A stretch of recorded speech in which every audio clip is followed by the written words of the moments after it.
Are we back?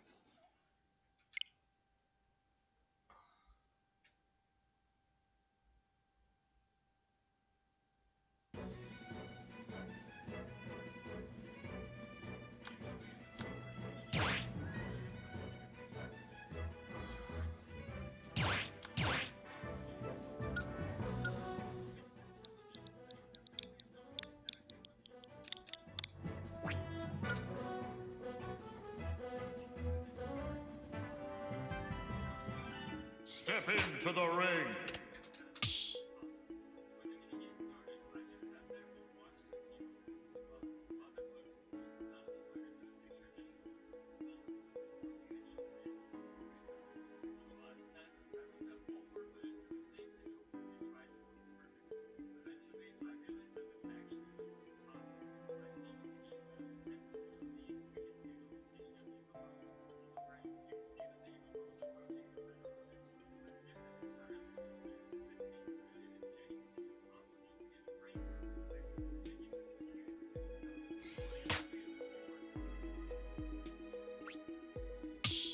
Hi there.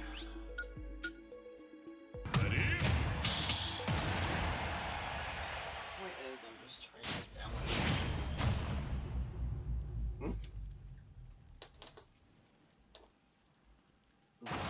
3, 2, 1, go! Can I play? Can I play?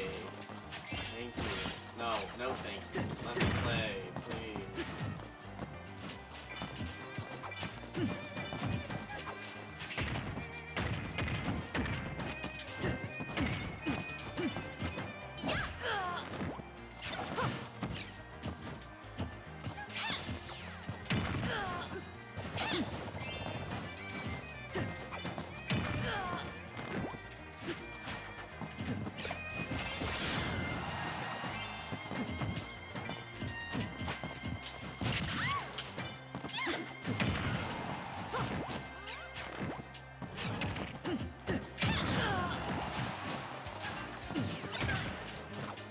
Oh, it's my stitch now.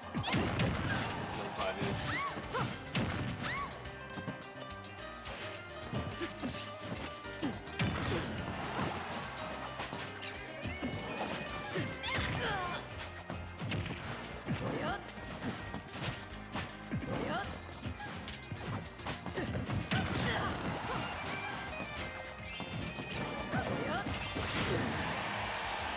I'm still not dead.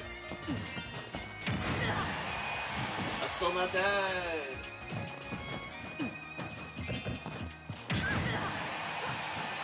I'm still not dead. Stupid lag is giving me like godlike DI. Stupid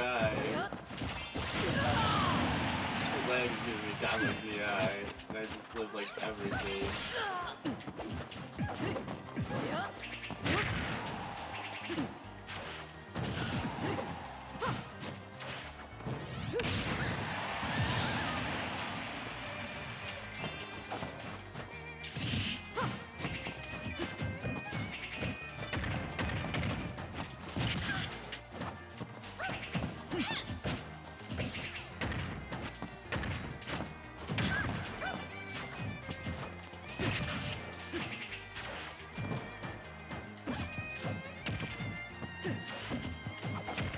I wish I was actually good at comboing machine.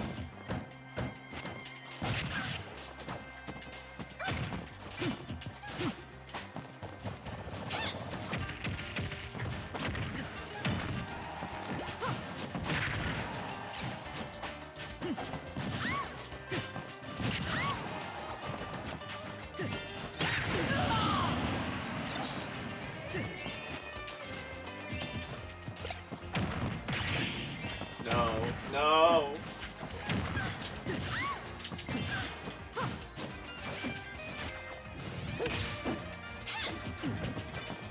I thought I was dead there.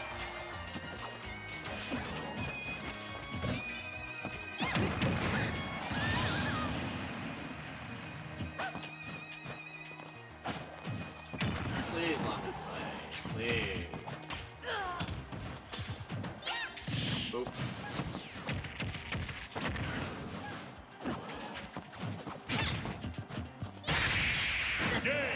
didn't even get my F-Toll out. I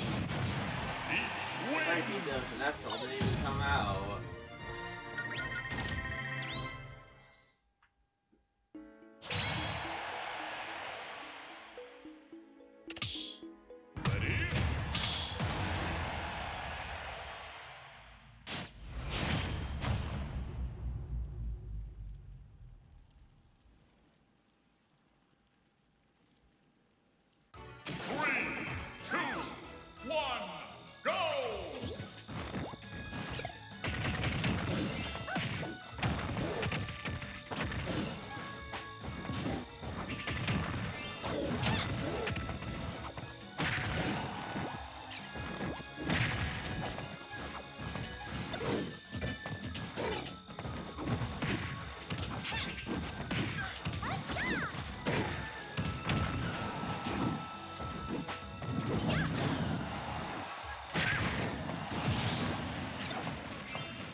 That's like so long.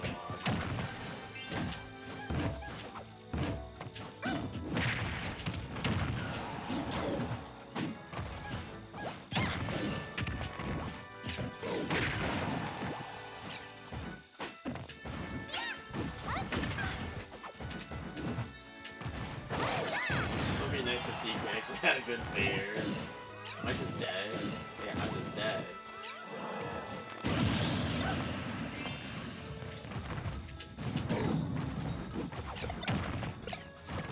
No.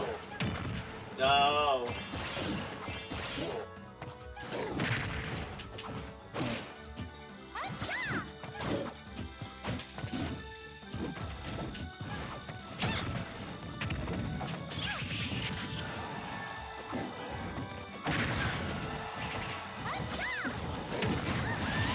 There we go.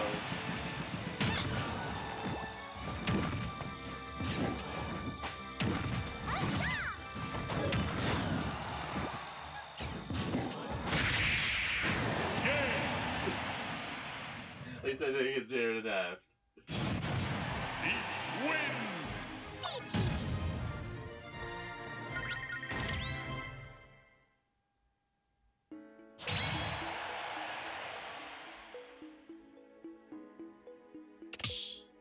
Ready?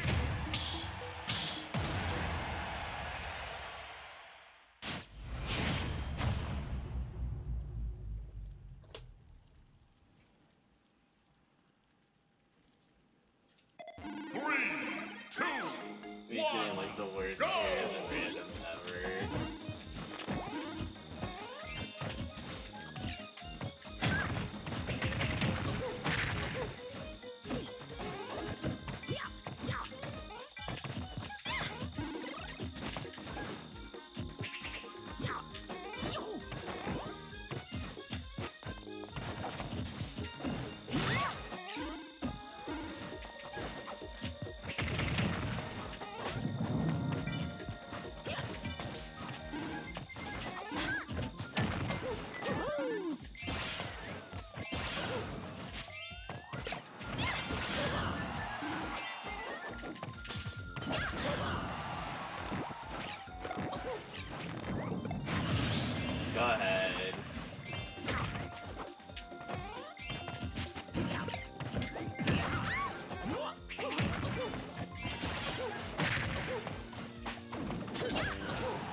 both had the same idea to grab each other.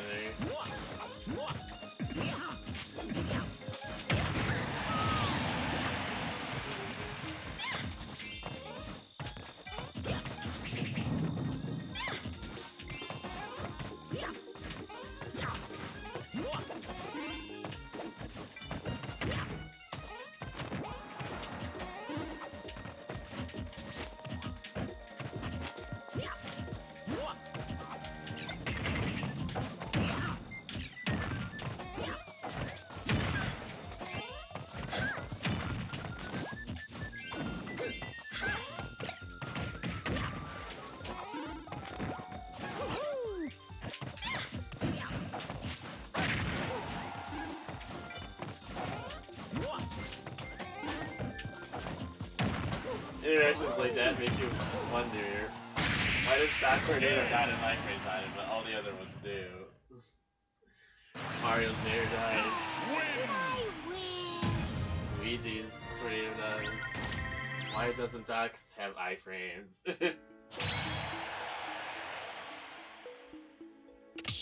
My Tornado just gets beat up by like a nair. Because I don't have iframes on it.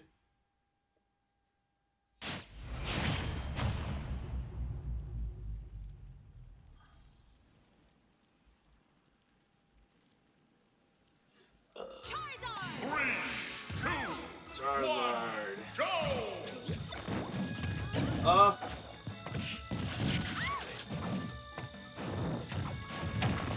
Not okay. Not okay.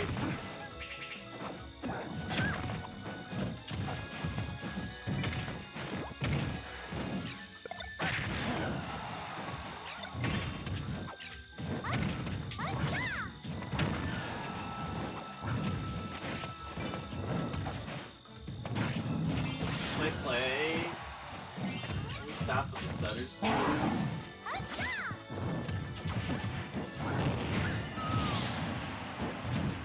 Come on, play a game.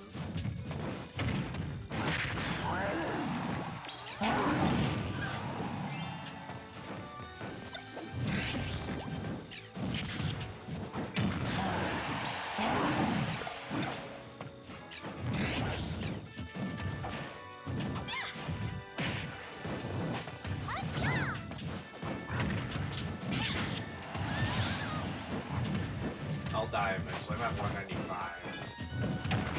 That's like a big boy, but he don't live forever.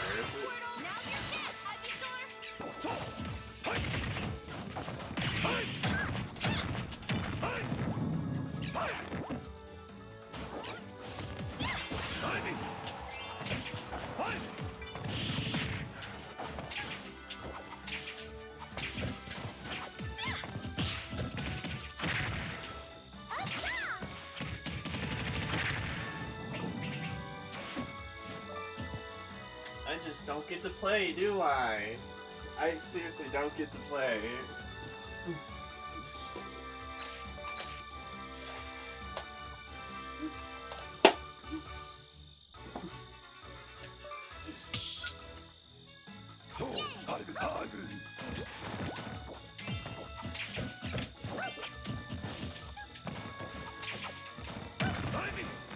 That was my adapter, not me.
Dude, I'm getting this game stolen from me.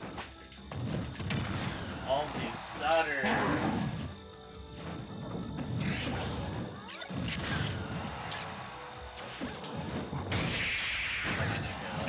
Oh, it did kill, okay. Pokemon trainer Everyone did great! wins. I did not feel good about that win. Ready?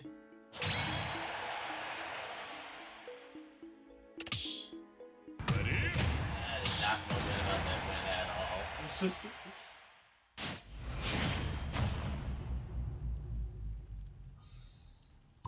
3, 2, 1, go! PK fire!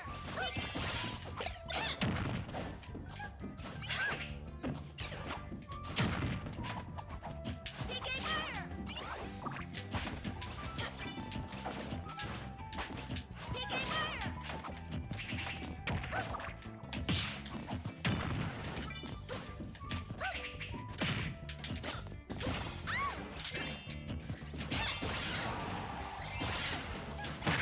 Ow. Ow.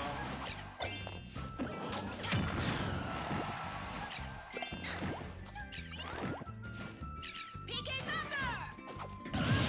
It won't work because I'm holding that permit. PK fire! PK fire! PK thunder!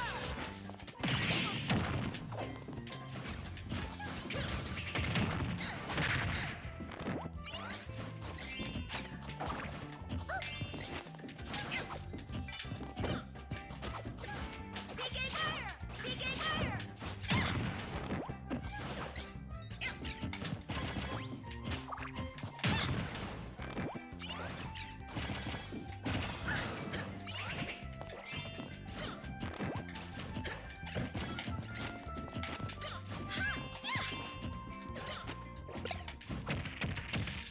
I can't even do like a sword hot fair.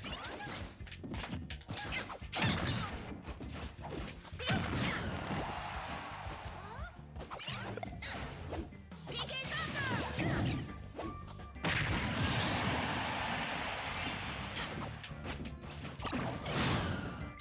PK freeze!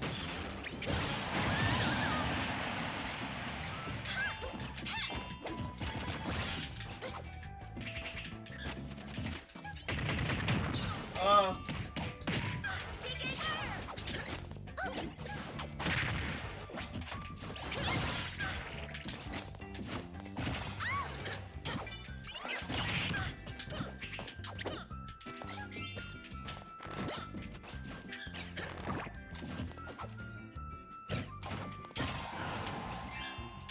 freeze!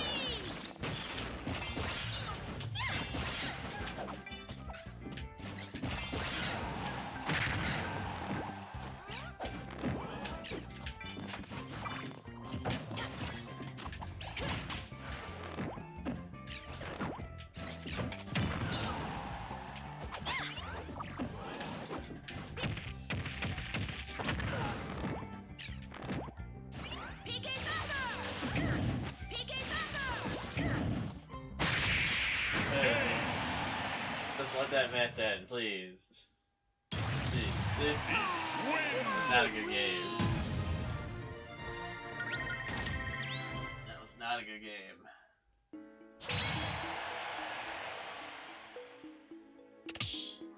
Ready?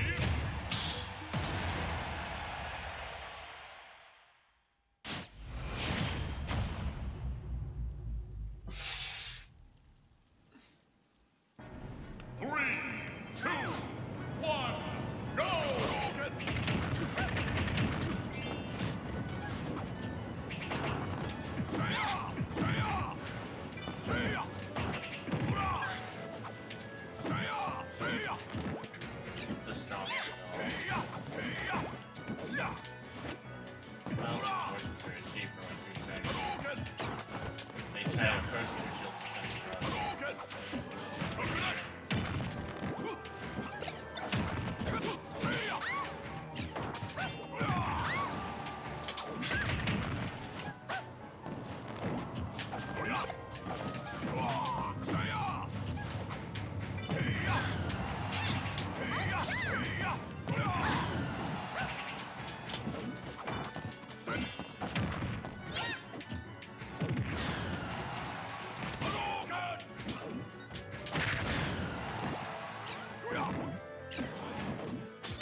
punch, bro.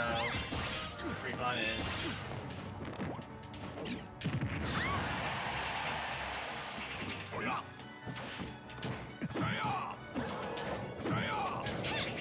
This piece is good, but it's like lagging way too much.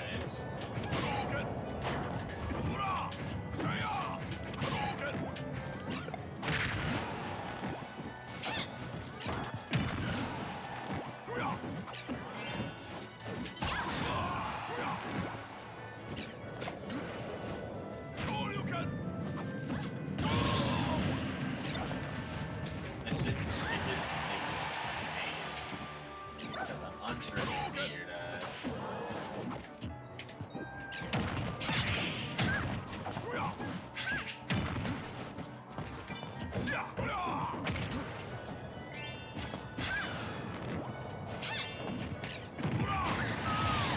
At least I didn't get 3 stacks.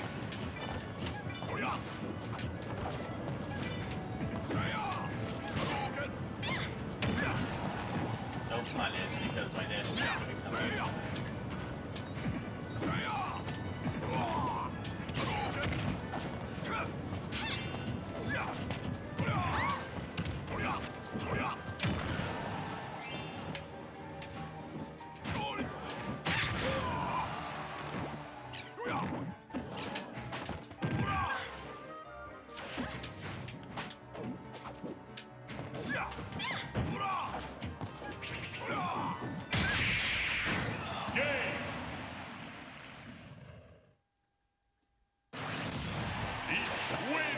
This is fun. I need to make sure. I don't know if you said anything in chat. I just need to hop out for like 2 seconds.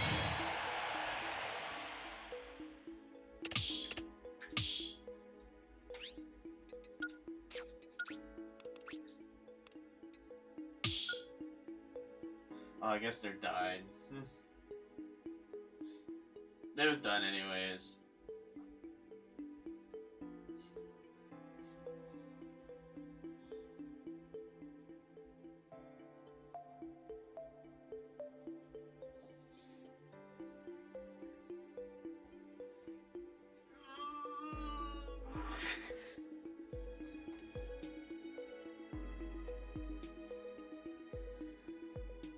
Just split it in half!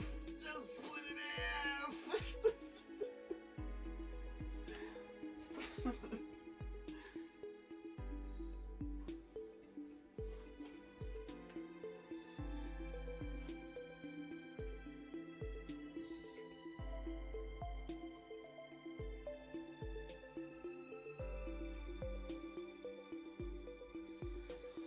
Oh, just split it in half.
I lose somehow.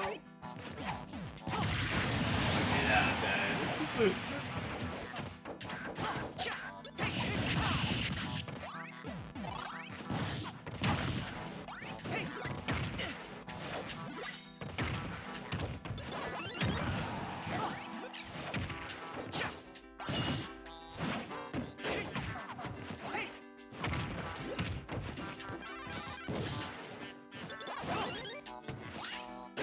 Oh.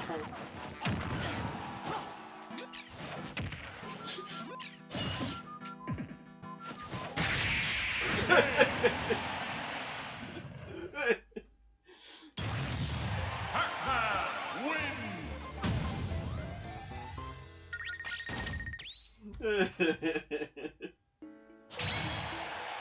Doesn't that feel right?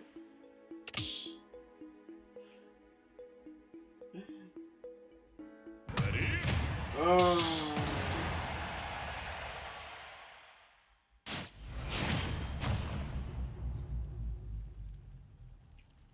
Corin, okay. I can work with Corin. 3, 2, 1, go!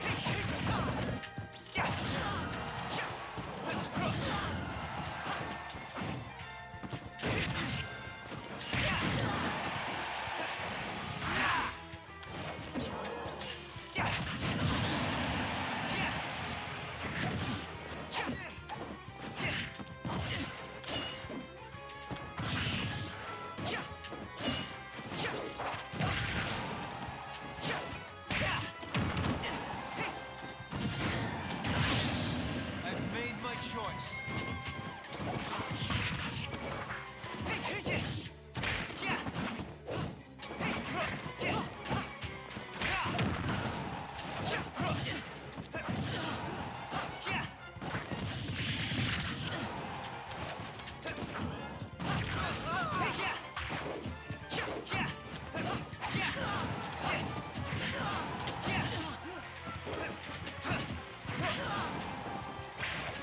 Oh, it would've been cool.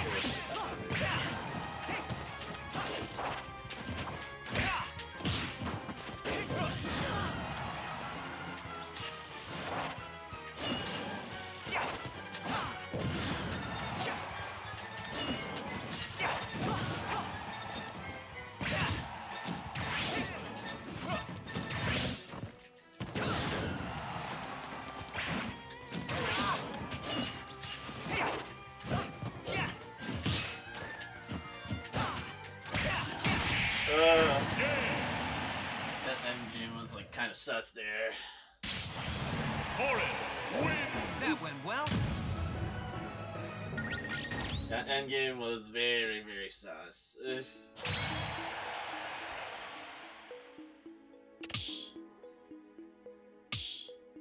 Hmm?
uh.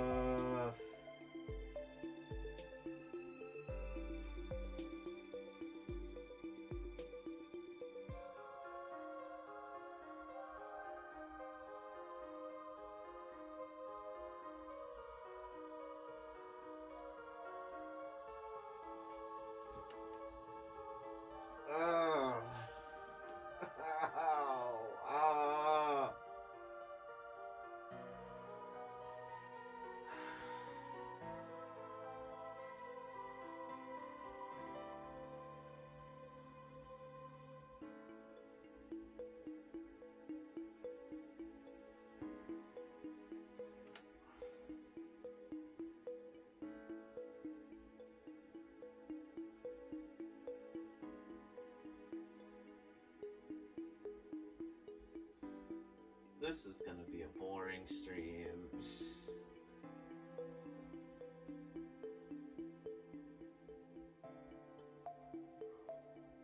Ugh.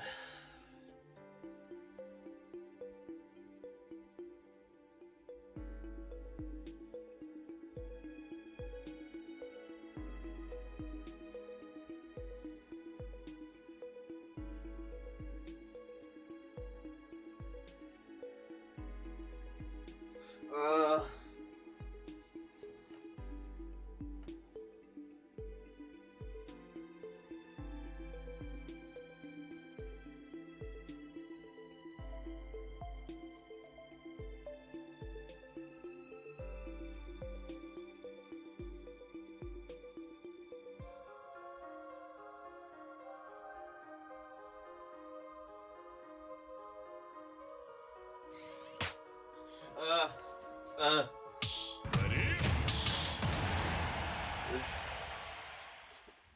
Alright, time to play. 3,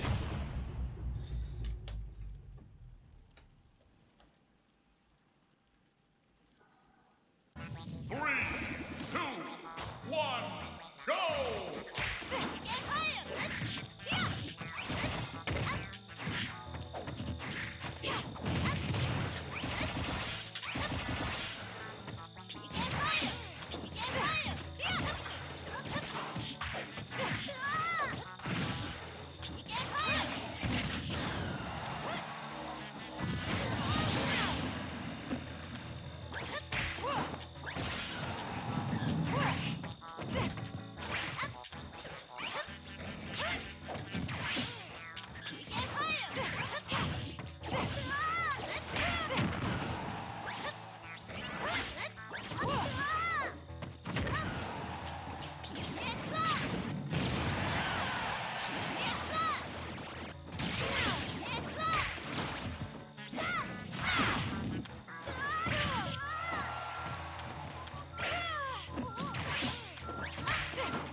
Wow.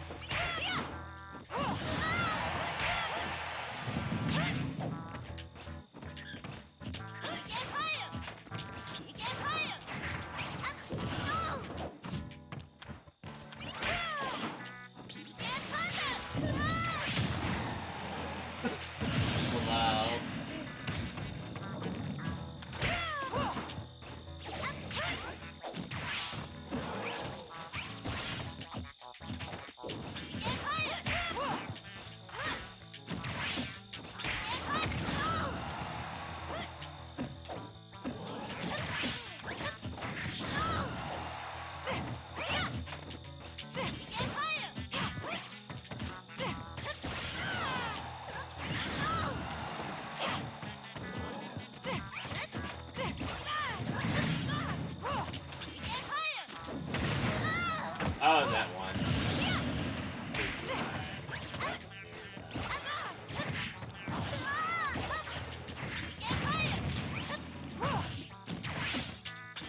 jump, so I lose.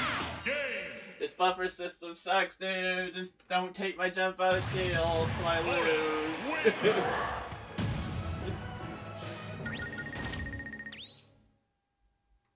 Tried so hard to get like a trade out there, but of course, it doesn't buffer my jump out of shield.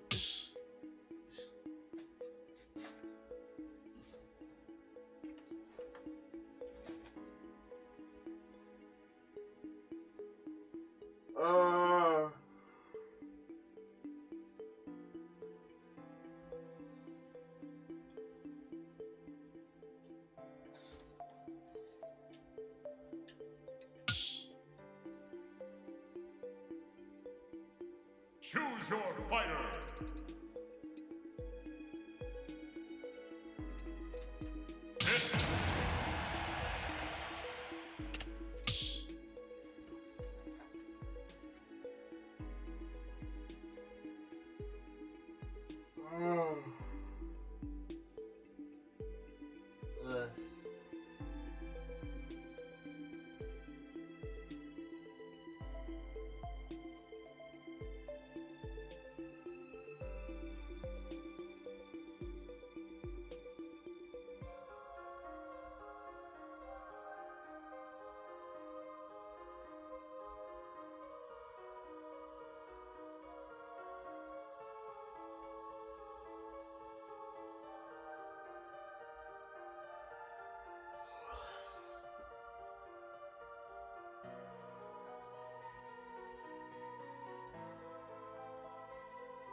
Alright, time to play.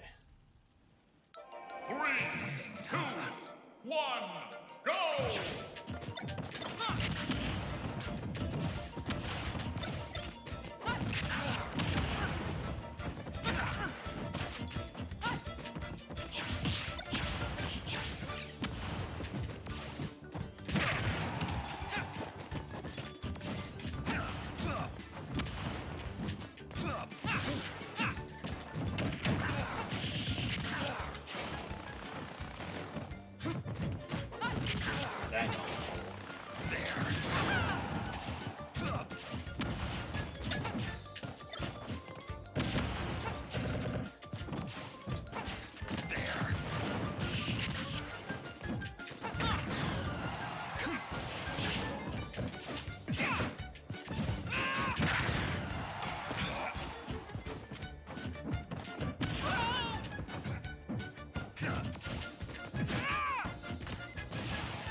I got a little too lucky there.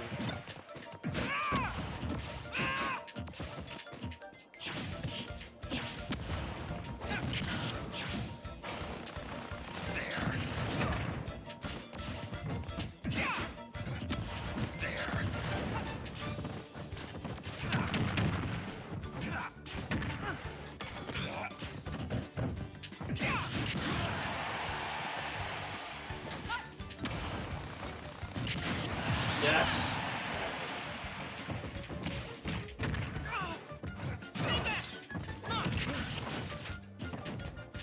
Dang, Snake don't skip out on leg day. One back here breaks that whole thing.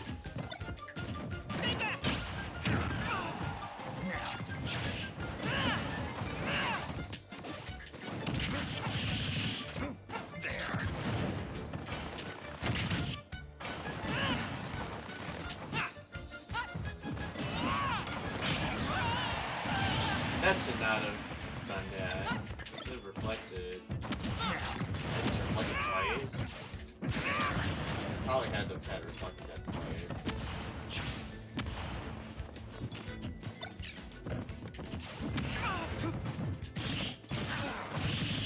That's gonna be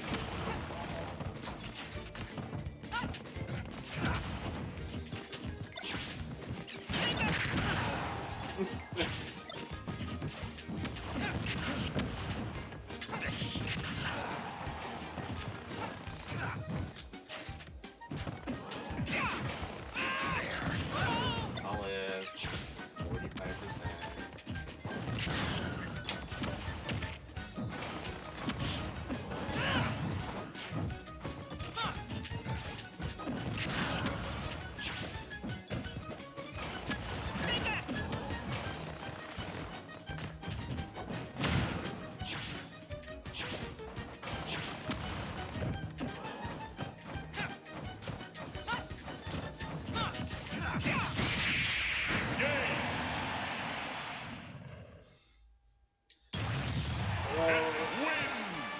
Victory! Decent blood pressure.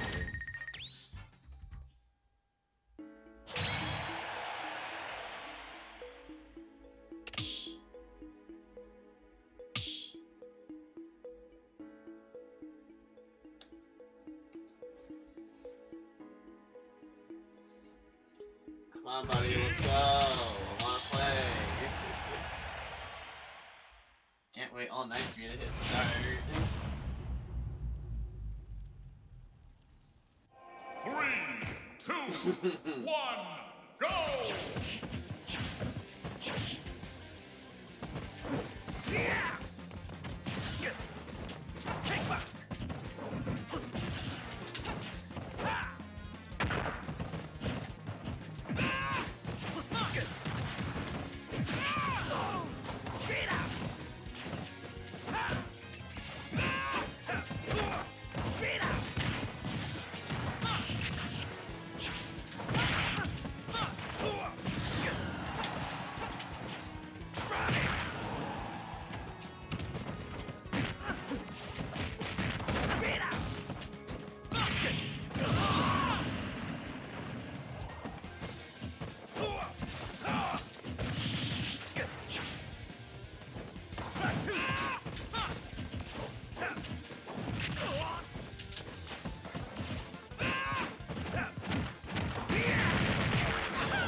That's it, wait for it.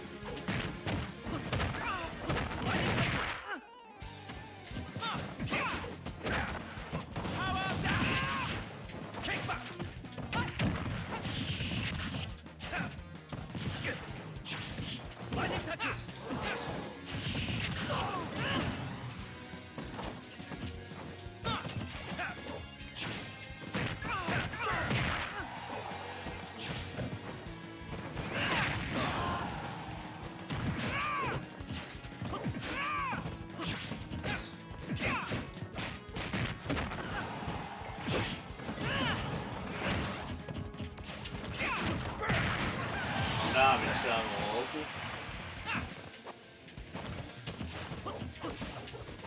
Why is it like this? Why does it not let me dash grab? I really, really need to dash grab. It wins! It's game over for you!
Okay, I'll push start.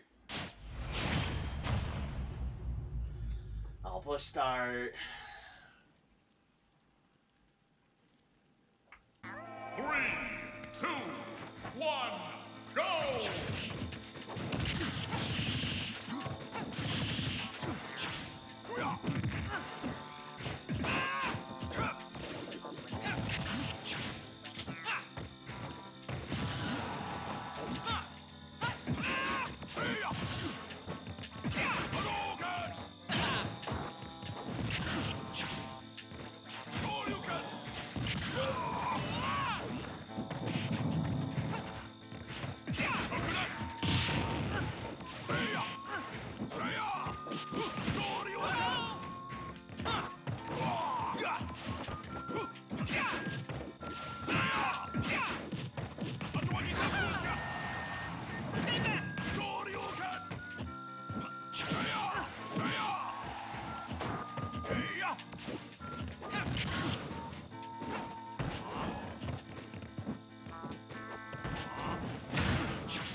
It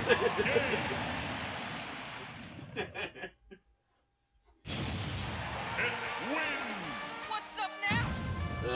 Just take a few laps around the stage, then finish over the dash attack.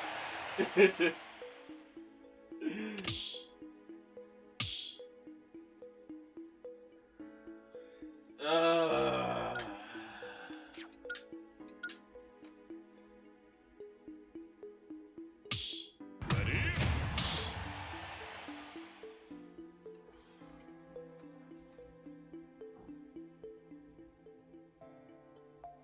What? You pushed start? Are you ready to play? I guess not.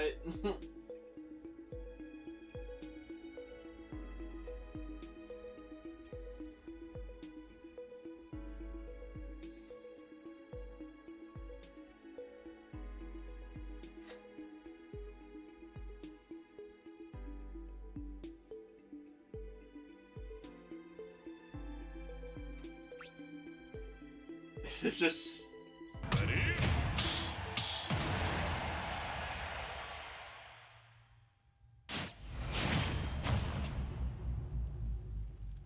I gotta change the ID on stream. 3, 2, 1, go! Air check.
Ah, I traded with that.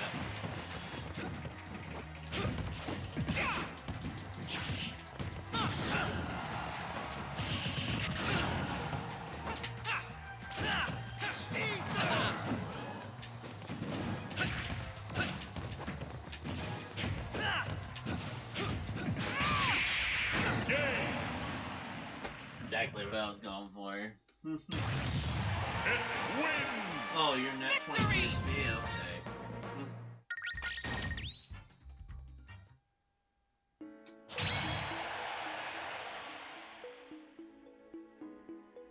Sorry, you left for a minute. I thought something was up.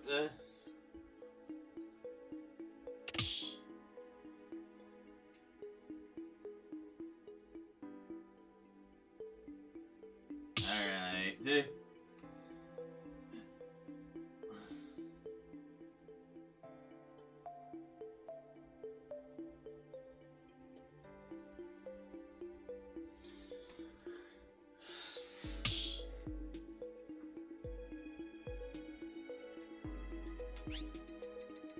Preparation. Please enter the ring, Sonic.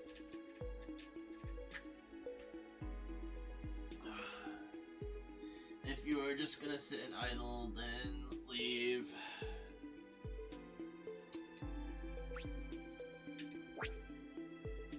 Because that spot could be used for someone else who actually wants to play. Ready?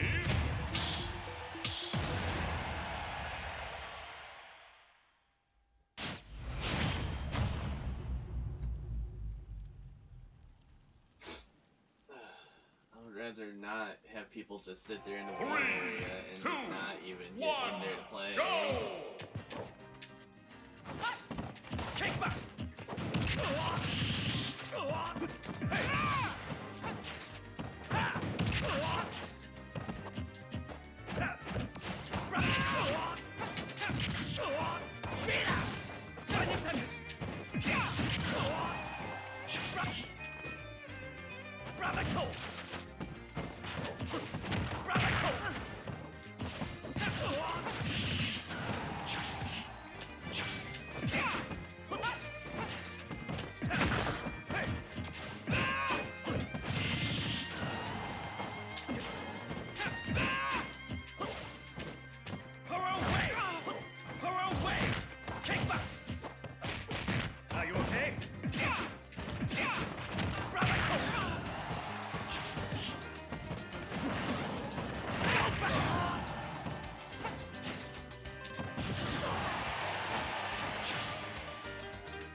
Oh, that would have been funny if that killed.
It's game over for you! Well played. Well played.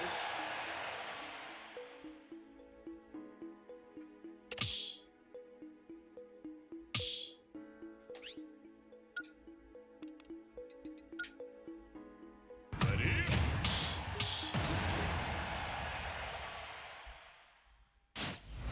Alright, GG's.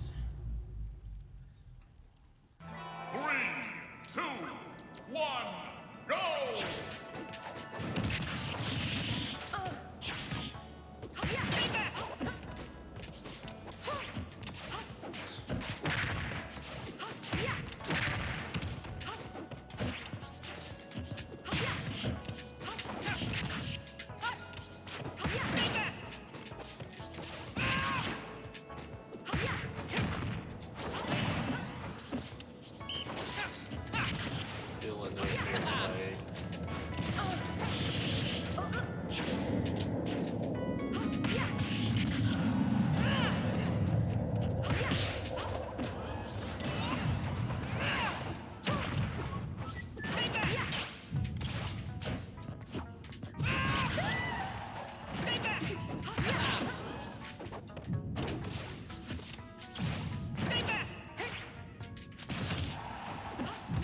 Oh my god.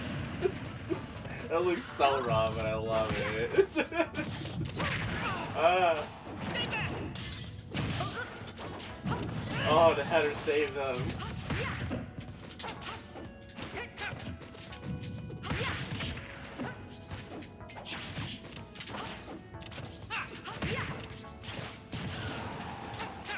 Stay back! My doubts, man. Stay back! Stay back! Think. Stay back! Do it. You know you want to. Stay back!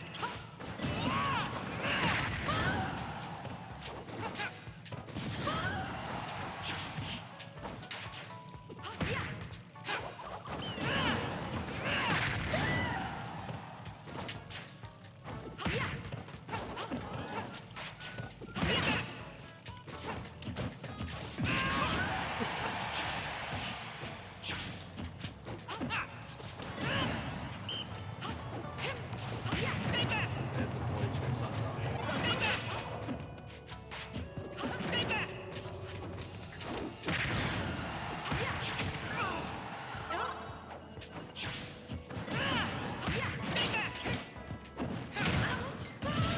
Stay back! Vector actually killed? Doctor. Stay back! Ah, did I roll? Stay back! Stay back! Stay back! So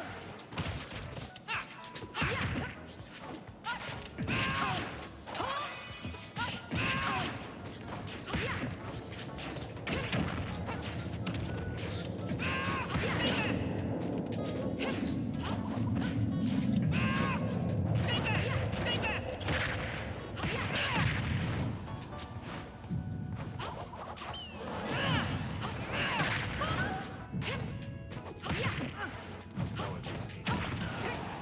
Stay back!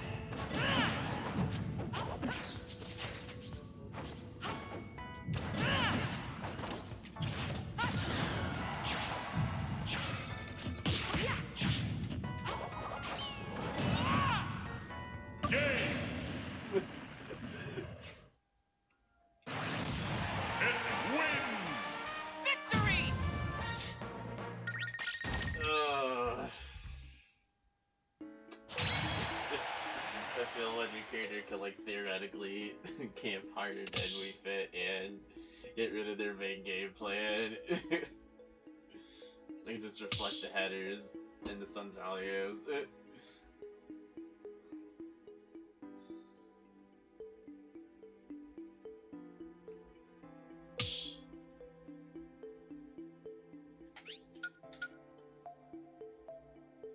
Ready?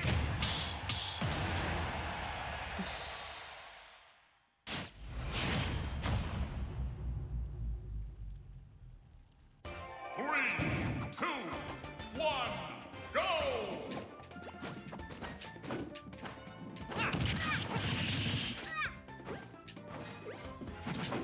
Stay back! Stay back!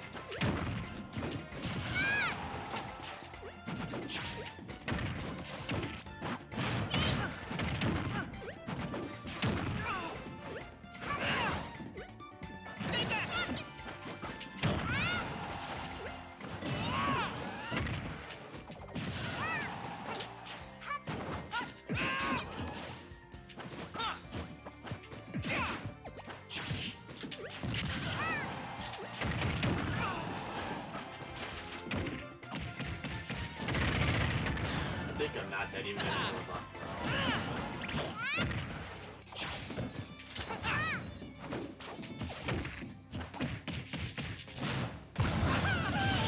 Ow.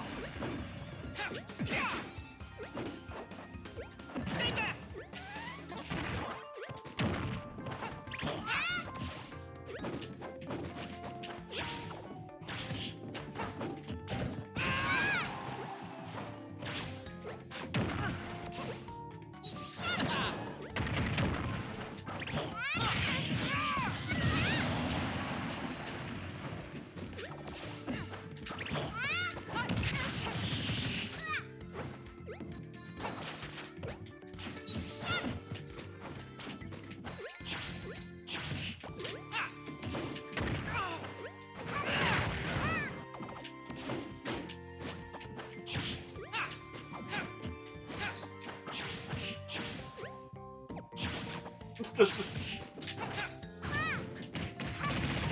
Ah, I've really had enough.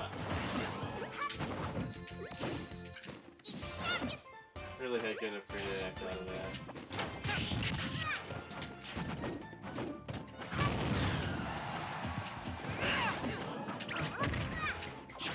I'm patient, I'll wait until it. Ah.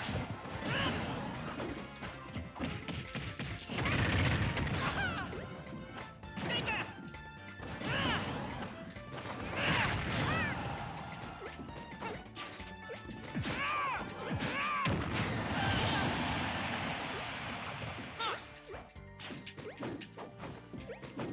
Stay back!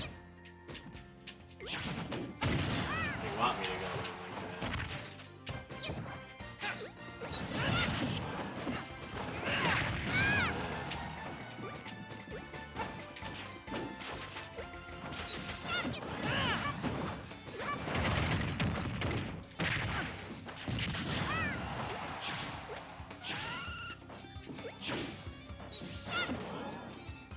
I'll wait.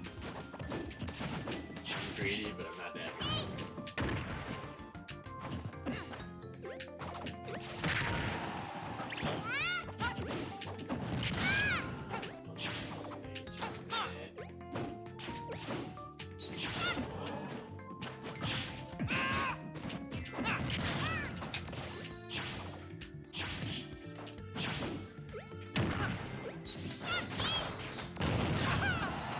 Stay back!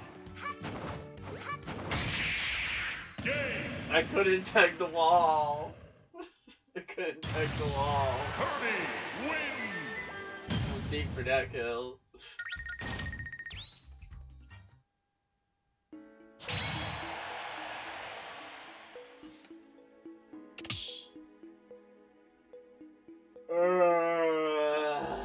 Ready?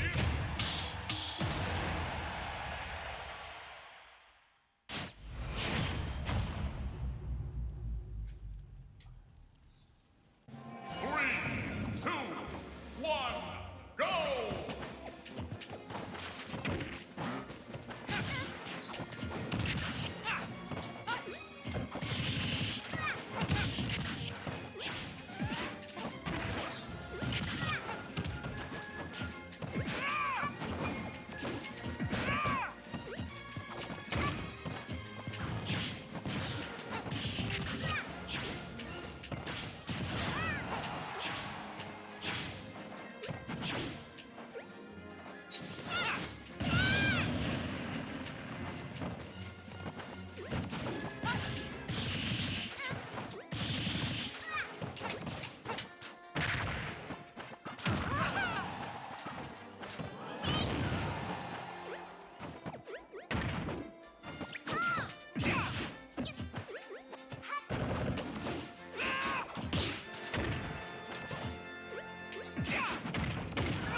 Stay back! Stay back!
Ah.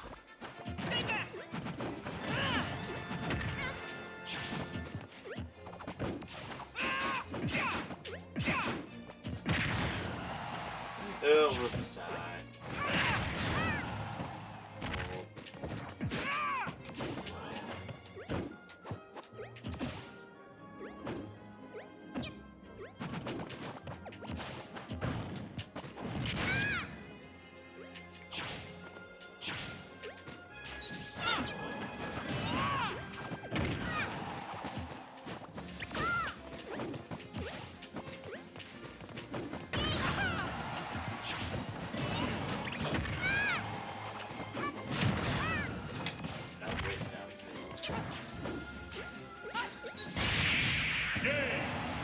I was eventually gonna get it. It wins. That was easy. I was eventually gonna get that.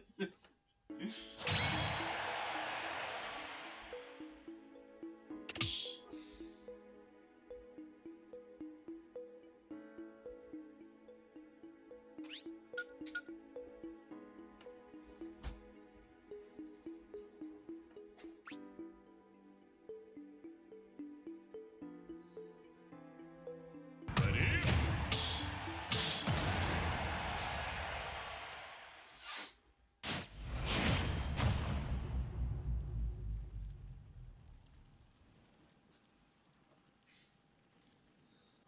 Three, two, one, go!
I hate how far off that reach is.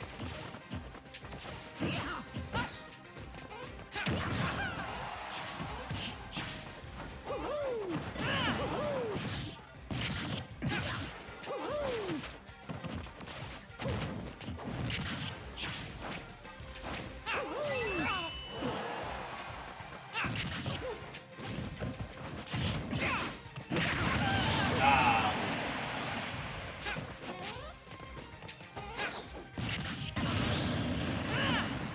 That all you got?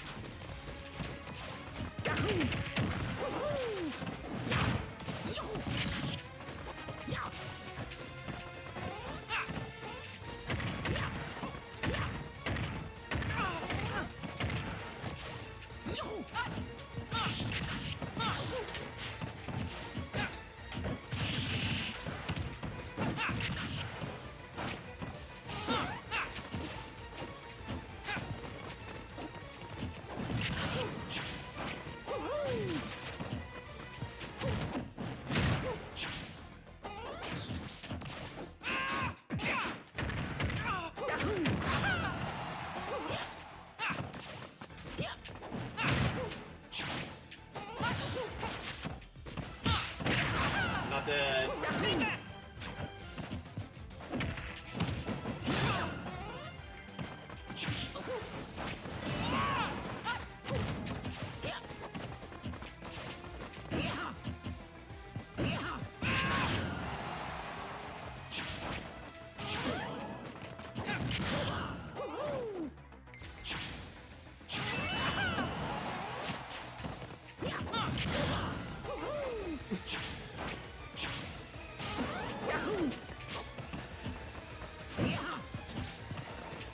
Just imagine how Smith was. Ow.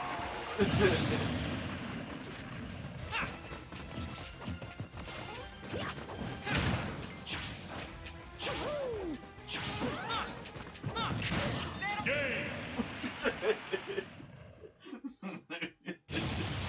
It wins. What's up now?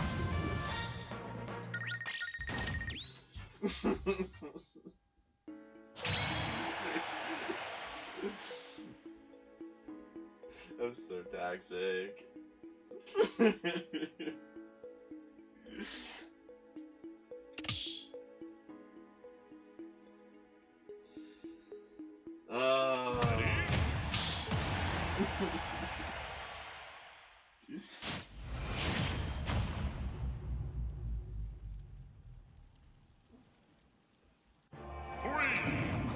of fun.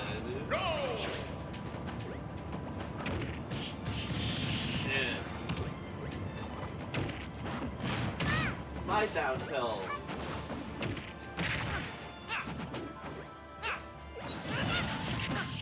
Oh, and that. And that.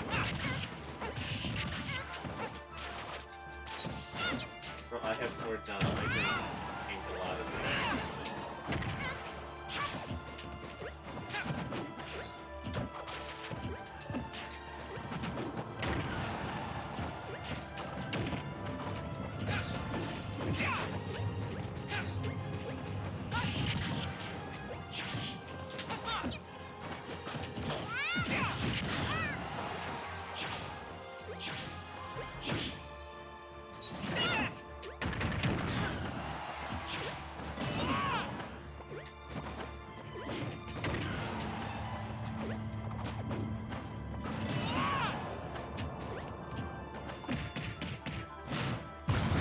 I'll live that.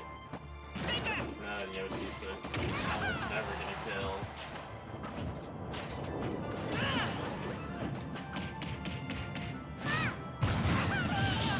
It takes like way more percent to kill on like any other stage except Yoshi. Why don't my iframes come out like frame 1? I find myself getting hit when I roll more often than not. It sucks. And I know why. It's because my iframes don't come out on like frame 1.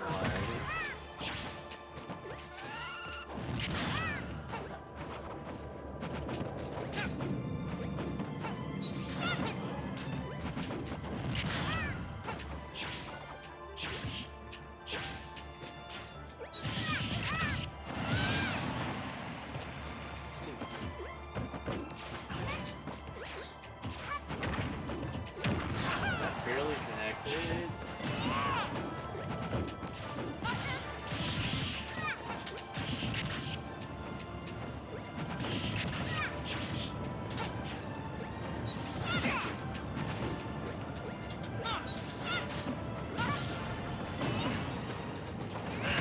Whatever gets me the image, I guess.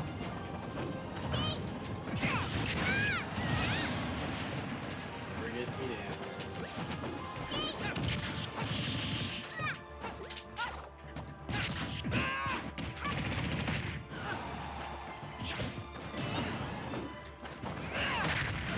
Eh.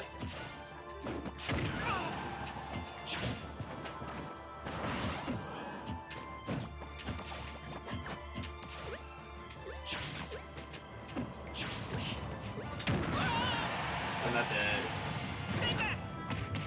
Okay, now I'm dead. Never mind, I DI'd it, right? There's... Yeah.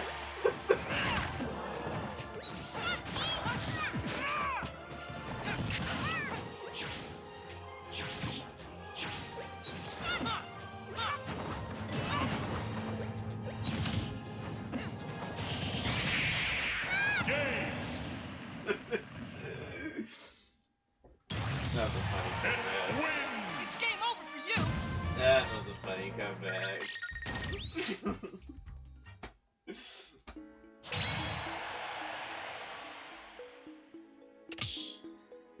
Ugh. Ready?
starts like every platform except these ones are down platforms.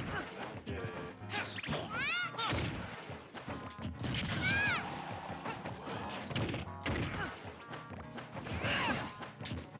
I'm not dead. Stay back!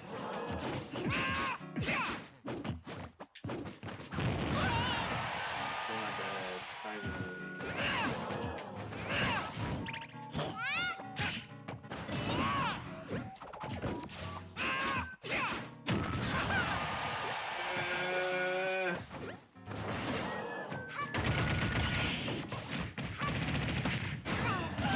Oh, that's funny. That's just funny.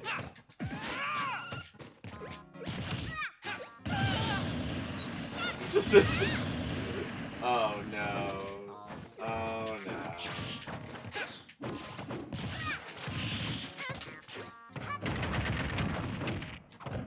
My Utzel doesn't do that?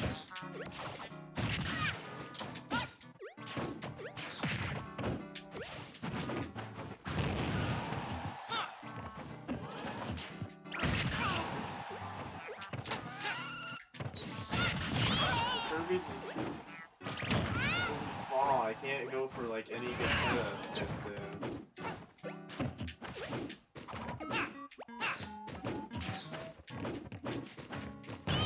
We both want that down kill.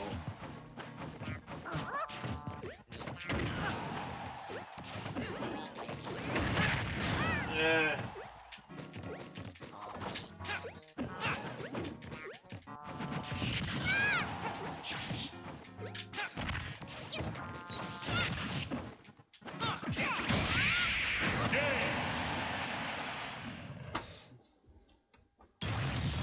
Kirby wins! That's so dumb. That whole game was just dumb. I'll let them have a turn. If they're coming into play, I'll let them have a turn. Ready?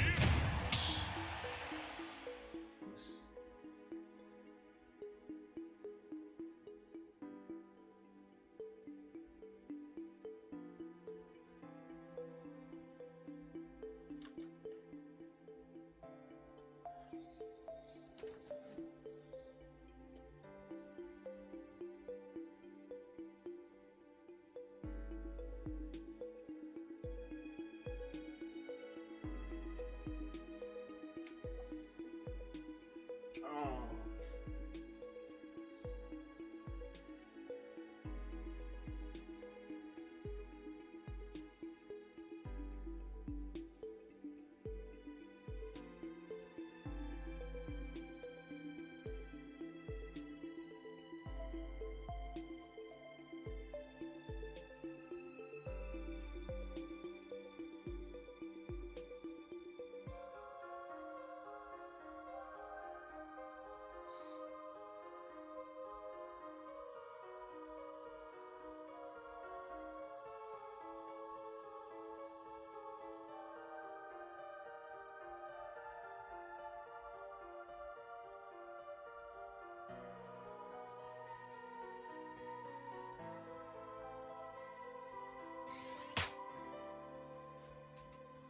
I gotta go use the bathroom. I'm gonna be back. You three can play matches with each other.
2, 1, go!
up and left while I was gone.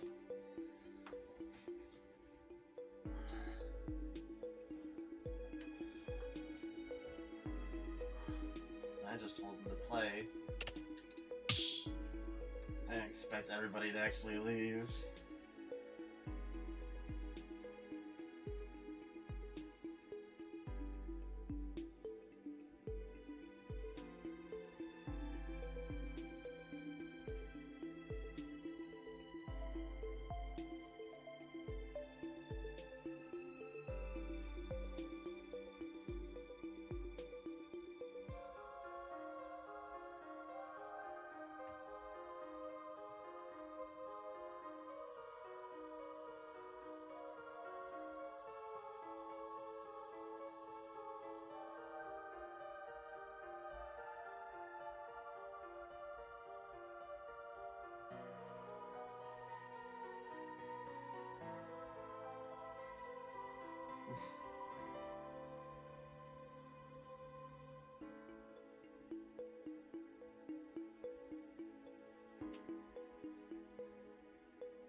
Hi there.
That was farming for that spike again.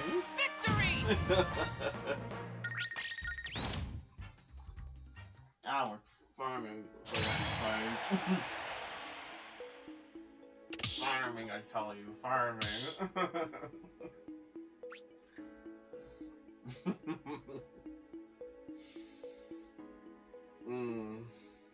JJ's.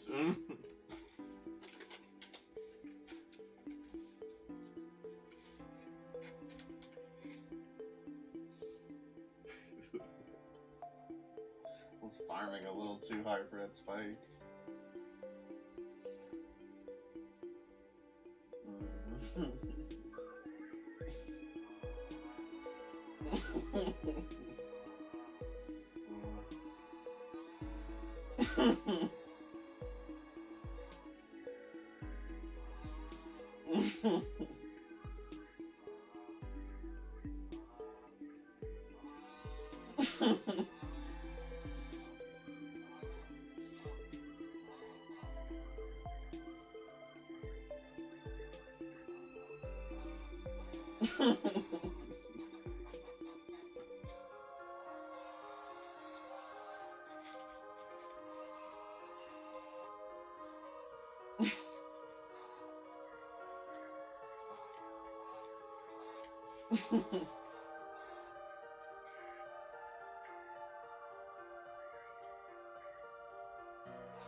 Three, two, one, go!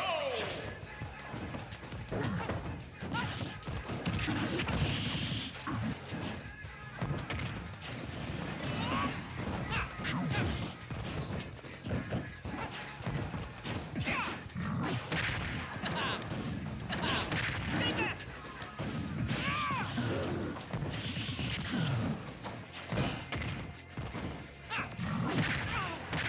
Stay back!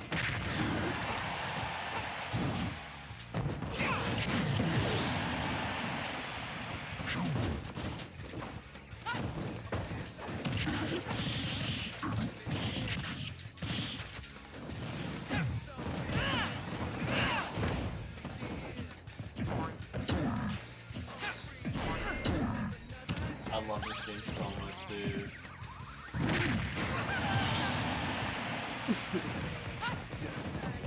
I love this game so much.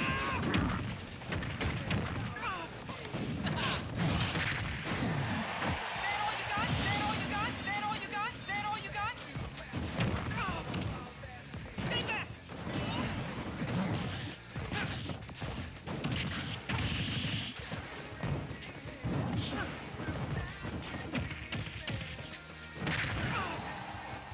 Stay back!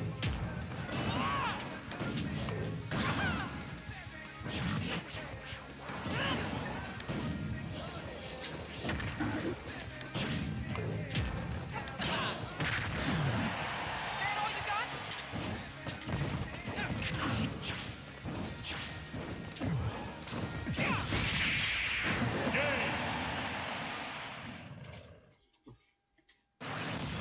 It wins! Victory!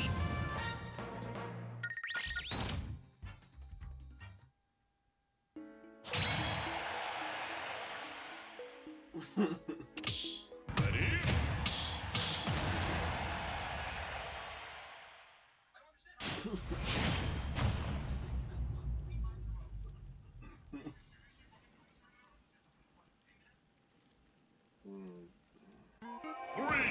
2, 1, go! Stay back!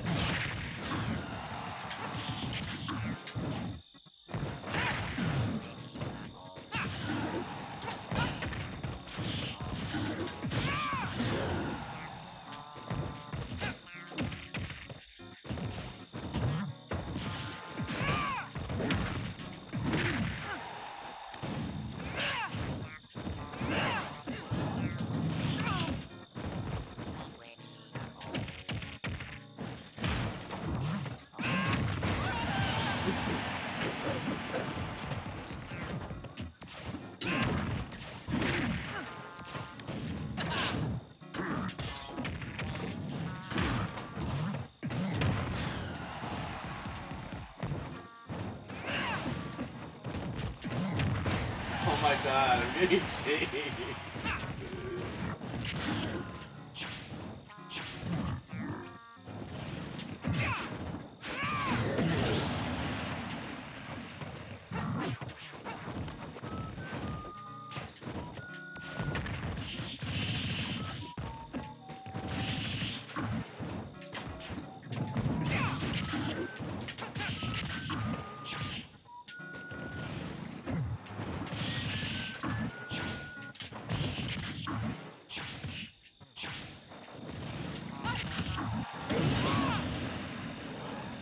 Game!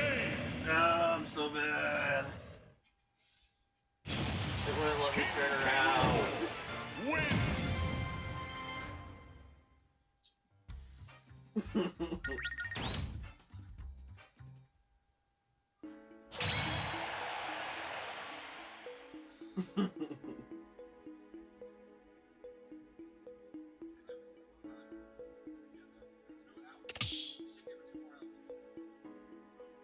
Ready?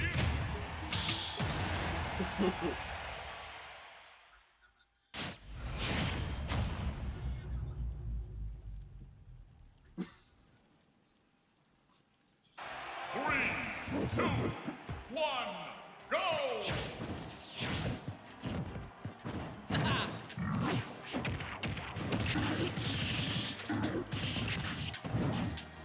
Stay back!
Game.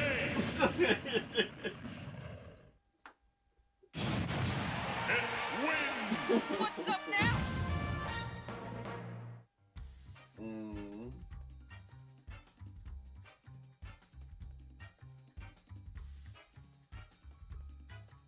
Mm.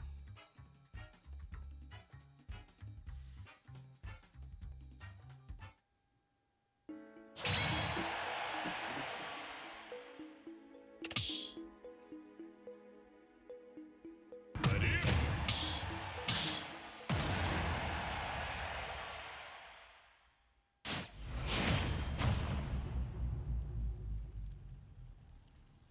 3, 2, 1, go! Stay back! Stay back! Stay back! All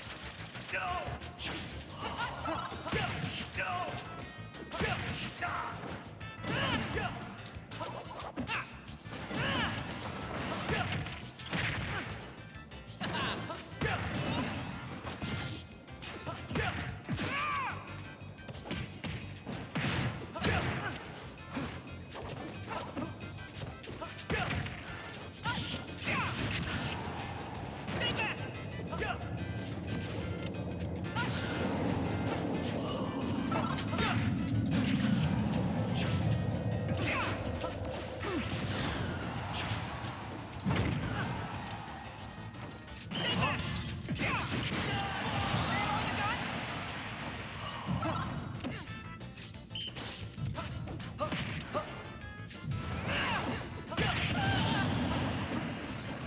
Stretch those shoulders. Stay back!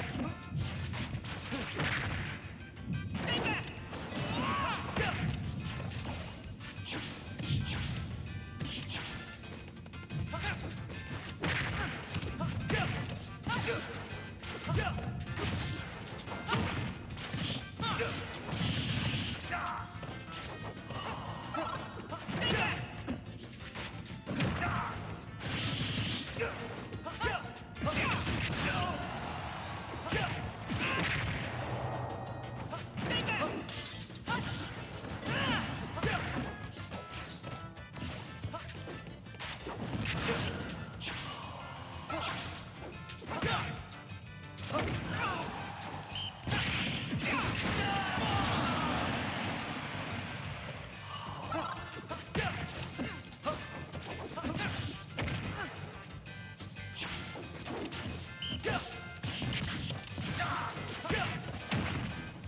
Stretch those shoulders. Stay back! Let's work on your coordination. Salute the sun.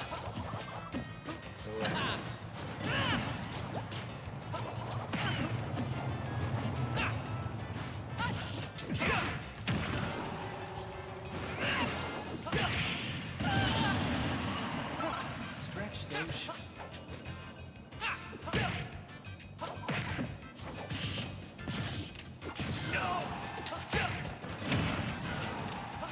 I love this game, dude. Oh, just don't hit him. Game. Because he used deep breathing, so he can't recover his high. It wins. Victory!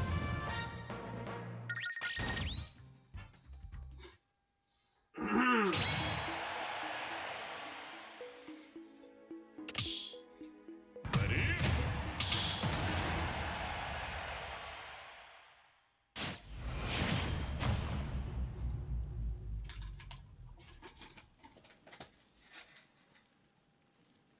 3, 2, 1, go! Stay back! Stay back!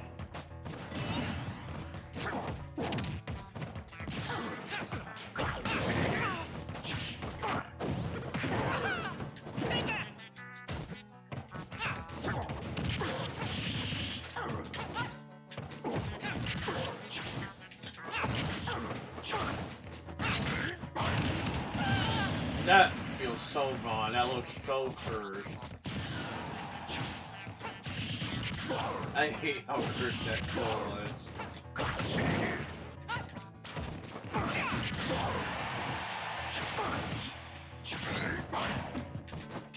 I'm at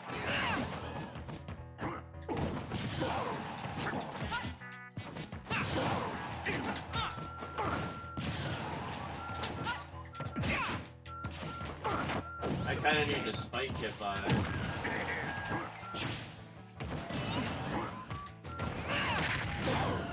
Eh.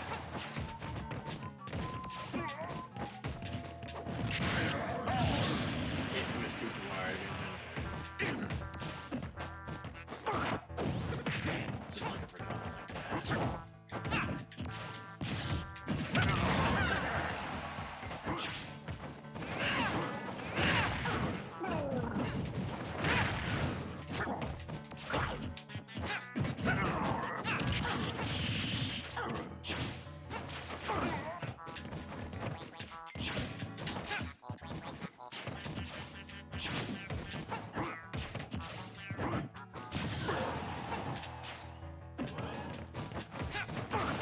Uh-oh. That's why you have to be careful at, like, interest when you use, like, rethink your options.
Stutter.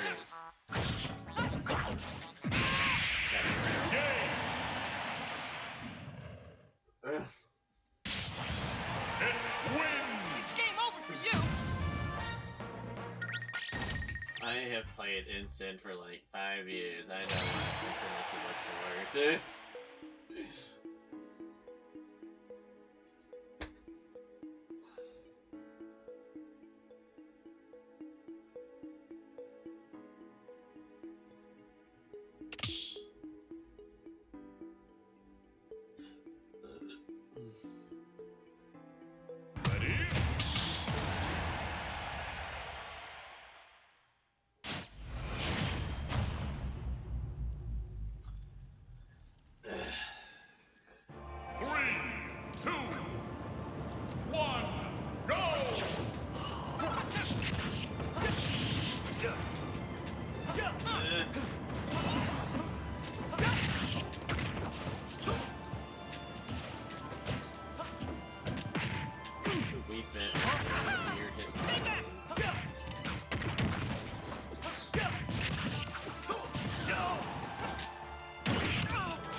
Oh my god, throw those on their head here. Keep your balance.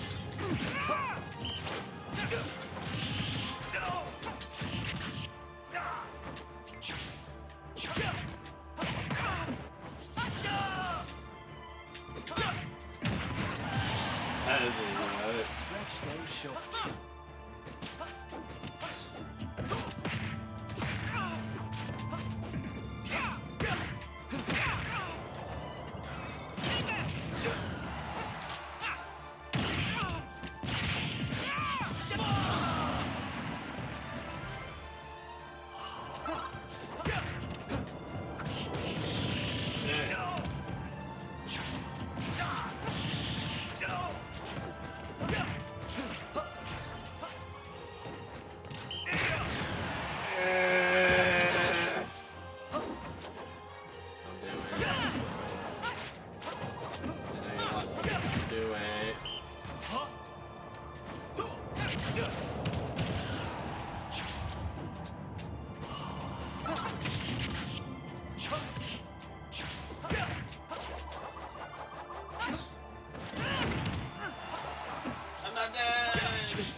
still not dead. Ah, I went too low.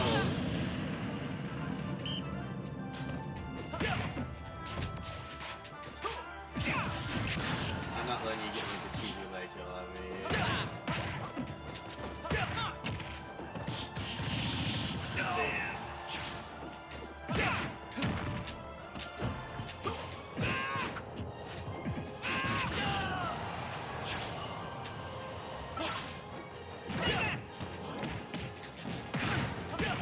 Your lower body is key. Ah!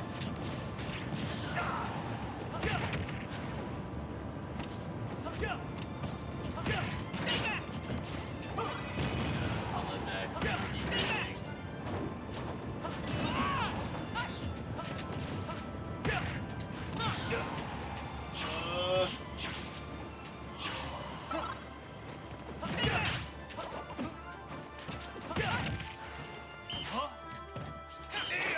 Stop!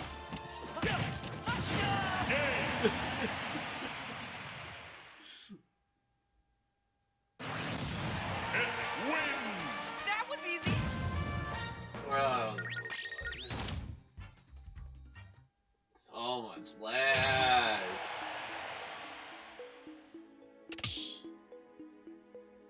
Ready? So much lag.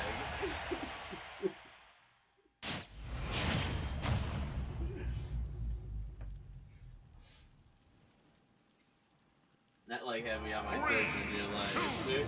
1, go!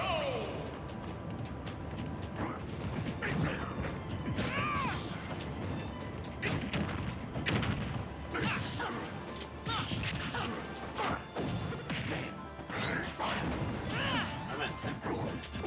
Plus I have 4 jobs. Stay back. You're using that now. That's fair enough.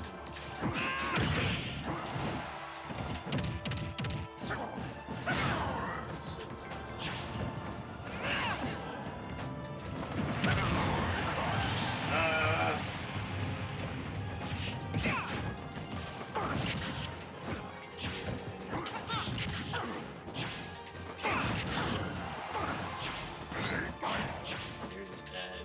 A little bit too far away to come back.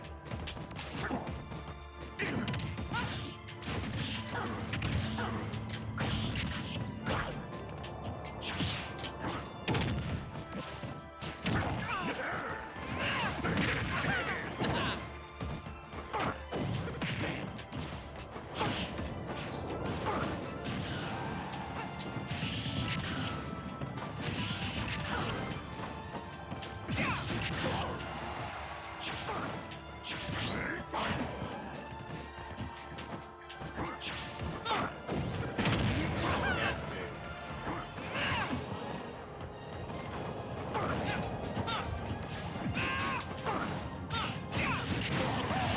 That's why I mixed it in my option. I'll let you get the whip that easily.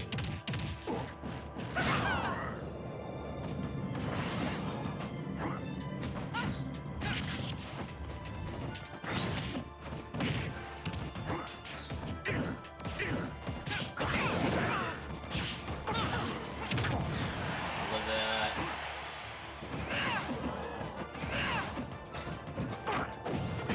I tried. But they know the spacing.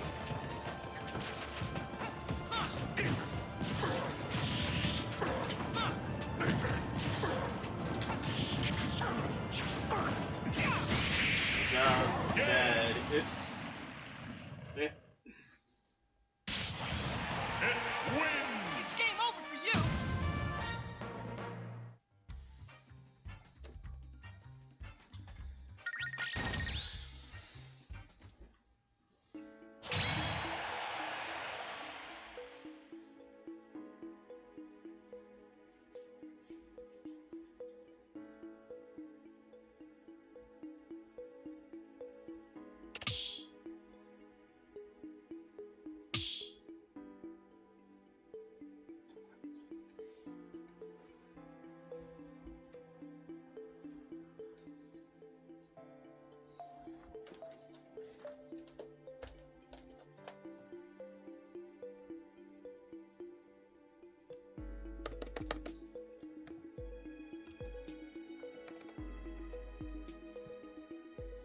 There we go.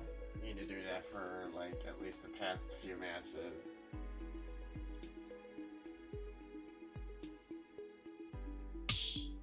Ready?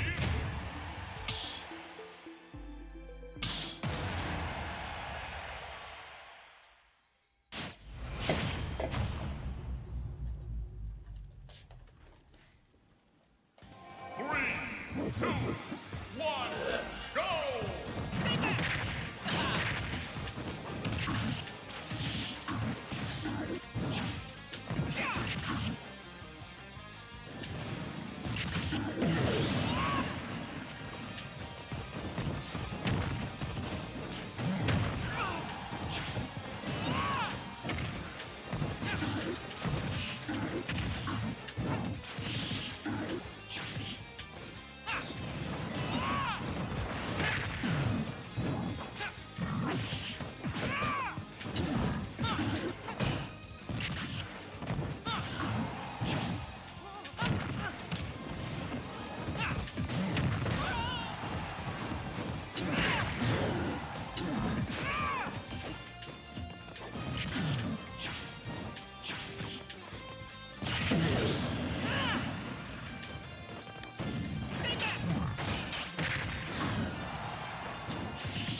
It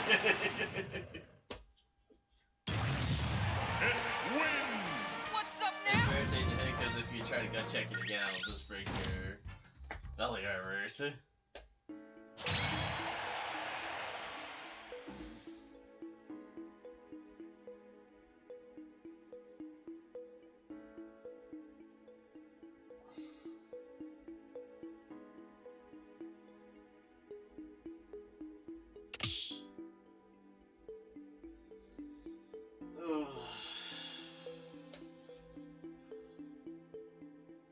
That was a silly game. Ready?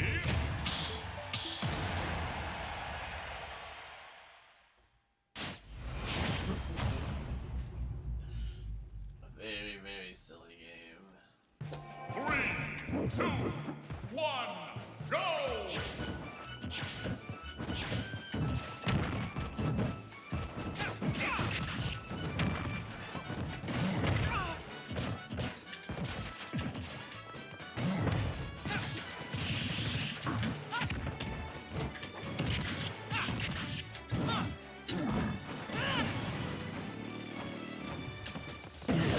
I know K-Roll can't make it back from that low.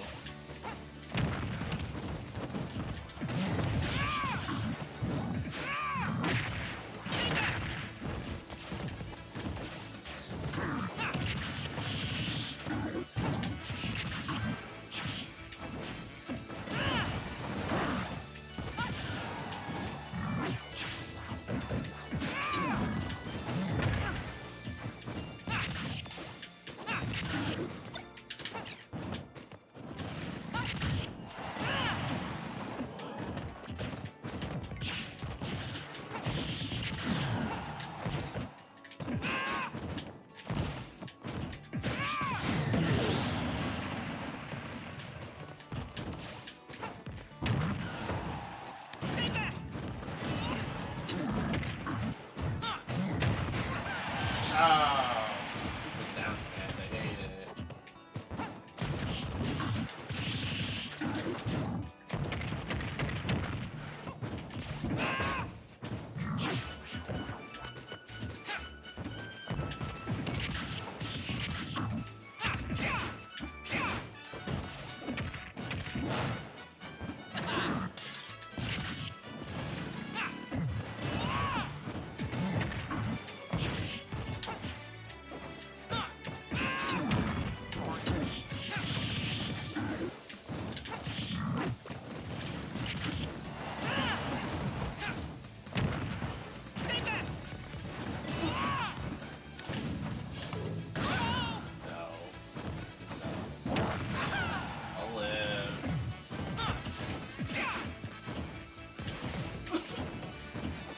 Played so scared.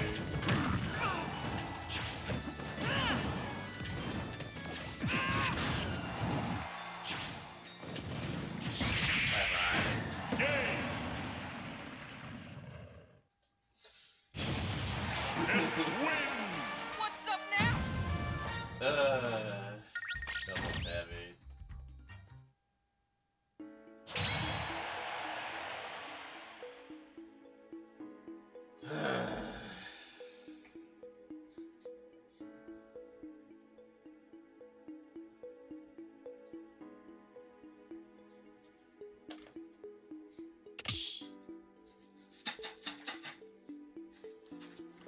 Ready?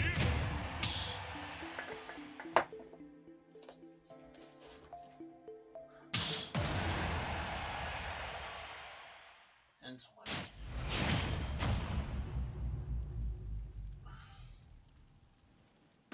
Three, two, one, go! That all you got?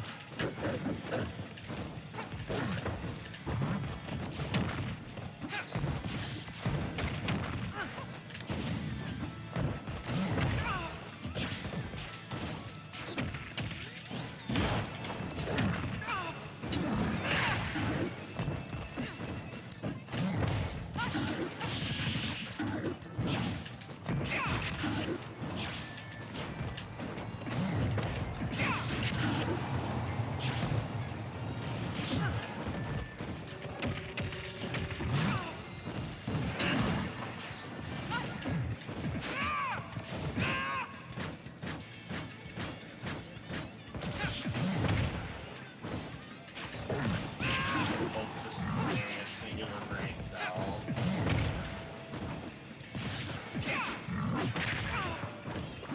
Stay back!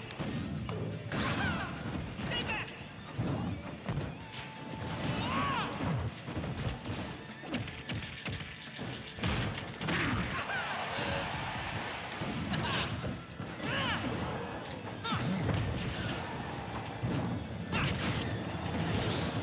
I will live. They gotta be fishing for their grab because they know they can get a kill. Or a down kill.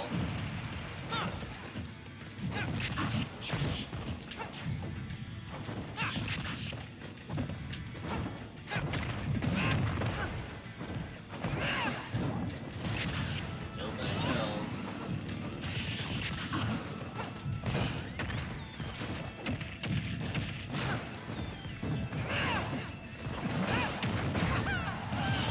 That was my fault. I wish I was armored through that. Protest going pretty.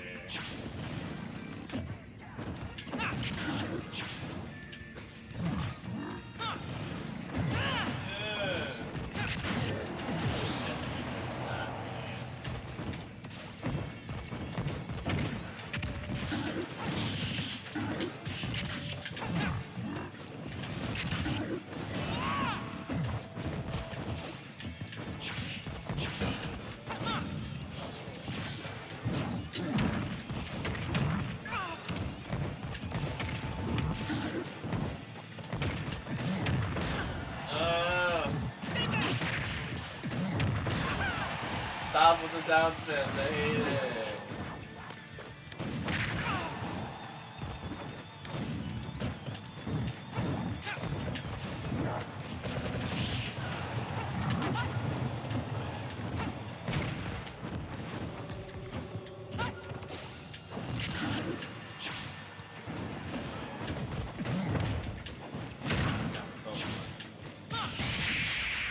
Game. That was a close one. It wins. That was easy. Almost had me that game for sure.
2, 1, go!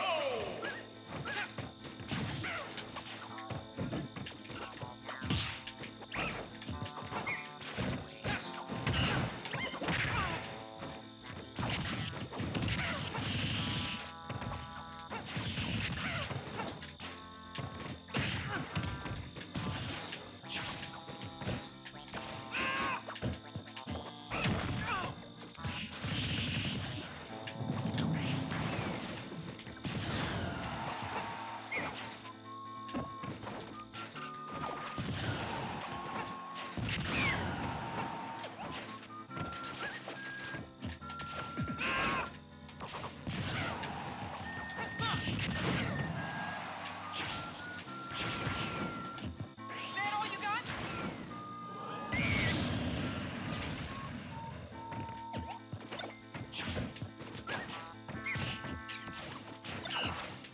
Stay back! Holy no.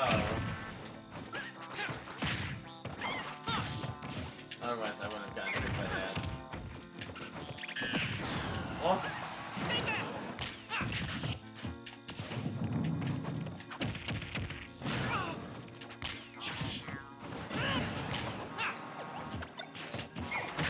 My banana now.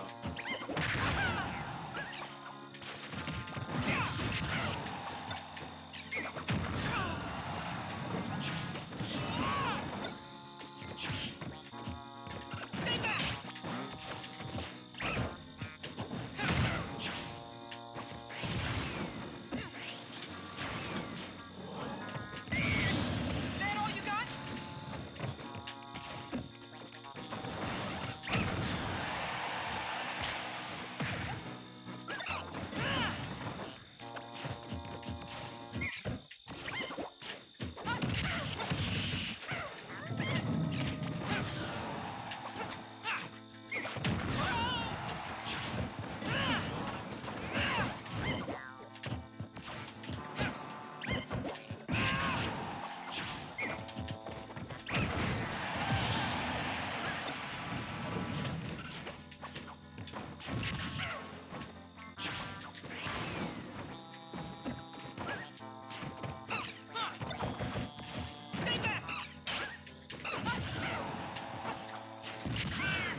Ah! I have a range defeat.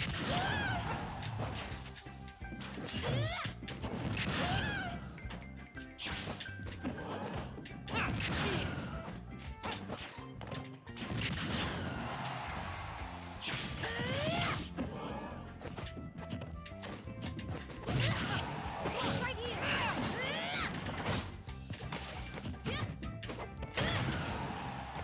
Stay back. Stay back.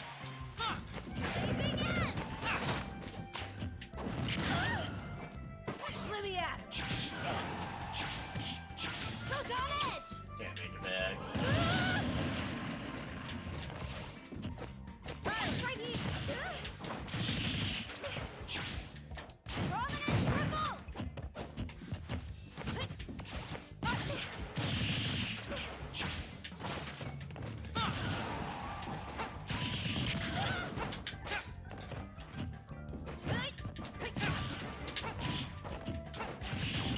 Yep.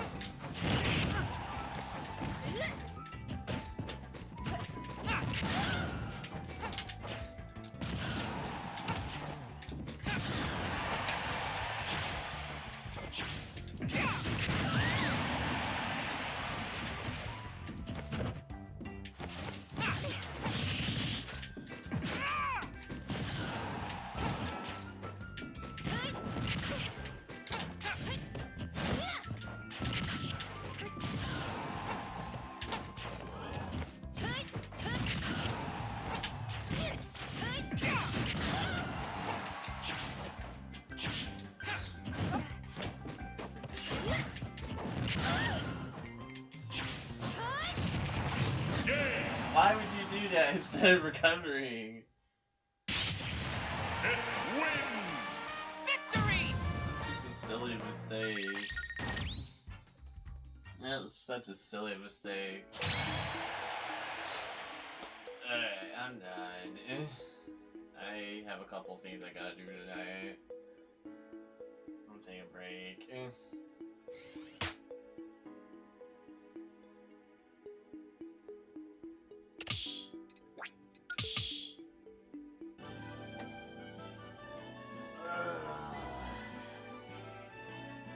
Yeah, I can make it to rest.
It's my microphone right there.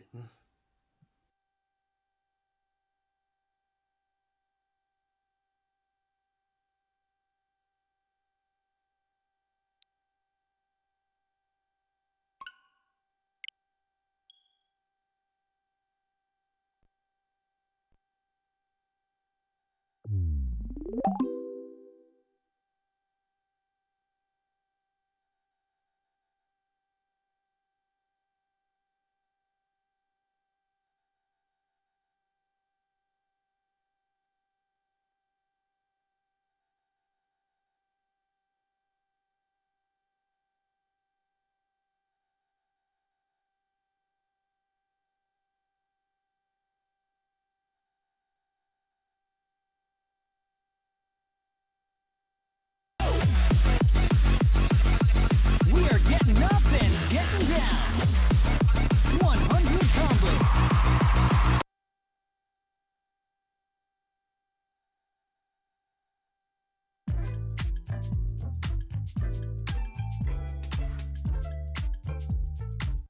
Here we are driving down the road, and all of a sudden, bang! There's a crack in our windshield. You know. Super Monkey Ball. The concept is simple. You're a monkey in a ball, and your main objective is to reach the goal on each floor by navigating various obstacles and hazards, with the difficulties of the floors ranging from fairly easy to absolute insanity. It can be a pretty challenging game, and then there's the people that make it look easy.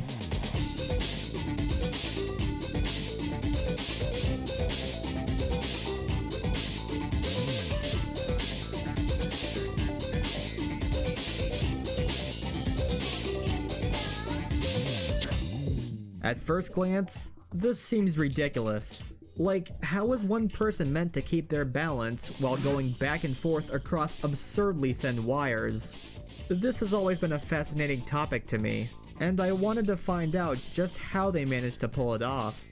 For instance, how long has it taken them to get so good? So I had the game as a child, right? I really enjoyed it. I played it a bunch with like my friends. We ended up beating a lot of the earlier difficulties and then trying for expert eventually. But in terms of when my focus shifted to speedrunning, I watched an AGDQ run of Monkey Ball 1. I kind of watched the run and thought, I think I could do that. I think I might have played like at a friend's house a couple times growing up, but I saw Barhunga speedrunning SMB1 Master on Speedruns Live in like 2013 or so. I think I purchased a copy of SMB2 in like early 2014, and I just like started trying out individual levels, and I thought it was really fun from the start, so I played a whole lot of Isles pretty much since then. I actually didn't grow up playing the game. I kind of got into it from watching IL compilations, and I just thought it would be cool to try and do speedruns and all that, so my focus was always pretty much on speedrunning for individual levels. I feel like the most improvement was the first like 3 years, probably from 2013 to 2015. I grew a lot as a player. Probably to the skill level where I'm at now, probably took until 2020, so that would be 7 years. For somebody else to get to the skill level I'm at now, if they played regularly, I don't think it would take long. I'm not very good. I have really bad reaction speed. But I think the main thing for improvement is just playing more and diversifying the kind of floors that you're going for scores on. In my eyes, the best players are the ones who have a solid set of scores across all the floors in the game. As you heard, there are a couple different ways people competitively play these games, both full game speedruns and runs of individual levels. For Super Monkey Ball 1, this comes from the main game mode, which has different difficulties. This means that if you run through the beginner difficulty, you'd have 10 stages to complete, and if you manage to pass the 10 stages without losing a life, there's an additional 3 stages in beginner extra. The higher the difficulty, the more stages you have to clear, but the one that's given people the most grief is expert. 50 stages of very hard challenges, and an additional 10 expert extra stages if you don't lose all your lives, which would result in having to use a continue. I remember it probably being in like 5th grade or something, being like, you know what, I'm gonna get to the expert extra stages in Super Monkey Ball 1, because I'd like done a ton of stuff. I'd unlocked all the stages, SMB2, you know, gotten like beginner extra, advanced extra, but not expert extra. I didn't even know at the time that you had to get through expert without losing a continue. I thought you actually had to do it deathless. So I actually went and like really deliberately tried to like practice levels.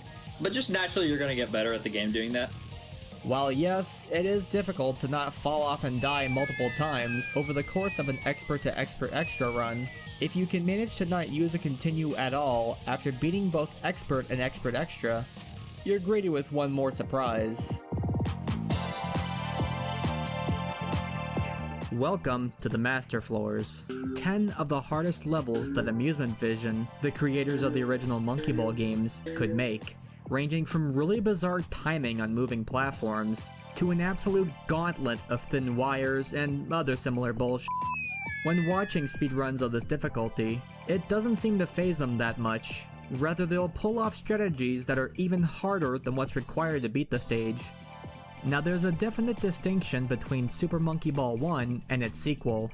As well as having more mini-games, new levels, and a story mode, the way the game feels to play is also different.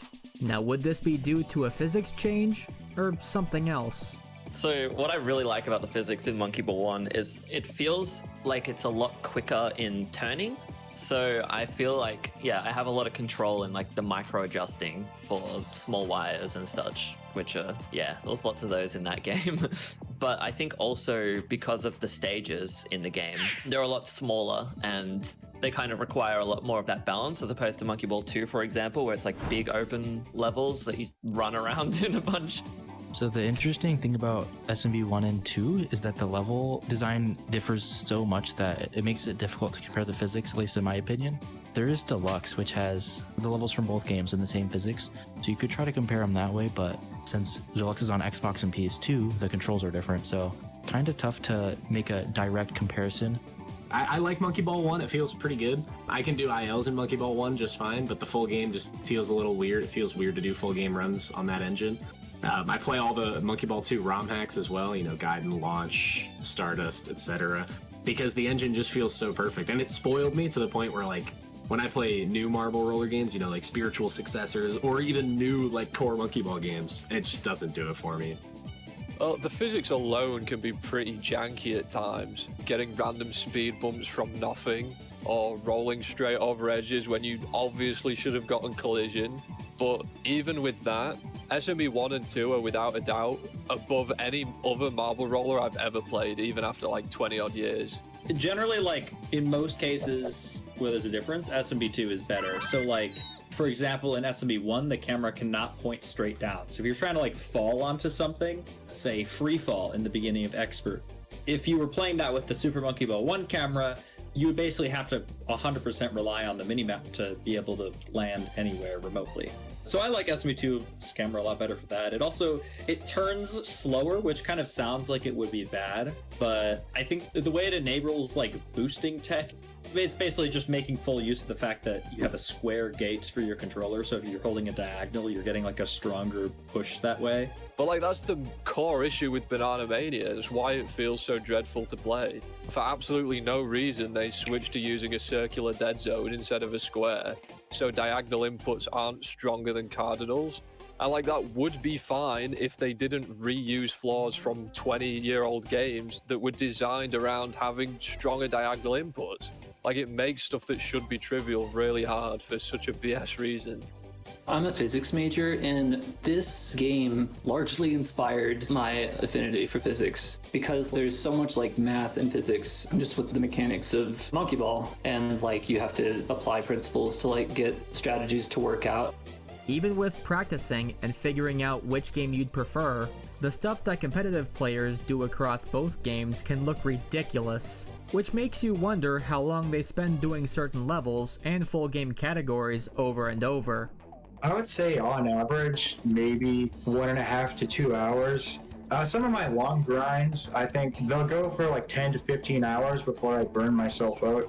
And usually when that happens, I'll take a break for like 6 months to 24 months or something, and then I'll come back eventually and do it all over again and still not achieve it. I hosted tournaments for individual levels. For years and years, I've hosted like 6 or 7 individual level tournaments where 2 players go head to head. I like ILing a lot. A lot of my best friends in Monkey Ball are ILers primarily. I put up a bounty for anybody who could get a full stretch of 10 levels in challenge mode, get the IL record for them in either score or time. So like E1, E2, E3, E4, on and on until 10, or like 11 through 20, whatever it is. And my buddy Tony, one of the best ILers that Monkey Ball's ever seen, he decided to go for it. I decided to do Expert 1 through 10 in Monkey Ball 2 because I already had, I want to say 4 of the 10 records in that set. You know, it was pretty tough getting a lot of them, but nothing compared to Jump Machine, which I saved for last. I knew it would be the hardest. This was made even more difficult by the fact that the record holder at the time, Nambo, had improved the score record for a second time during when Tony was grinding for his own world record score. And I would say, I think I put 50 to 60 hours into that. It took me like 3 weeks of playing. Well, it was night after night after night. It just became a running joke where Tony would clock in for his job at Jump Machine. I would say that was probably particularly challenging for me as well because the strategy actually kind of hurt my hand, which is weird. Like, I don't really get hand pain or anything playing Monkey Ball, but the inputs you have to do on that level are very strange. Yeah, I ended up tying the record, which was held by Nambo, and yeah, I ended up winning the bounty, which I'm really proud of. I can't accurately say what average time it takes to get an IL because it's just like it's all over the board. Sometimes you can get it within minutes. Other times it's like 2 years. The first stage that I ever tried to go for was Stepping Stones. I remember seeing Trademark Toys on YouTube. He got 50-46, and it was a strategy in which you go down the left and you bounce down the first 2 steps normally and then get a little low clip on the third one that gives you enough speed to bounce on the 4th and then bounce on the 5th. I remember just thinking, oh my god, I've got to see if you can just clip off of that third platform without going down. It took like 4 or 5 hours that evening, and then I finally got 5103 in story mode, and then later that day I got 5088. And then Sieve, getting an airtime hit successful, that took like 2 or 3 years. I started going for that like in 2017 or 2018. The strategy I was trying to implement at the time was like getting hit backwards by the thin sieve moving piece and then getting hit backward going to get like a lucky collision off of one of the moving pieces on the circular part. But like I never landed back on the platform. And then in 2020, I tried a totally different approach. And oh my God, when I got that to work out, I was living with my family at the time. And when I got that record, I freaked them out. The phrase jumping for joy. Yeah! Oh yeah! The amount of time players spend to beat times and scores, and even set records, varies largely. But there's also a huge difference between playing one level and playing a whole game. While individual level runs strictly use the in-game timer, with runs going for a time improvement needing to get a higher number given that the clock counts down, full game runs not only use an outside timer, but in some cases can be even more daunting to run against. Like if there's a category in Monkey Ball 2 and I want to get record in it from the ground up, it's hours a day for a couple weeks usually. Like if I do 4 hours a day for a few weeks in most categories, I'm confident that I can either get record or get a bunch of deep record paces. My favorite run I've ever done is my expert speedrun in 15 minutes and 3 seconds. Overall, you know, I'm biased obviously because it's mine, but I think overall that's the best RTA Monkey Ball run that has ever been done. It's like within 7 seconds of my sum of best in a 15-minute category. That was 4 weeks, 7 hours a day. Like it was a full-time job for a month, basically, of playing expert because it's such an intense category and the level of perfection required to get that run was so high. I've always found advanced, even though it's only an 8-minute and change category, I've always found that to be one of the hardest to grind because the first split is so hard to get out of and it's so boring. There's so many hard levels and they're just not very fun. So resetting in the first split at advanced for 3-4 straight hours is just one of the worst days you can have as a Monkey Ball streamer. Despite how grueling playing these games at a top level can be, some players will still want to push the boundaries. I think the point where I like most improved my own skill was when I started speedrunning Super Monkey Ball 651 in mid 2019, basically right after that hack came out. That was one of the first hacks that had like really challenging levels. I started with 651, and I actually very, very clearly remember in Amoeba's first playthrough of 651, he was in World 10 and he was saying like, you know, unfortunately, I think this is too difficult to speedrun. And I was like, no, it's not. This is so doable. This is so speedrunnable. You know, I really wanted to make it a good speedrun, which I feel like I did a pretty good job of. So there's that, but then also the Kaizo Monkey Ball run. That was actually something I did like on a whim in October 2019. I was just doing some Kaizo Monkey Ball speedruns because all the times I'd seen seemed like there was like way too many deaths, way more than you could probably do it in. So I was like, okay, let's try and improve this a little bit. So I did more stuff there. It brought the time down a little more. Felt pretty satisfied. Now, even though most people are willing to grind as long as they have to reach their goals, it seems almost inevitable a select few would wind up to be bad actors, and for a time get away with cheated accomplishments, most notably from certain ILers who would take advantage of a technique that involves rapidly spamming the pause button in order for them to greatly increase their reaction time, which would end up being largely banned from competition.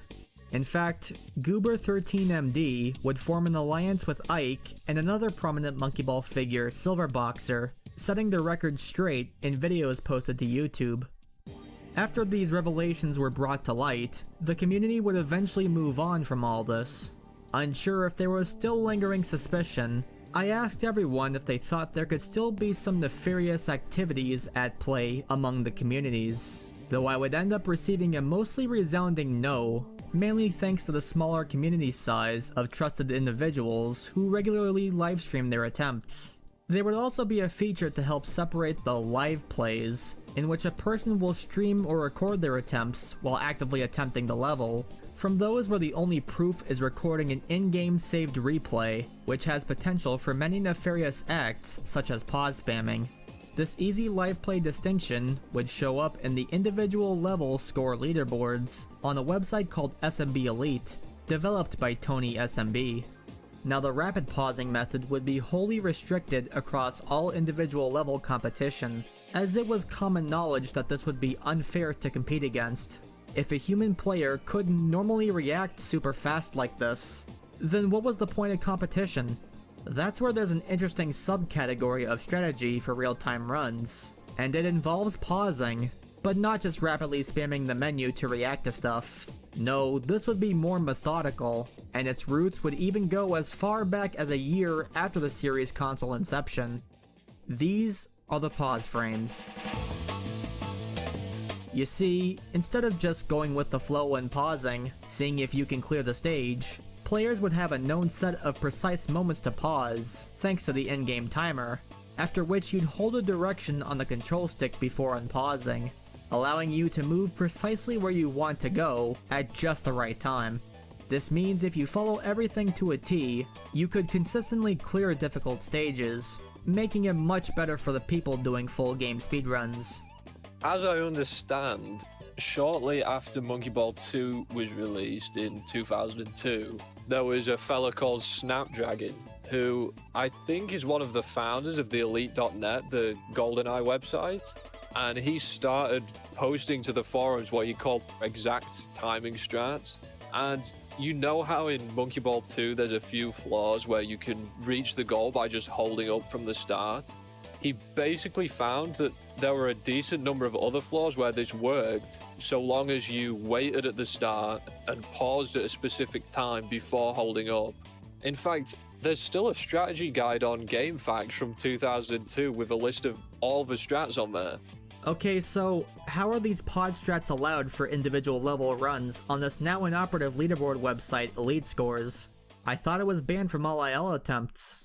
I'm not entirely sure what led up to these strats being allowed on Elite Scores, but it was the perfect timing strats specifically that were allowed, and not all forms of pausing. The rule itself, as horribly as it's written, it makes the distinction that this is allowed and rapid pausing isn't. There are a whole range of opinions when it comes to the modern-day pausing strategy. Some believe it's not a legitimate way to competitively play, while others argue it's a whole new ballgame, where you have to learn a bunch of frames for a ton of levels and react to them quickly, all while maintaining speed. though it's now banned for individual level runs, as it would be unfair when most people are playing the game without using the strat. There are full game run categories where you can either play paused or pauseless. As sheriff, I see every day how illegal immigration has affected Michigan. I hold Kamala Harris and Alyssa Slatkin accountable. Harris and Slatkin have opened our borders, welcoming illegals and then rewarding them with taxpayer-funded benefits. Tea sensitivity is so common. It immediately feels like somebody's poking directly on their nerve. I recommend Sensodyne. Pizza Hut's new My Hut box starts at just $6.99. It's a combo of 2 just for you. Only Electrolux has Smart Boost technology for the most effective stain removal and longer-lasting fabrics. Save up to $700 at Electrolux and participating retailers. To get me out of my own head, I need people around me. People. I guess in the beginning of RTA for this game, I never really felt it was that bad. There was, I want to say, one flaw that it was ever really used on.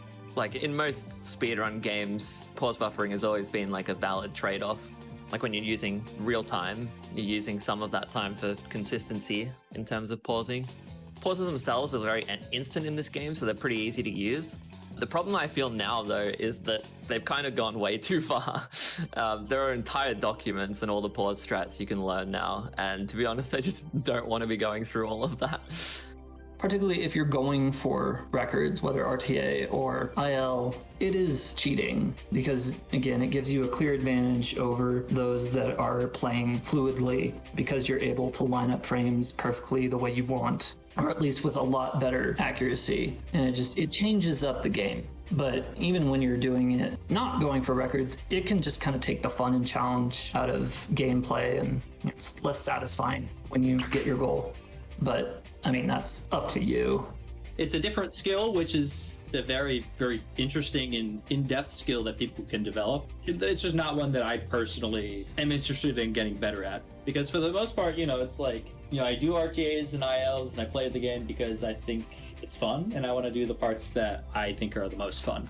I used to think that pause speedruns are like the cheap way to play the game. Is another very skillful, cool way to play the game. It's just not what I want to do, Even though there are mixed opinions about the strategy in general, there is a real challenge to pausing, as while you do have a theoretically infinite amount of time to react to certain situations, when doing a real-time speedrun, that amount of time you set up the pause frames gets added to your final time. So at the end of the day, most of the challenge comes from nailing those pause frames. Even if you have to buffer a little bit, this can make some stages dreadful to play. It's a legit intense skill. I think the hardest pause strats in RTA are miles harder than the hardest pauseless strats. I'm also the best pauseless RTAer in the world, so I'm not like some pause zombie who's like, I use pausing in all my records, so it's the greatest thing ever. I prefer pauseless gameplay to pause. I would rather do 5 difficult pauseless strats, like a folders or a spiral bridge or an 8 bracelets, whatever it is. I'd rather do 5 of those than do curve bridge or gimmick pausing. The pausing is outrageously hard, and it's outrageously hard to do consistently and fast. And I think people who come into a stream for the first time and watch an RTA run are just like, oh, this is just guaranteed because you just have to pause on the frames, And I think that's kind of close-minded. Whether or not people may see this as being cheap or unfair, you can't deny that there is skill in being able to pause fast and on time, or even very quickly buffering pause inputs to inch the timer ever so slightly, on top of the uncertainty of if a person will even be able to get a strategy like that as fast as possible. I'd say there's merit, if someone enjoys doing RTA pause runs, why not? It exists on the leaderboard, so, as long as it's separated, then I don't think there's a reason not to allow people. All of that aside, the Monkey Ball community at large are some of the most dedicated players I've seen, devoting hundreds of thousands of hours into beating their own personal best scores and times, even if at times it's just by a slim margin. Gotta shout out Scrap as the god of ILing Monkey Ball 2. I mean, just the other day he got a giant comb time record using a strat that had never been pulled off by a human being before, and I feel like that's the 10th stage he's done that on in 2024 alone.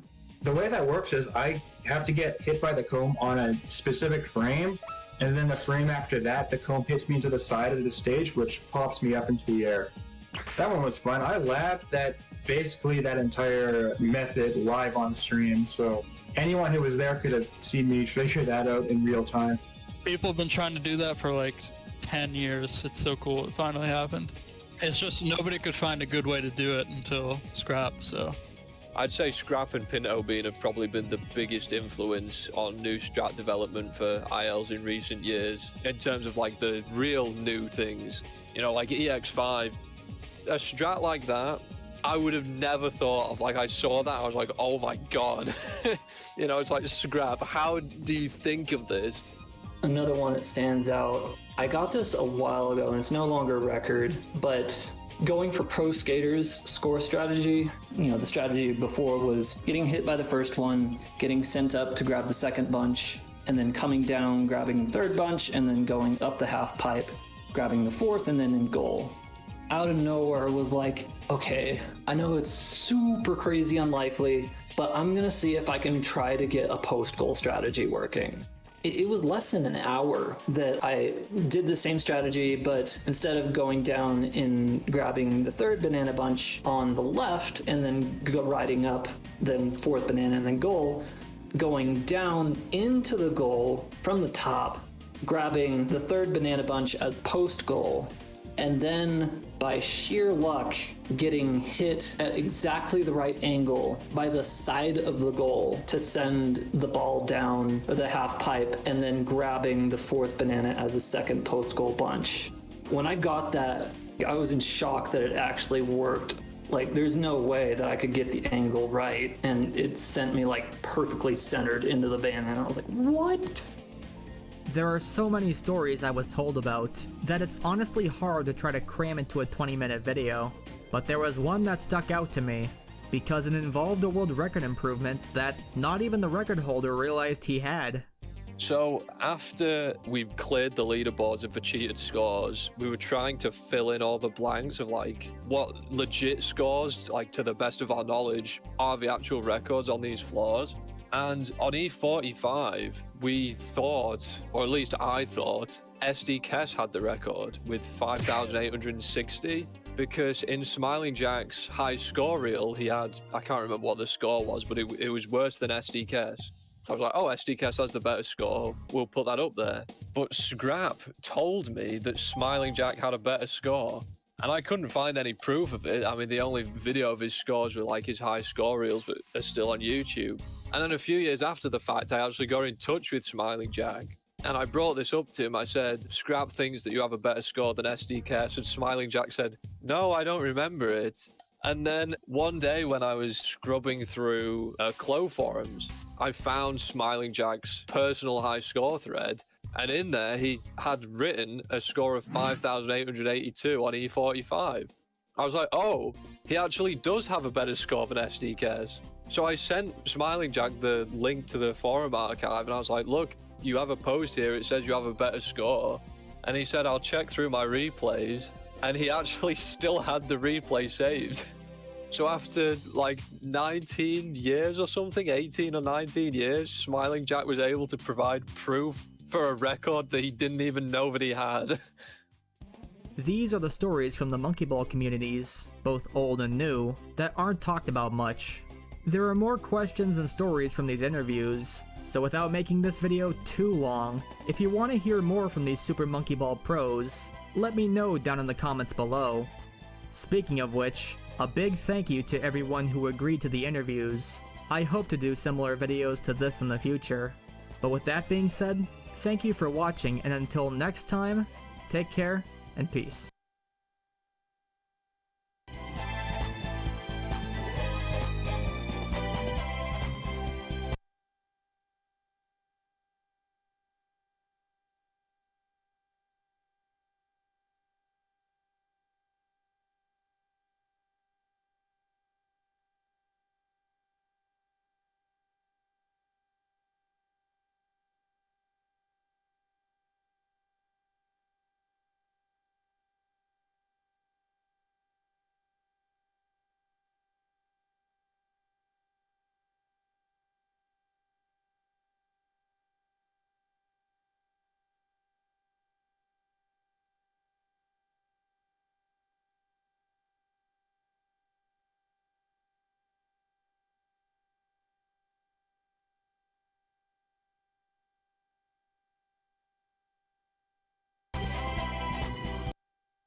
you ready?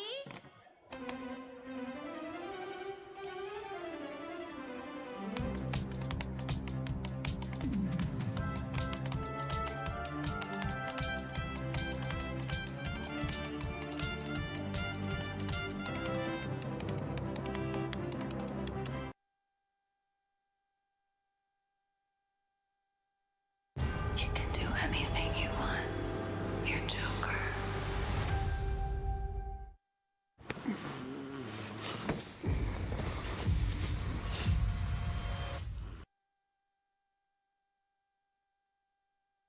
Is released, which, last time I checked was like maybe about 9 years ago. Other than that, your best bets are the secondhand market or just learning the instrument for realsies. But screw learning a life skill because Fortnite's here to rot your brain. Let's talk about the Riffmaster now. With the release of Fortnite Festival, Harmonix announced their intention to release a new guitar for the mode, which is this. The Riffmaster, an instrument made for Fortnite Festival but totally usable as a guitar for Rock Band 4. Features-wise, it is practically the same as 4's Strat, but with a foldable design, an analog stick, headphone jack, and a copyright-friendly design. Yeah, it's a shame Harmonix and Epic decided against continuing their partnership with Fender for Festival, but it's not a bad design, and it really fits well with the Fortnite aesthetic of just being as wacky as possible. According to accounts, there can be the occasional defect, so be careful when you get one, and have fun. Next is the white drum set. The Wii version of Rock Band 1 was released a little bit after the original release for PS3 and Xbox 360, and to sweeten the pot and make this version feel a bit more worth the wait, Harmonix included an exclusive white version of the drum set, just for the Nintendo fans. While I'm more of a classy black kind of dude, I must admit I kind of dig the way this drum set looks. It's charming, it blends in with a lot of the other Wii peripherals and makes it feel more official, you know what I mean? Looks like my Wii Zapper has a friend! Too bad Harmonix didn't stick with this design for the sequels, opting for the typical drum set color scheme of the other consoles. Something something uniformity, something something easy to bulk manufacture. Rock Band 4 Rivals is an expansion pack for Rock Band 4 which adds upon the vanilla game in a few new ways, namely the Rivals mode.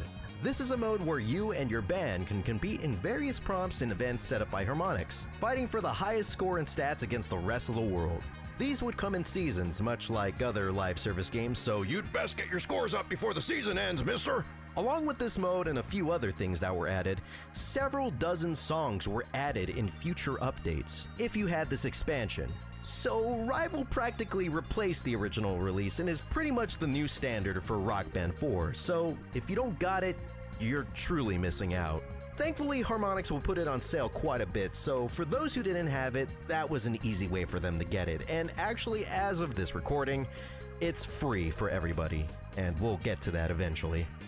Pre-rendered performances, and don't worry PS3 and Xbox 360 players, this doesn't apply to you. This only applies to all the PS2 versions of the games and the Wii versions of 1 and the track packs. Considering your main focus will be on the song you're playing, it isn't too big of a deal these versions don't have real-time graphics in the background. But you do lose out a little bit on the magic that comes with playing Rock Band. There's some people out there who will never be able to experience the fun and creativity that comes with making yourself as a rocker in these games. Choosing your favorite instrument and perfecting it, and then going out there and losing yourself to the all too familiar fantasy of being in a rock band that makes waves all around the world, if even for just one moment. I'm playing as Peter Griffin in a band comprised of SpongeBob SquarePants, Inugami Korone, and former President Barack Obama. And now the final entry for this tier, and it's not as big of a doozy as you may think it is. Guitar Hero was made by Harmonix. Now, before Rock Band was ever on the radar, Harmonix dabbled in making other rhythm games. They made a lot, and it's pretty much their wheelhouse. It's what they do. They made games like Frequency, Amplitude, and of course, one such game was Guitar Hero. Yes, that's right. Harmonix did indeed make their own competitor to their Rock Band series. Now, this is common knowledge at this point. Back then, it was a huge talking point, but now I'm pretty sure most infants are born with this innately, like some sort of survival instinct. But it is still a very interesting factoid, so I still felt that it was worth keeping on the iceberg. Project 2025 seems harmless, but it would give Trump power like no president has ever had over your daily life. His plan includes a nationwide abortion ban, ripping away access to contraception, gutting affordable health, eliminating the Department of Education, allowing companies to deny workers overtime.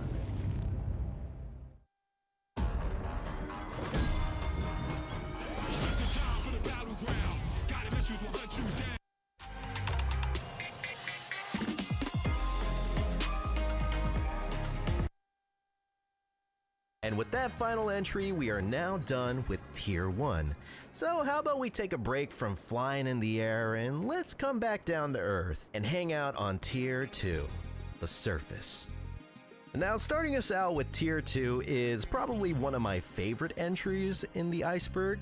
It's the keyboard.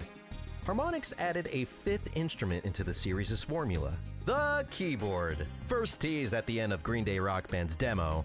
With this instrument, you'll play things like piano, synth, brass, flutes, basically almost any of the other fun miscellaneous instruments that are included in a song.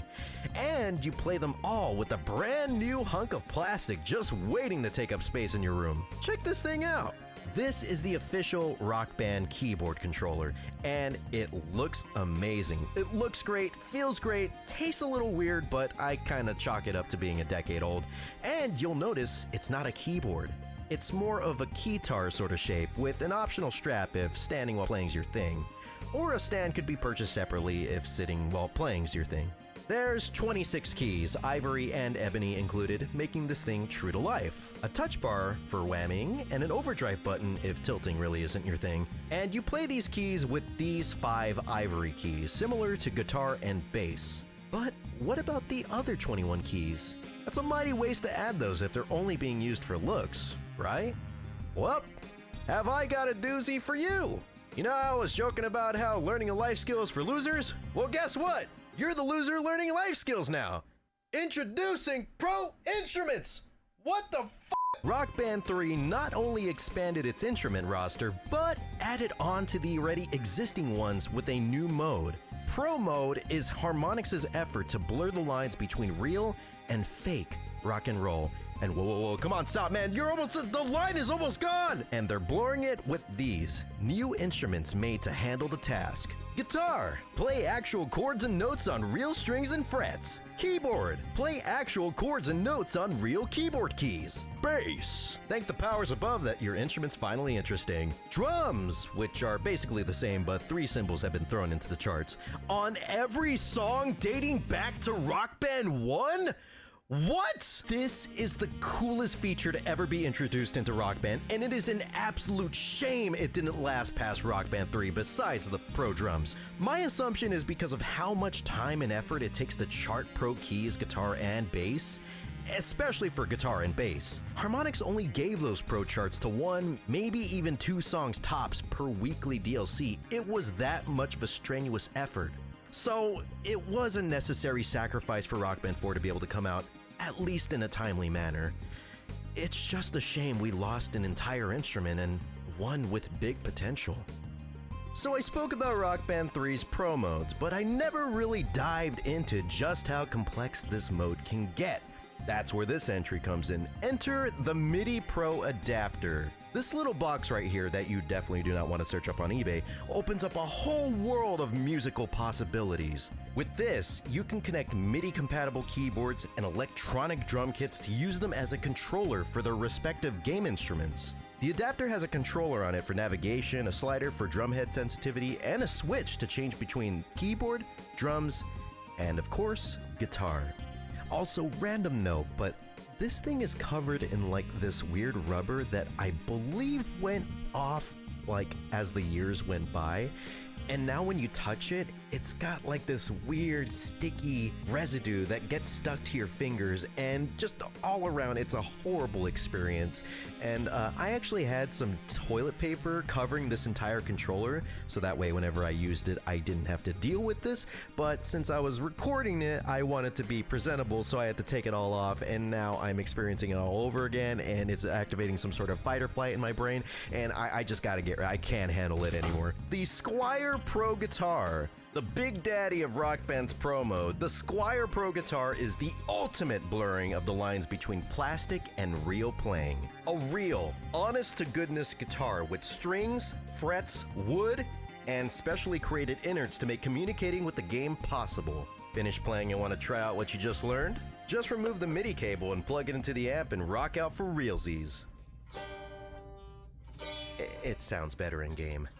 This is an anomaly. It feels like it really shouldn't exist, like, at all. I mean, it's an official Fender guitar that's primary selling point is that it's a video game controller. Would it be ironic to be classically trained on this? Yes, it's a big deal, but it isn't the first time this has happened. We wish it was. But Harmonix was the first to actually pull it off successfully, making their vision for Rock Band 3 a reality. To create a game that lets one play as casually or as professionally as they want. And if they're not professional, they can become one. All they need is a game, a dream, and a controller unlike anything we've ever seen. Almost unlike anything we've ever seen. And this next entry, while it still has the moniker of Pro, really has nothing to do with the Pro instruments from Rock Band 3.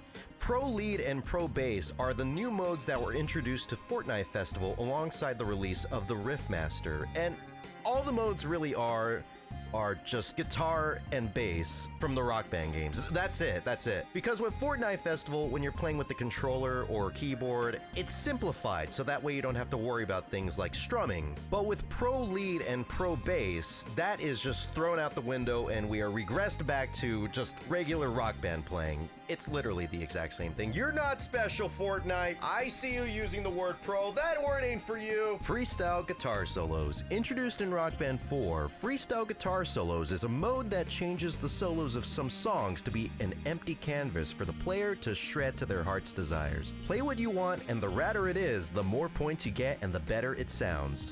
Playing would make guitar noises that match with the song in pitch and tone, and it's really, really cool. This was a widely supported feature at the start, but was basically axed, no pun intended, since it was likely not a popular one. Which is a shame. It's probably the most customization you could get in that game because we're not getting it in the character creator, that's for certain. Oh, Rocky Drama. With the Rivals DLC for Rock Band 4, a new mode called Rocky Drama was introduced. It acts like a sort of story mode with live-action actors in a quasi-documentary film VH1 behind-the-scenes sort of thing. I haven't seen much of it since I actually don't play Rock Band 4 that much, but it seems pretty cheesy.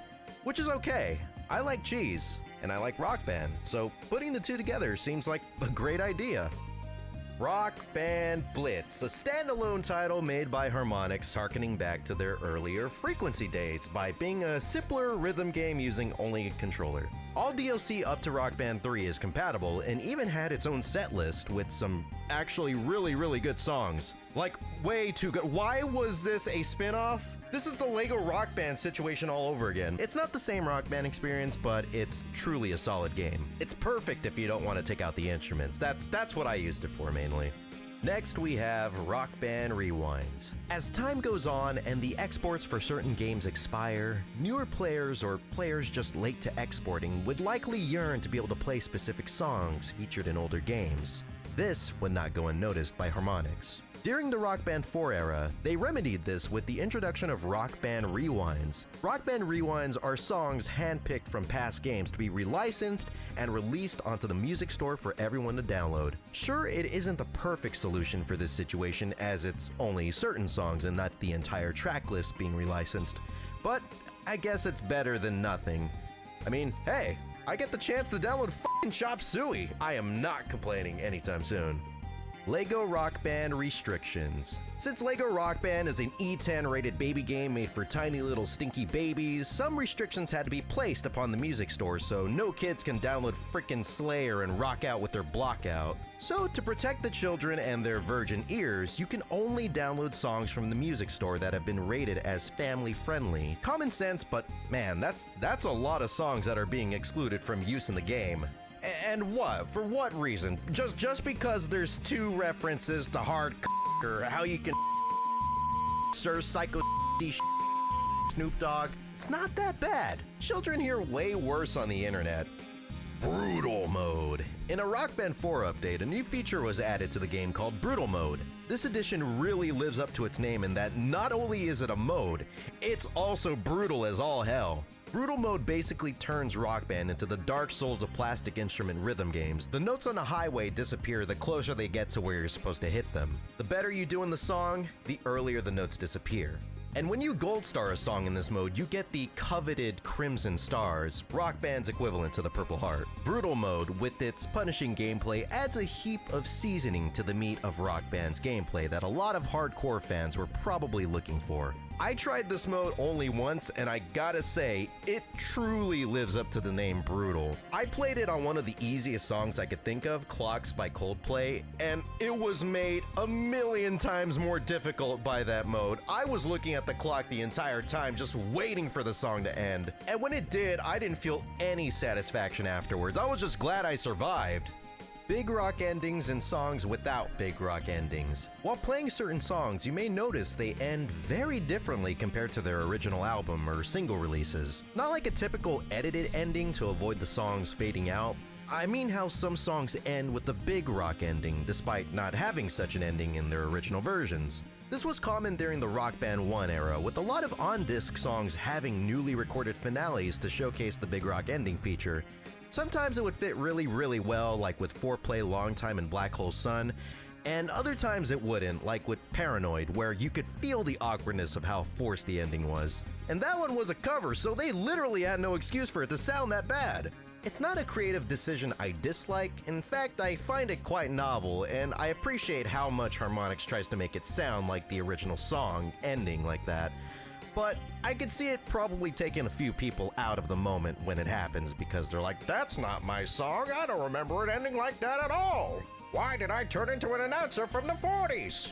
Anyways, on to the next entry, kiddos. Rock Band Network. During the Rock Band 2 era, Harmonix introduced the Rock Band Network for Xbox 360 and PS3, a way for independent companies or individuals to easily create and publish songs to Rock Band, practically giving the game a potential for unlimited content, as well as chances for smaller indie bands to get their own DLC. The network was expanded upon for Rock Band 3, allowing for harmonies, pro drums, as well as pro keyboard support. Rock Band 4 was also destined to get its own version of the network, but plans fell through and, well, we'll talk about that a little bit later. Eric Cartman's Poker Face. Alongside Lady Gaga's cover, Poker Face, sung by Eric Cartman of South Park fame, was released to the store, probably just to fuck with everyone. I don't give a crap about whales, so go and hug a tree. The game itself was actually included in an episode of South Park, with Cartman and his other friends playing, I forgot their names. Anyways, they were playing and Cartman was singing Poker Face, and that's likely what led to the song's inclusion on the store. PDP adapter. I'm assuming it's about the Xbox One wired legacy adapter, which allows users to play Rock Band 4 with wired Xbox instruments. It's really rare, and I think the only wired instruments for Xbox came with Rock Band 1, and the thing only has one connection? Damn. Is it worth taking out a mortgage that only lets you play on one instrument that likely has sticky frets or loud drum heads that can wake up countries on the other side of the world? For some people, apparently yes, and those people are inhuman and scare me, and I'm gonna go hide in my hole now, so that way I never have to see such horrors beyond my comprehension. Freestyle vocals. So this was an option that was introduced in Rock Band 4 alongside freestyle guitar solos.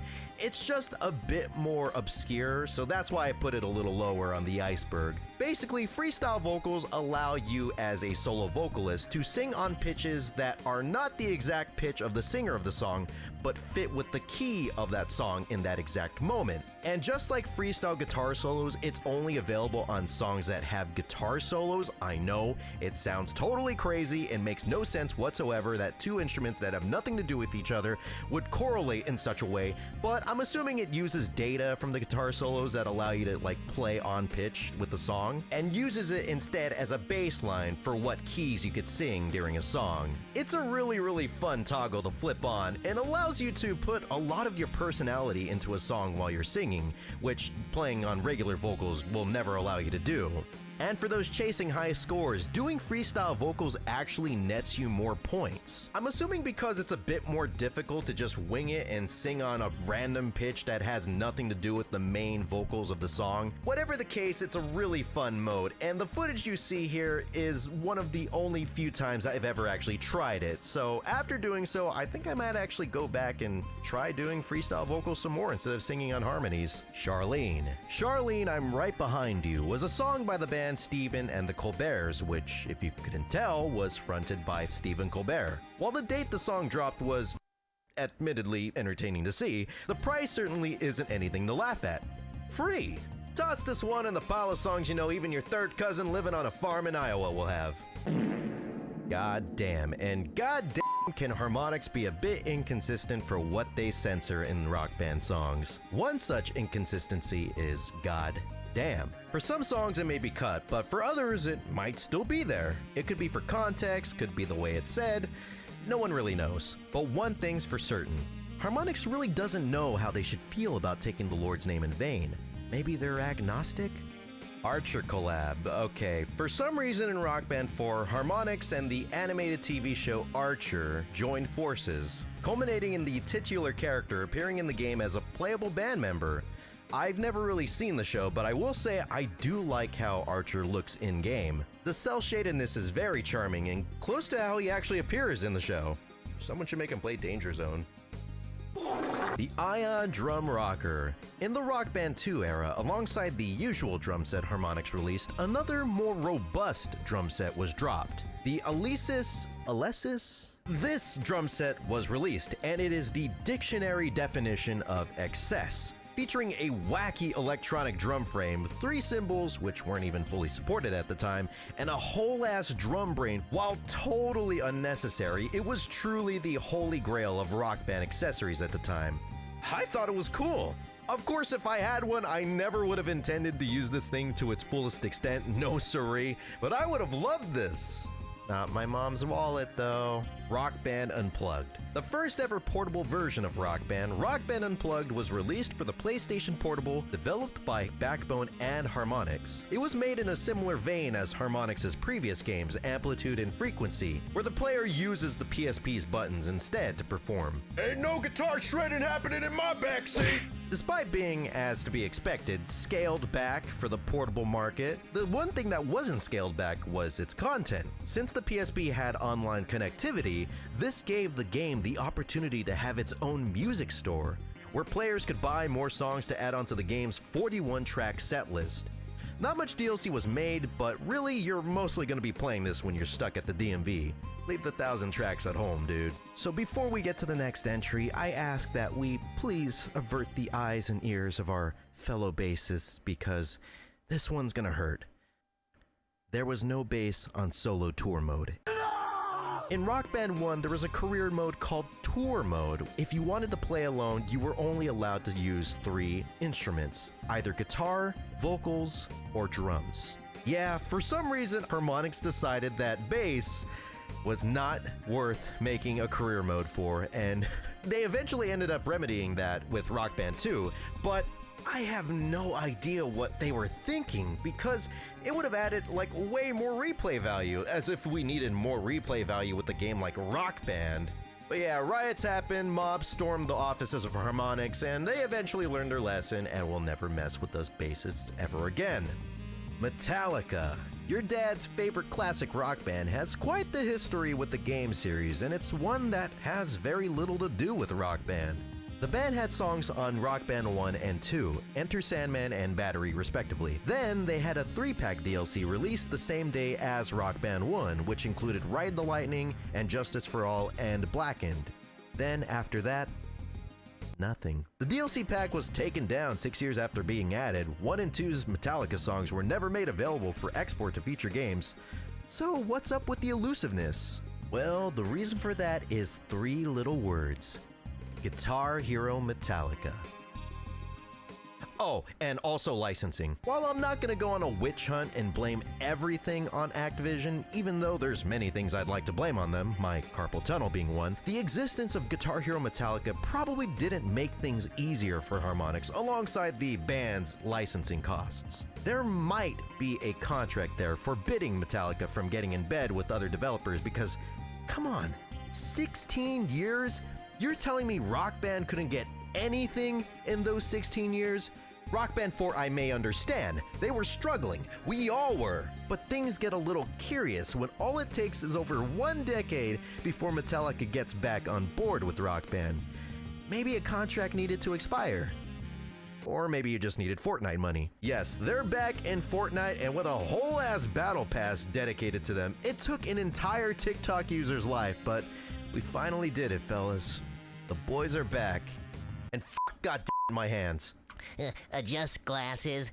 It's Rock Band, not Pop Band. This is a common complaint and infamous quote brought up by members of the community, sometimes unironically, about the inclusion of more mainstream, popular songs making it into Rock Band. Think your Lady Gagas, your Justin Biebers, your Burzums. They're pop garbage, not rock.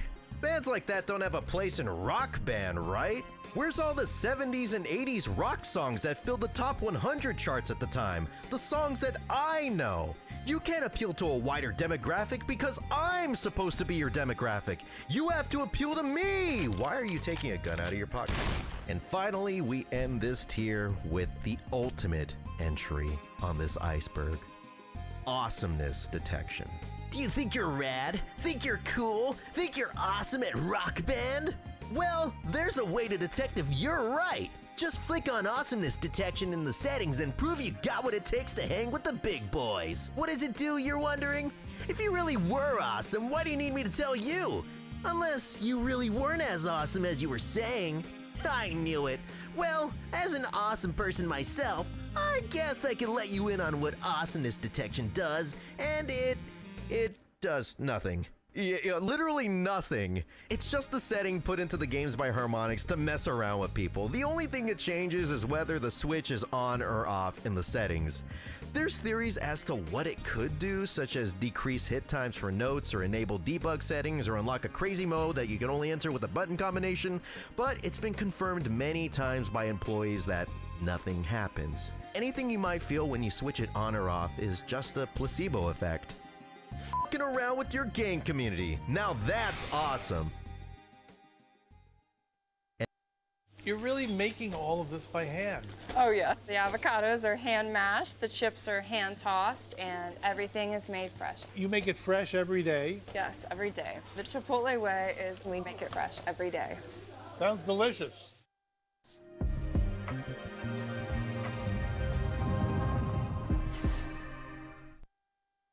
And with that entry, that is the end of Tier 2. Now, we've been through the skies, we've touched down onto the surface, and all of that has been great, but if we want to find more information, we have to go deeper, past the surface. Now, I'm pretty sure you know where we're going next, so I'm going to ask you ahead of time that you hold your breath as we dive down to Tier 3. The start of the bottom of the iceberg, and where the iceberg truly begins. It may be dark, and it may be a little scary, but don't worry, I'll guide you through this. Now, let's start this tier with our first entry, Harmonix Bands. Wait a second, that's not dark or scary. Harmonix is not only a company full of game developers, but it's also a company full of musicians. Some games included songs from some of their bands in their setlist or as DLC. Freeze Pop, Bang Camaro, That Handsome Devil are just a few of the bands, and man, they're all pretty good. I can see why they included themselves on there. Alternate lyrics, ooh, we're getting somewhere spicy right now. Rock Band being a T-rated game in a world filled with endless amounts of popular non-T-rated songs might find it a little hard to include popular hits that might just be a bit too dirty for the ESRB. Many songs in the game have had to get a soap in the mouth before they were able to set foot in Rock Band. Some used clean versions while others were edited by Harmonix themselves. Whatever it took to get the songs on the game, they did it. And yeah, it sucks it has to be this way, but it's probably better than the alternative of not having the song on there at all. Unless we're talking about Sir Psycho Sexy, where they just cut out like half of the vocals. At that point, they should have just left the song out or make their own vocals or something. SpongeBob DLC. Where's Squidward DLC? DLC featuring songs from everyone's favorite sentient sponge was released for Rock Band with a total of 7 songs altogether from Mr. Bob himself, including hits such as The Best Day Ever and Where's Gary. Unfortunately, there was no Sweet Victory released as DLC, but considering SpongeBob wasn't a one-time DLC drop, maybe we might see it come down the line. Alright, we're gonna get a bit more technical with these next 2 entries, starting with stemless songs. These are songs which do not have any separate audio tracks for the 4 instruments, likely because master tracks for the songs are not available. It's very, very, very rare to come across songs like these because Harmonix tries to get stems whenever they can, but when you do come across one, it's really uncanny. Feels like I paid $2 for a Clone Hero custom song. And since I talked about what happens when there's no effort put into the stems of a DLC song, let's talk about what happens when there is some effort put into them. DIY stems. Who would have thought that 3 little letters can put the fear of God in you? This is when a song has instrument stems literally ripped out from the MP3 file of the track. Via the magic of audio editing. Results can vary. Sometimes they sound okay, sometimes they, well, I probably would have preferred if it was just stemless, but hey, the effort is appreciated. Thanks for doing what you can, Harmonix. Rock Band Network Rewinds, basically a rehash of Rock Band Rewinds, but instead of an official DLC song, it's a song from the Rock Band Network, made available for play in Rock Band 4. These were usually the songs that were most popular or most requested from the community, so don't expect your brother's, friend's, uncle's band that played one time in 1983 to show up. And due to licensing restrictions, Rock Band Network Rewinds are considered separate DLC from their earlier Rock Band 2 and 3 counterparts, meaning they must be purchased again for Rock Band 4. Fun stuff. Fallout collab, hey, this is something that's pretty topical. In 2015, Harmonix and Bethesda did the unthinkable and collaborated, and somehow the world is still standing. Fallout clothing was released to promote the recent entry in the Fallout series, Fallout 4. Deck your band out in some slick-looking Vault 111 jumpsuits. Battle of the Bands, a mode in Rock Band 2 that allowed players to go head-to-head with others in challenges created by Harmonix. They varied from things like get the highest score on this song or get the most stars in this set list. Beat the score of someone else and protect your spot. Challenges were updated quite frequently, some lasting up to a month, some lasting less than a day. I didn't dabble much with it since I didn't have a constant source of Xbox Live and didn't have any friends, but it looked kinda fun. Red Hot Chili Peppers D-lists. Red Hot Chili Peppers, that one band that did a song for the Beavis and Butthead movie and literally nothing else, well, they were a band that had quite the presence on Rock Band, on disc, and DLC. Keyword had. The Chili Peppers were hit very hard by the D-list hammer, having all of their songs removed, including almost all of their album Blood Sugar Sex Magic. Just one song remains of that album as of this video's posting. Give It Away. And that was a song that was re-released alongside Rock Band Blitz, so I don't even know if I'd count that. Curse you, Harmonix! Put Daddy California on there as a Rock Band rewind and my life is yours! More Muse. Something that can probably be agreed on by most of the community is that the thirst for Muse is real and unquenched. Likely one of the most requested bands for Rock Band, Muse has only ever appeared once in the series, with their song Hysteria being released as DLC way back in 2007. Over 15 years and still no Muse. At this point, Harmonix might be just trolling us for the hell of it, and we may never get another song from Muse. Is what the people that made this iceberg a few years back were probably thinking, because on August 30th, 2022, the Harmy Gang announced that the band would finally grace the series once again with 3 songs as DLC, including Knights of Sidonia, famous from its appearance in Guitar Hero 3. Hope you enjoyed the DLC, Muse fans, because it might take another 15 years or so until you get some more. Full album DLC. Some albums were released as DLC in their entirety. The albums released were ones that held some significance in music history or were just really popular, like No Doubt's Singles album, Nirvana's Nevermind, and 3 Beatles albums. Despite that, these releases were very rare, likely due to it being a huge endeavor and a risky one too, since singles have wider appeal. These were for the hardcore fans of the band, as well as the hardcore fans that likely existed in Harmonix, who I'm pretty sure fought tooth and nail to get these albums in there. American Pie. American Pie was the final DLC released for Rock Band during the Rock Band 3 era. It marked the end of 6 long, healthy years of weekly DLC from Harmonix. And what a way to end it. An 8-minute song about the deaths of some of music's biggest names at the time really helps sum up all the feelings fans and even Harmonix must have had at this moment in time. The rhythm game craze had died down, Guitar Hero and its DLCs were already long gone, and Rock Band was the only one left standing. Until they couldn't stand anymore. And with their final breath, they let out not a cry of fear, but one of happiness. It may be the end, but let us celebrate, not just Rock Band, but the genre as a whole, before we lay to rest. Then we all know what happened after that. I Still Believe, the song that signaled that not all dead things stay dead, at least for Harmonix. Randomly out of nowhere in March 2015, I Still Believe by Frank Turner was released for Rock Band 3 for the low price of poverty, a song to signify that Rock Band was making a comeback and weekly DLC would be returning alongside it, starting with this song that's not only free, but fun. Last Resort demo version. For Papa Roach's magnum opus, Last Resort, Harmonix had to make do with the demo recording of the song as the version we all know and meme just wasn't available. While getting a different version of a song can be interesting and exciting, for some songs, especially ones that are as popular as Last Resort, it can feel just wrong. And Harmonix must have felt the same way because with Rock Band 4, the song was changed up ever so slightly, finer tuning for the mix, and a brand new intro that fits a little bit more with the version that we all know and love.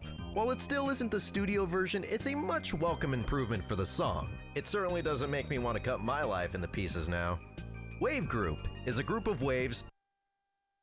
No, a company that created music mainly for use in video games. In the Rock Band 1 era, Harmonix tasked them with creating covers of songs where using a master track was not possible or just way too expensive, like Paranoid or Greengrass and High Tides. Past Rock Band 1 though, their services were no longer needed, with Harmonix using only master tracks from then on. I honestly prefer it that way, but some covers that they made, like My Sharona, were absolutely killer. Killer enough to get a freaking Pro Guitar update.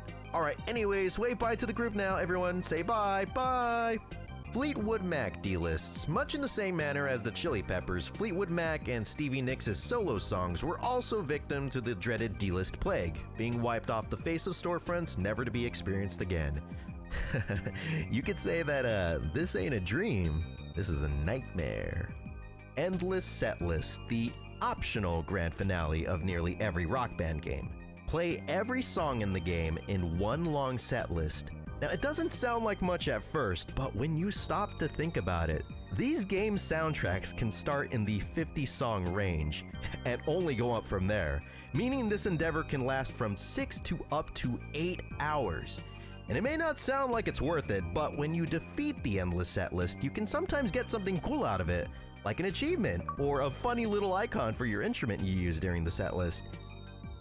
I pissed my pants for this? Rock Band VR, a spin-off created for the PC, focusing on using virtual reality to make the player feel like they're playing on stage. Think Guitar Hero Live, but not live, not Guitar Hero, and not bad. The gameplay was different, getting rid of charts and letting the player play along to the music and being scored by how close they were to the song. Kinda like freestyle guitar solos, but instead of the solos, it's the entire song. But a more traditional chart mode is included as well. Also, it was guitar only, so I take back what I said about it not being Guitar Hero. Rock Band 4 PC? Back in the year 2016, Harmonix made the announcement that they would be bringing over Rock Band 4 to PCs, a first for the series. However, extra funds were needed, so the company enlisted the help of Fig, a crowdfunding platform, in order to help secure funds to port the game over. The port would of course make it possible for PC players to finally get a piece of the console rhythm gaming pie. Officially. No more Frets on Fire for us. But it would also come with a slew of other PC enhancements, such as keyboard and mouse support for the menus, and a way to easily make custom songs. Yes, with the PC release of Rock Band 4, Harmonix was planning on beginning a whole new era of Rock Band Network, with full integration into Steam to allow for easy sharing of user-created songs. Sounds great. Rock Band gets another shot in the arm on a new platform and even more features than its console counterparts, with maybe even a potential for more instruments being produced to coincide with the release. But alas, some things just aren't meant to be, with the $1.5 million goal not being reached, falling a little over halfway the mark. And with that, the game never made it to PC, and so far there are no plans to bring it to the platform. There's hope that maybe with Epic's backing, another chance at a port could happen, but for now, rhythm game fans will have to make do with alternatives like Clone Hero or Frets on Fire or something else. Wonder what? The next entry is I'm just kidding, it's Yarg. Yarg is not yellow alternate reality game, it's not the thing that pirates say all the time, it's not even an anagram for Gary. It's a fan-made game that was created to bring the Rock Band experience to PCs. If you're familiar with Clone Hero, it's the same thing as that. Basically, you add songs to a folder and you can play them in a style very reminiscent of the series we all know and love. Besides having that same vibe as Rock Band, it's also doing its best to bring over all the features across the series, such as vocals, keyboards, pro modes, and a whole host of other features. It's constantly being worked on and updated, so keep an eye out for it. Just understand it's a fan-driven effort, so while they're making big strides, those strides will take time. Absolutely worth it though. Where Epic fails, the fans succeed. Nobody is more passionate, creative, or innovative than the PC modding community. All instrument mode. Rock Band 3, as we talked about earlier, has a total of 5 instruments, 7 if you count harmonies. 7 players. Imagine the size of that living room. Well, due to the console controller limitations at the time, you cannot play with every instrument at the same time. Normally, that's where all instruments mode comes in. This toggle, when switched on, allows all instruments to be played at once. Vocals are enabled automatically, freeing up a controller slot for another instrument to join. Everyone gets to play. No one has to be left out of your 7-person Rock Band party now. The bassist probably wouldn't mind though. Paul Blarp Blarp. This is very random and something that I find myself remembering at the weirdest of times, like when I'm playing Rock Band Unplugged at the DMV, is that the series made an appearance in Paul Blart Sorry, I have a hard time saying Paul Blart Mall Cop normally, ever since I saw that Red Letter Media video. Anyways, yeah. The series made an appearance in Paul Blart Mall Cop. I didn't watch the movie, do not get me wrong, I will eventually get around to watching this beautiful masterpiece someday in my life. Rock Band's Fortnite cameo.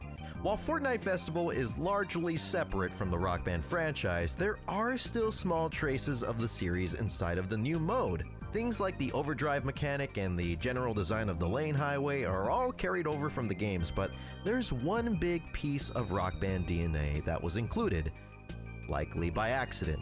Tucked away in the tutorial for Festival is the instrument icons we all know and love. Some flipped for some godforsaken reason, I don't know why, but how this got past Epic is beyond me. It's the very first part of the tutorial, the first thing some people see even.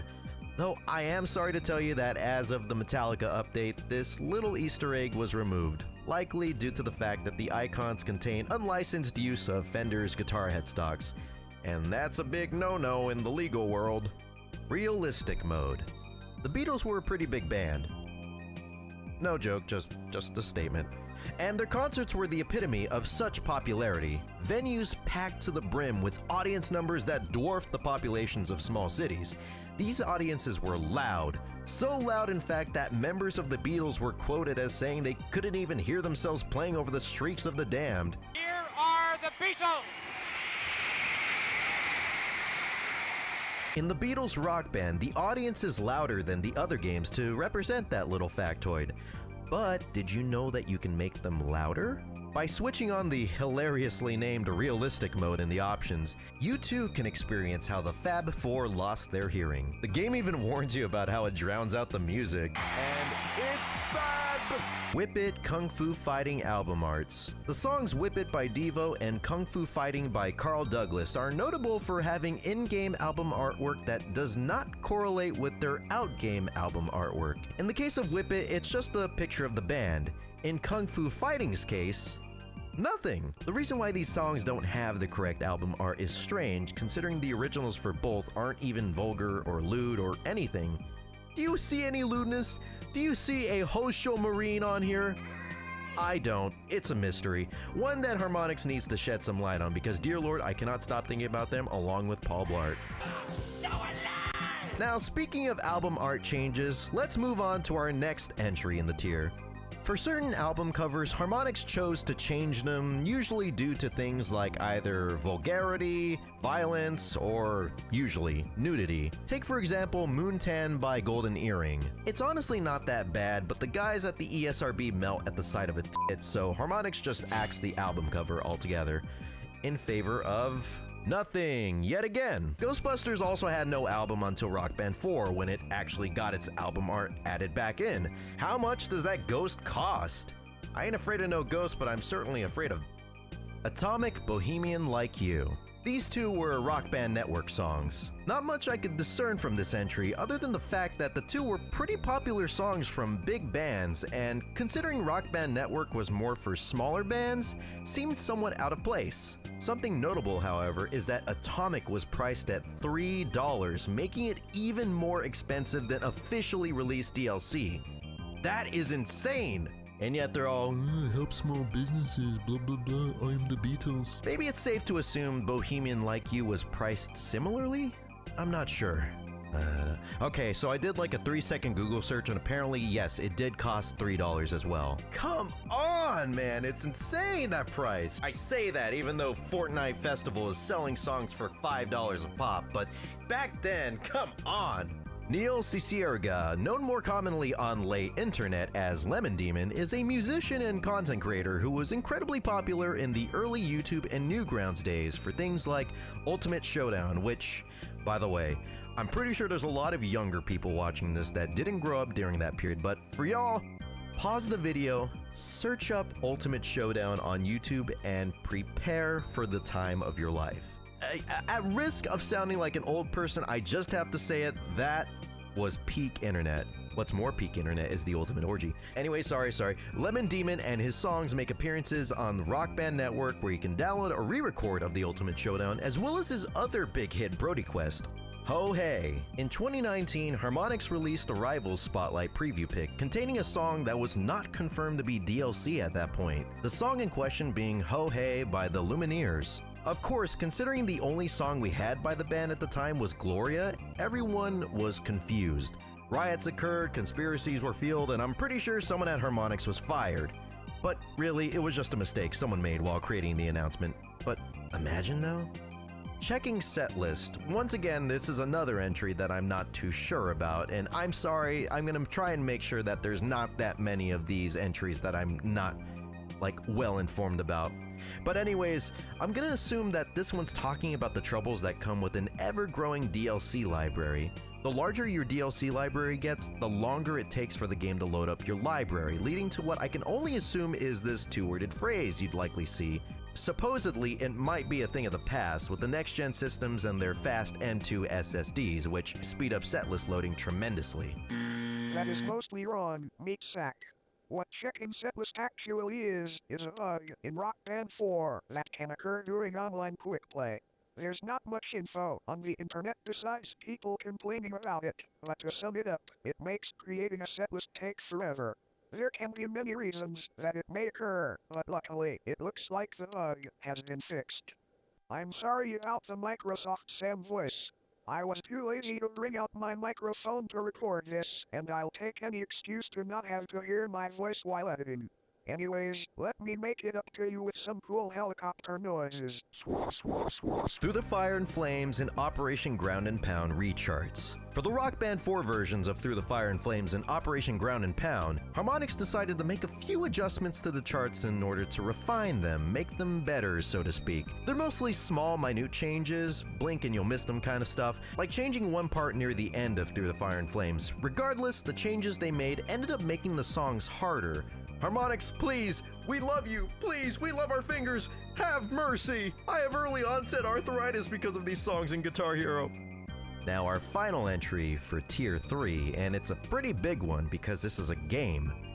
This is Rock Band Japan. Rock Band is a series that doesn't really have any footprint in the East, specifically Japan. No game from the series had ever released in good old Nippon, which is crazy considering the popularity of rhythm games in the country. A total missed opportunity, right? Well, that's something that Harmonix noticed too. A long time ago, the developer revealed that they were going to be partnering up with Q Entertainment, the developers famous for games such as Rez and Every Extend Extra, to create a new version of Rock Band tailored specifically for the Japanese market, creatively titled Rock Band Japan. It would feature songs from popular Japanese bands and would absolutely gel well with the ever-growing market of rhythm games. But the project never came to be. Conflicts such as music licensing, instruments taking up space in Japanese homes, and the consensus that Japanese people tended to be quieter when at home were just some of the few roadblocks Harmonix ran into when working on the title, and so the game never came to be. And as far as I know, there wasn't really anything that came of it. Some people say there were title screens that were floating around that looked just like Rock Band 2's, but I don't know. I feel like if anything, they were probably just like fan-made title screens or just mock-ups or something like that. I don't think anything came from this, other than the fact that it was announced. What a shame. It would have been a really interesting game to see actually take off and probably grow the brand Rock Band even further than here in America. You win this round, Guitar Freaks and Drum Mania. You win this round. Food prices are just too high.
I'm running late, but I am back. I was gonna turn this off because I'm only playing for like an hour or two.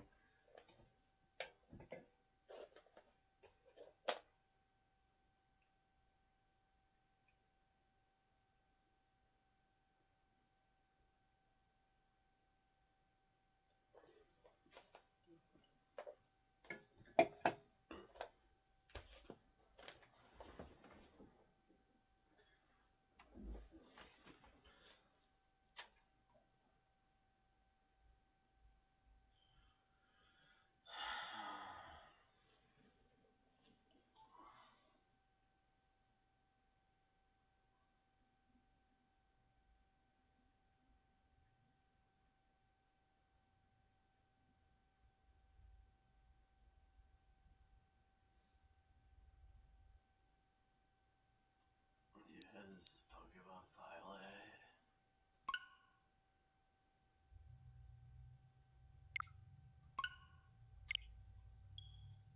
Let me stop being lazy.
Step into the ring.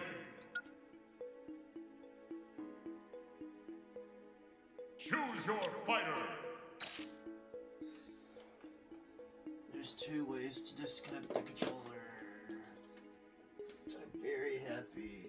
The devs thought of that. Good stuff. I want Dark Pit. Dark Pit.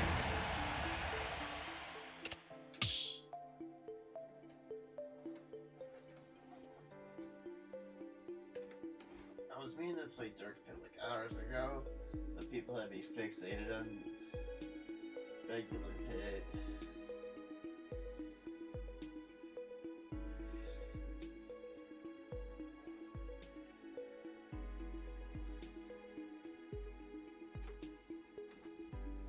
No, you know who I really feel like playing?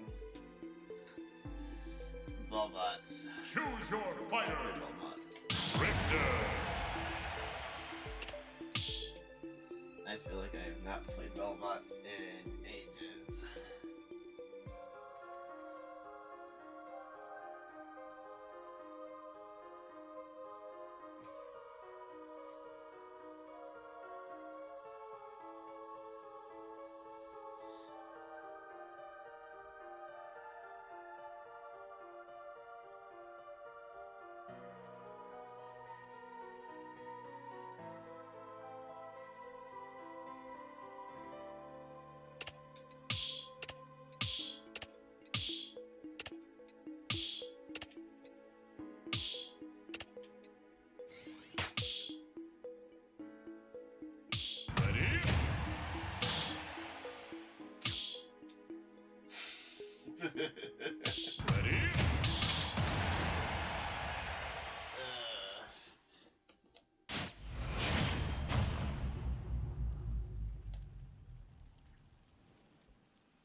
Away, you feed!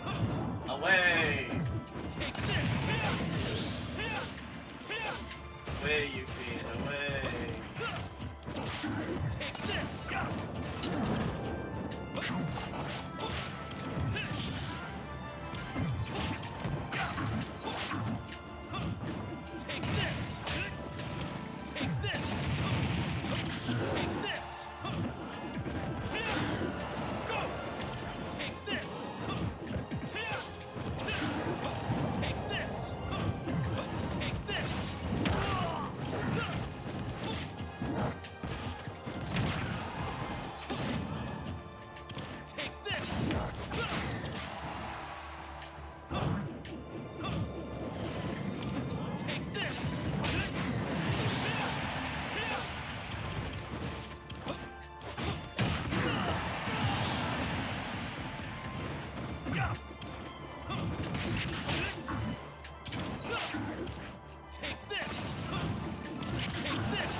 Shield low.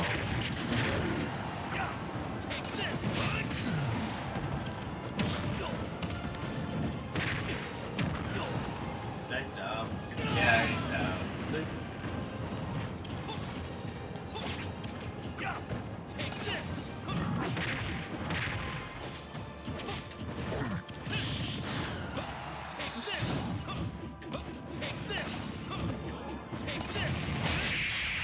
So much fun, dude. I get to turn my brain off and push the B button.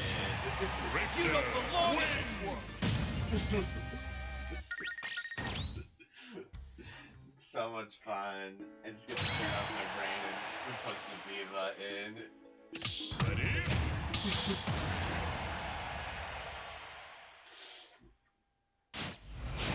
My whole neutral is like 80% pushing the B button. And like 50% A button. 5% RAM. Go! Go!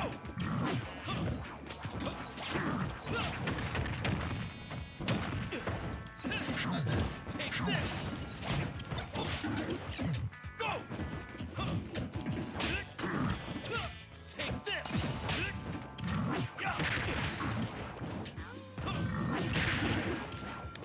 Take this!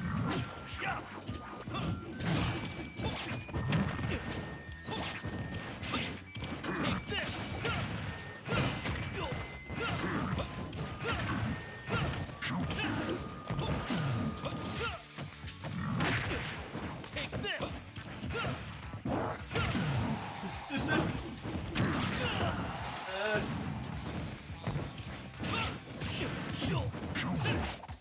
I'm safe.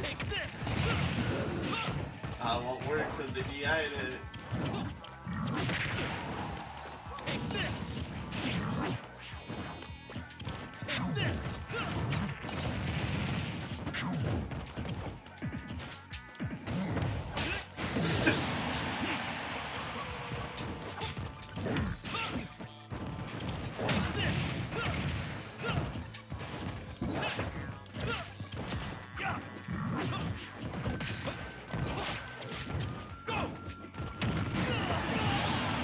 That's mine.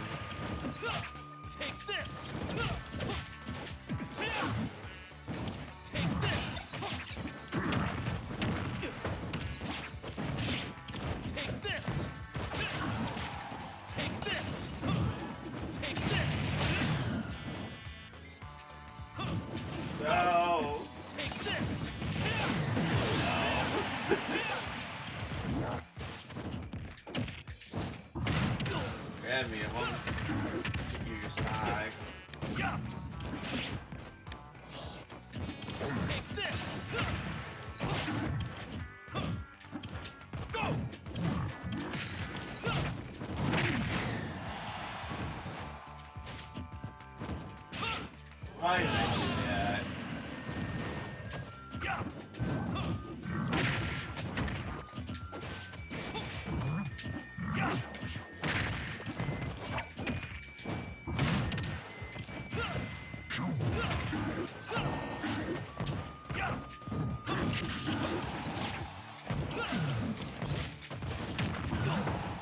I know like how easy it is for all my ball parts.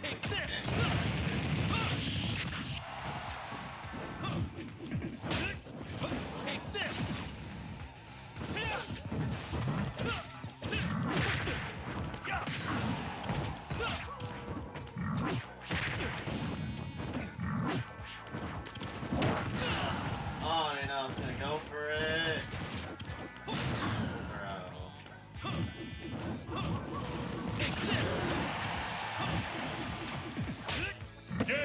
I was gonna force their air dodge out, and then I could probably just let them catch the bullet water.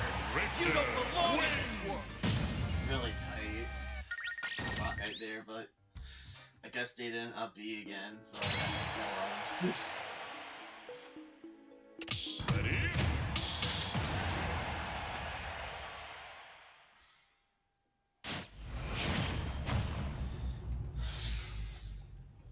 Oh, every now and then I can do something cool. Play pretty late. Go!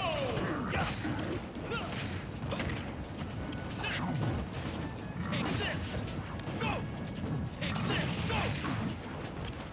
Take this! Take this! Take this! Take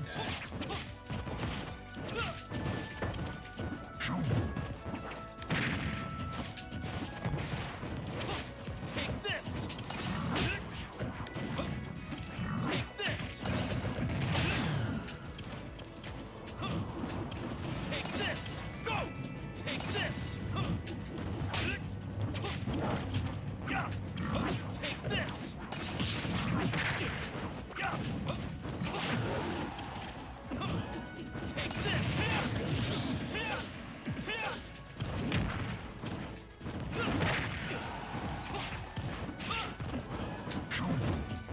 Here! Go! Take this!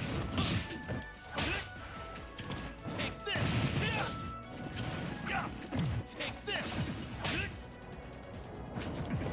It won't work because of K-Rool's get up animation.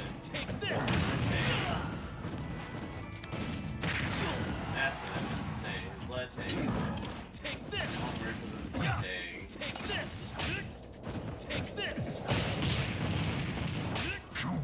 Just get out of that center for free because of sledgehang. Otherwise I'd be able to just knock him from legs. Take this!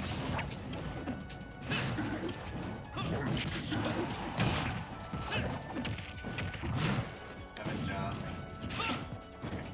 Take this!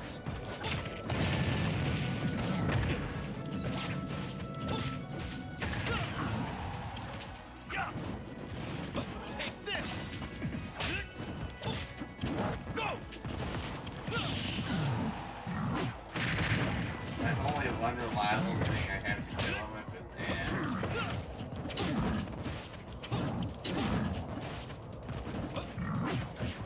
Take this!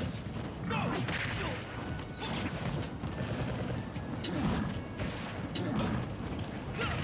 Gotta stop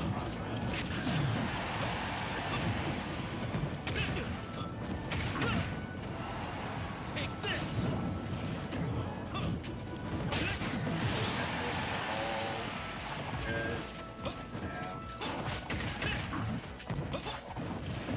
Take this!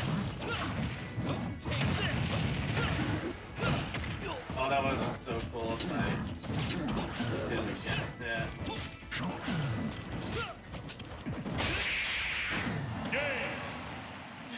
It's so cool if I hit him again with that.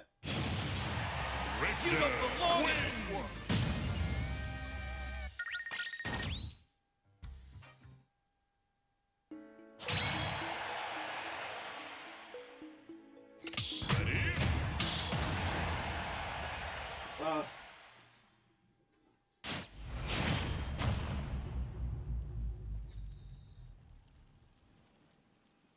goes through the blocks. Lots of rage just goes through the blocks. Go! Take this! Take this! Go! Yeah! Take this!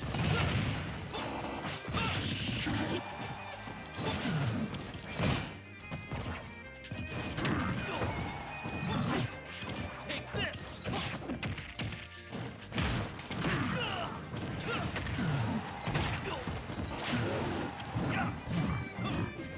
Take this!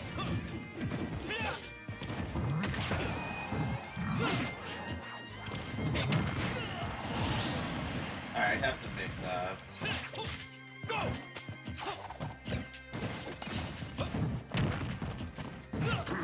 Go!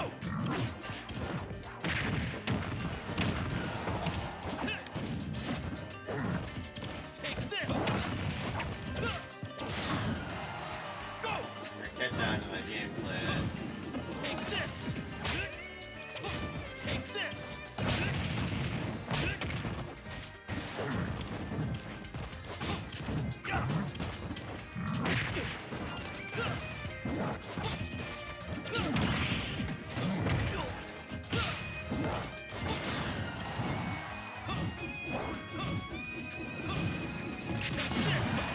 I basically left my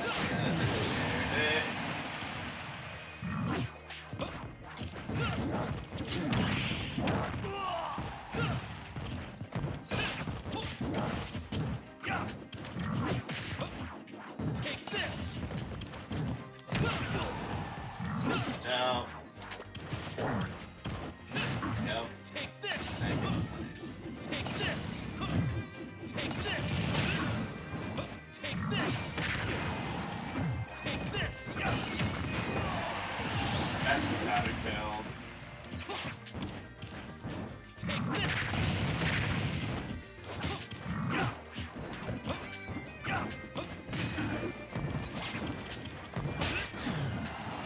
Mana green.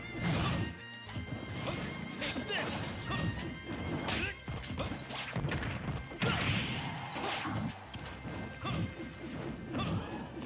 Take this!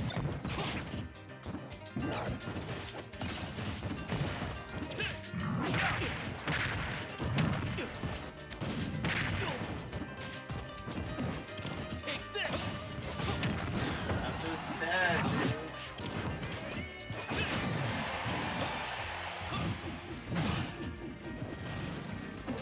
Take this! I will be soon.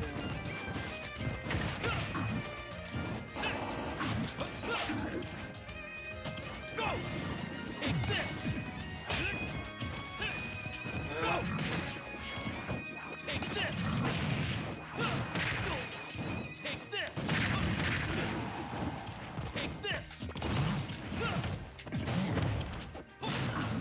Take this! Go! Take this! Take this!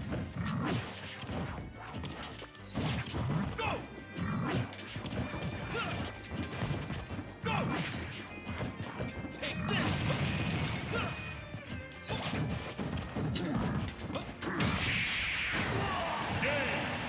I don't have a job. That hurts it over there. Win!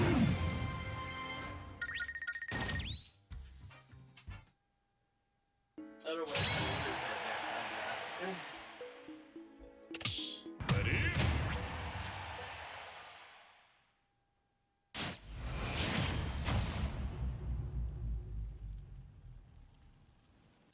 Three, two, one, go!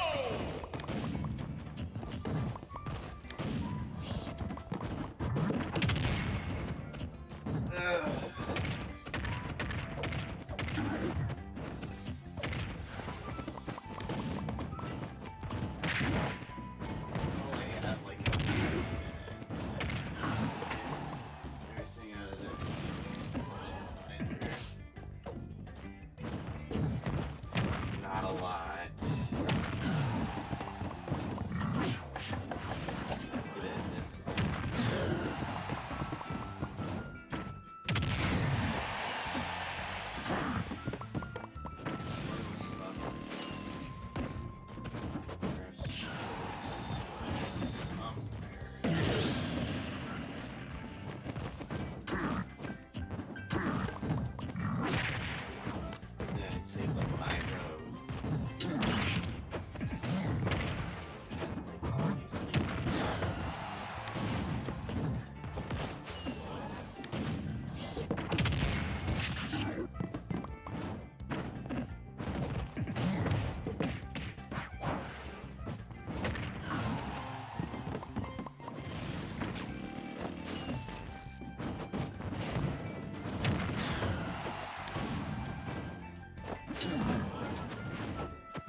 wasn't sure if I was gonna have space. 3, 2, 1, go! Take this! Take this! Take this! Take this!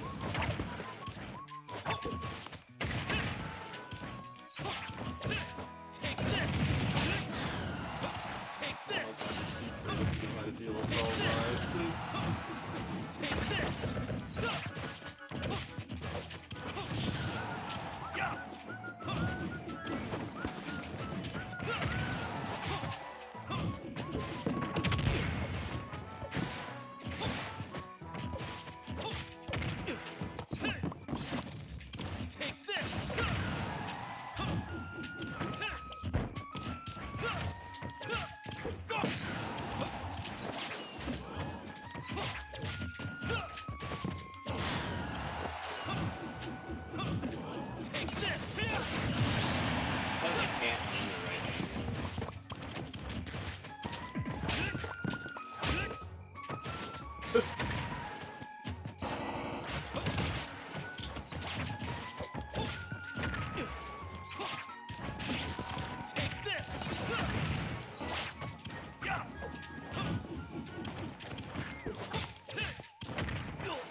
Oh, that's like the one trick out of the can.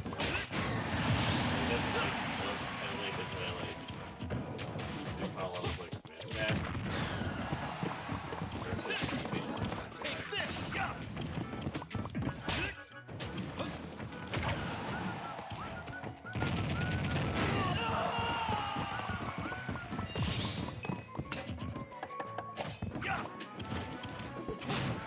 Take this!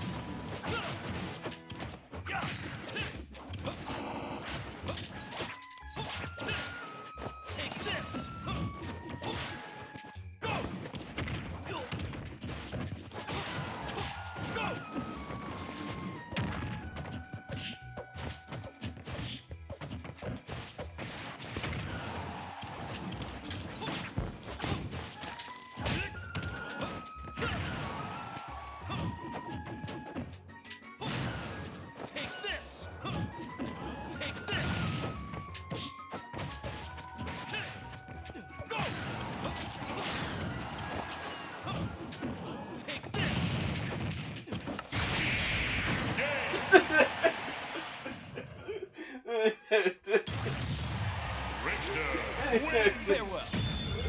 Oh, that's just goofy. That is goofy. That's goofy. Trying to set up the TNT is too far away, so it counters the hit against the Steve. That's so goofy. You just die by your own TNT. It's like the same level as Snake killing himself off his own grenades.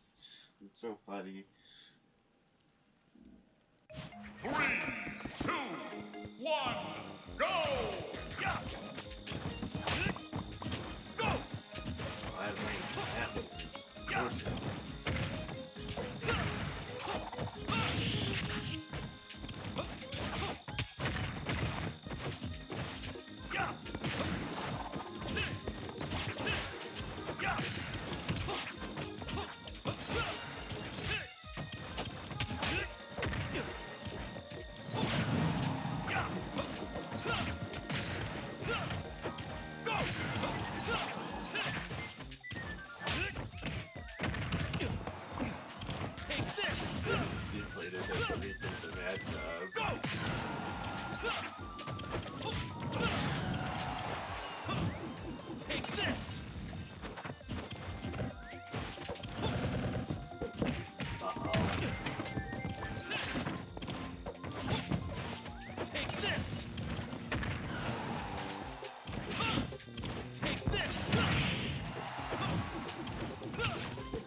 literally like just enough so I can't. Take this.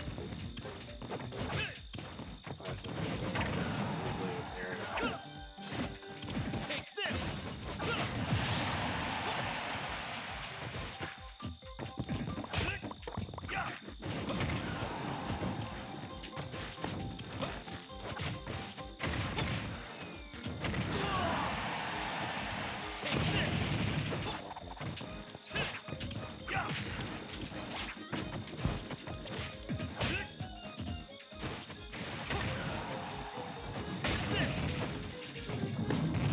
Go ahead.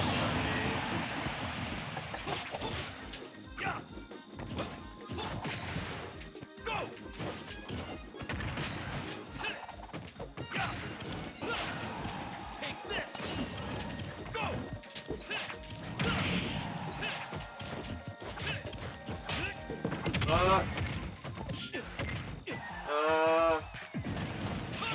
I'll just go low. Take this. Okay, game. I was trying to just go for a short range X.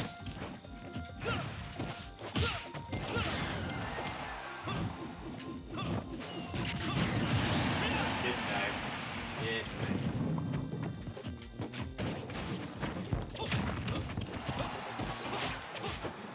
Block save me.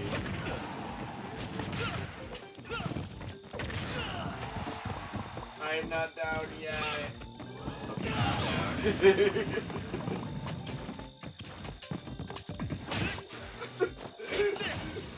Idiot. You think the blocks will save you when you're right by a ledge like that? Silly cheating.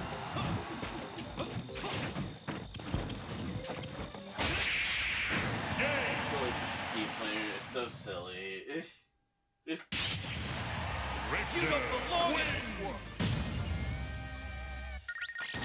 Range kind of beats out the blocks when you're that close. Taken out.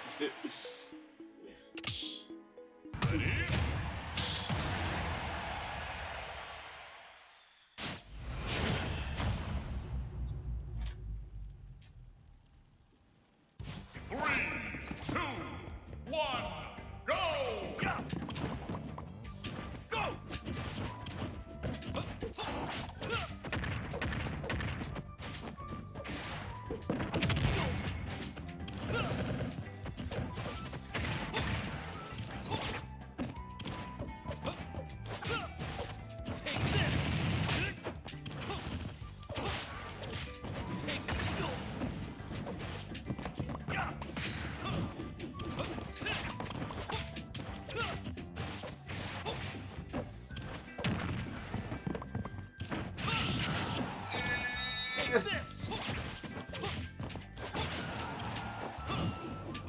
Take this! Oh. Take this!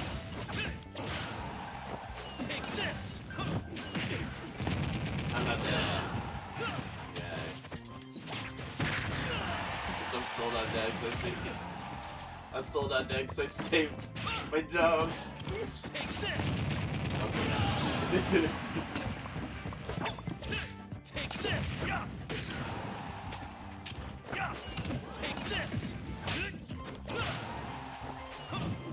Take this!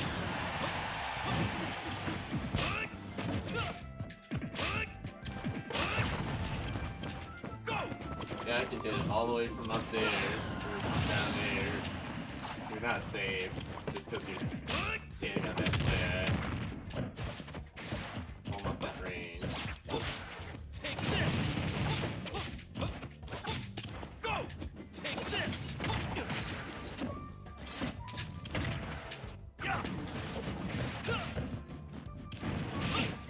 Take this! Take this! Oh no, missed the wall. Go!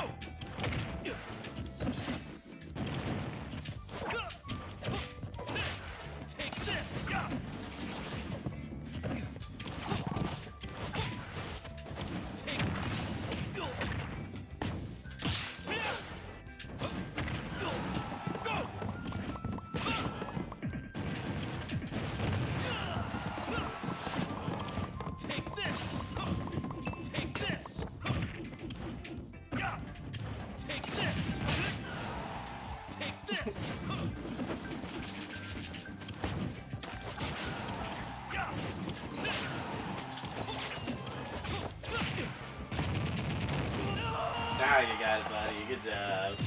I got it. Oh. Take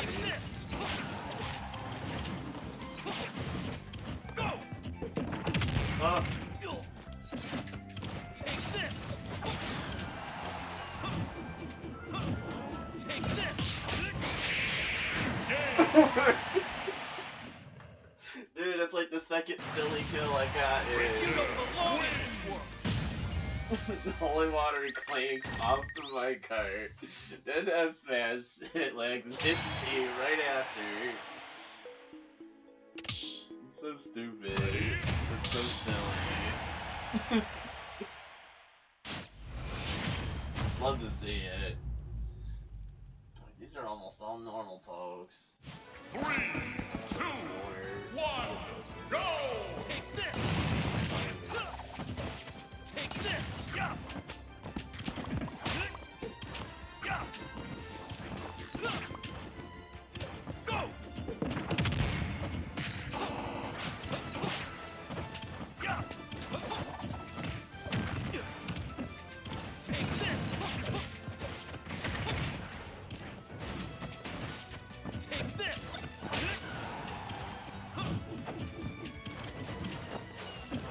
Yeah! Yeah!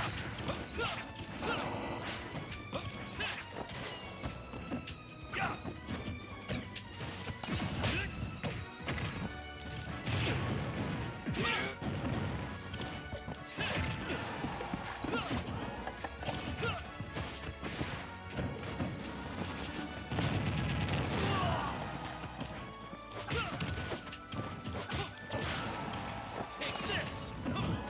Take this! Take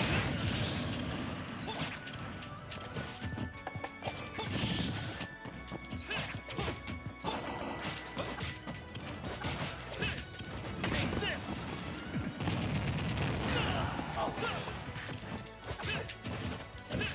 Go!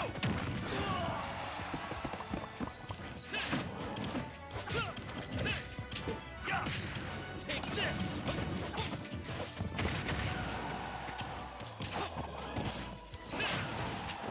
Take this! Take this!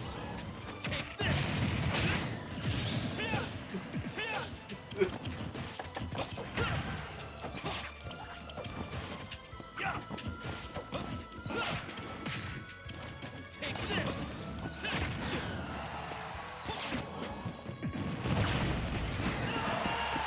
There's no getting out of that.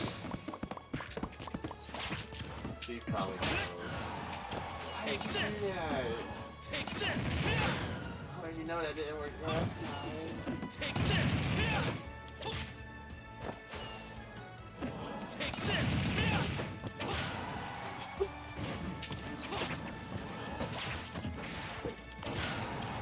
Yeah!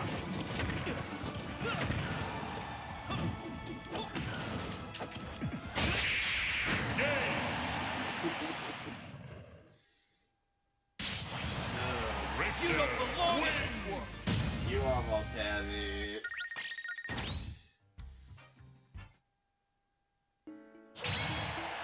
Oh, I probably just put him like next to steel types. I did not consider to put a spot for these electrics. But I only have 2 in this binder. More than that, 5. 3, 2, 1, go! Yeah! Take this! Yeah! Yeah! Take this! Yeah! Yeah! Take this! Oh, I can get Steve. I can get Steve while he's at ledge. Let's go just get the treasure shot done.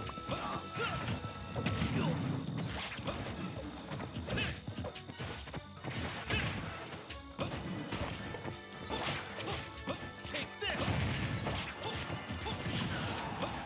Take this!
Take this.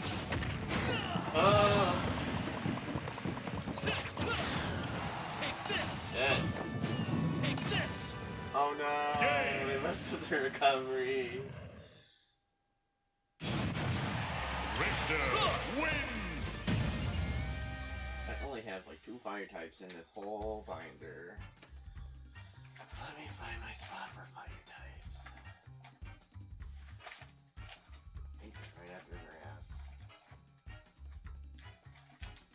It's all the ones from fly.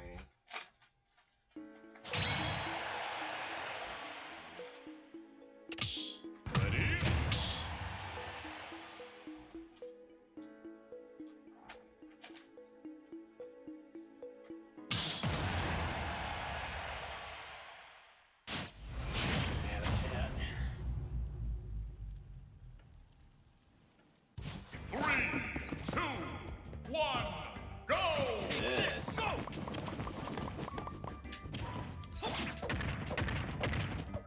I hate those. Go!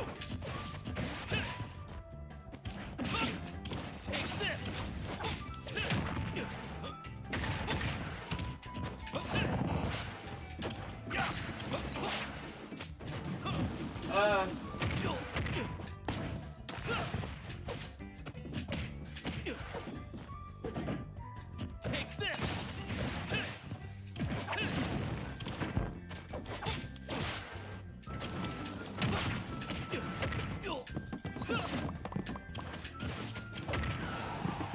Take this. I'm just dead. Fall my side. Take this. Take this.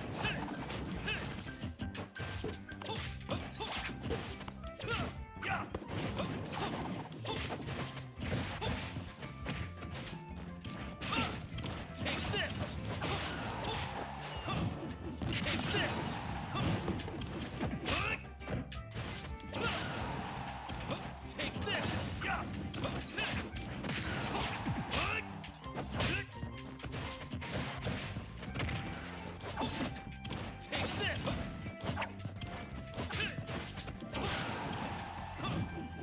Take this. I will never understand why they're so sticky like that. Go.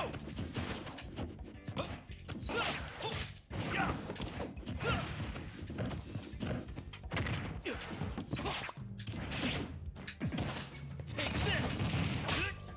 Go. Take this.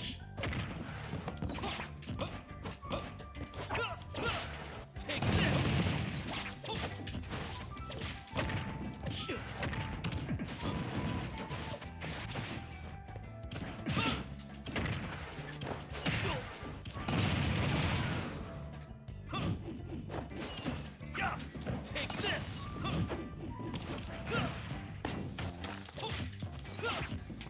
Go.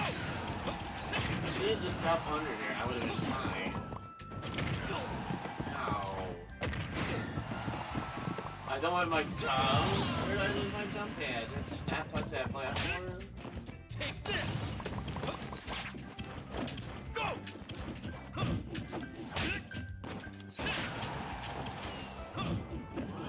Take this. I'll reap up. Take this.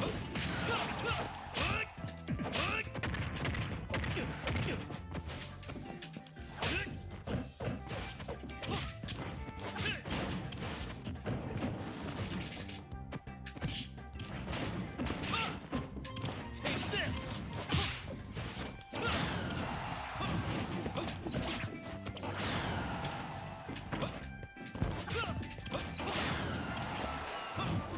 Take this. Go. Take this. It was like Fall Monster Stage just because of the soul set delays.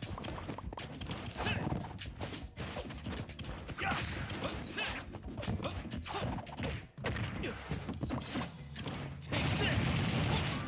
Go. Take this. They literally almost cannot let you have because of that. Fairly sad. Take this.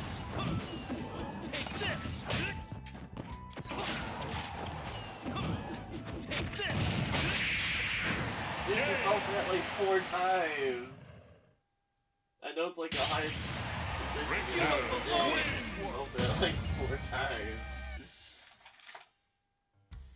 No, no. This is fine. I gotta put these 2 fire pokes here. Furnace Mantan goes here. Ready?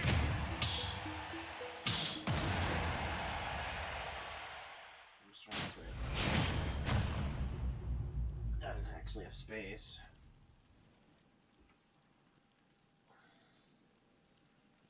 I need a snore. 3, 2, I have plenty of 1, go! Take this! Go!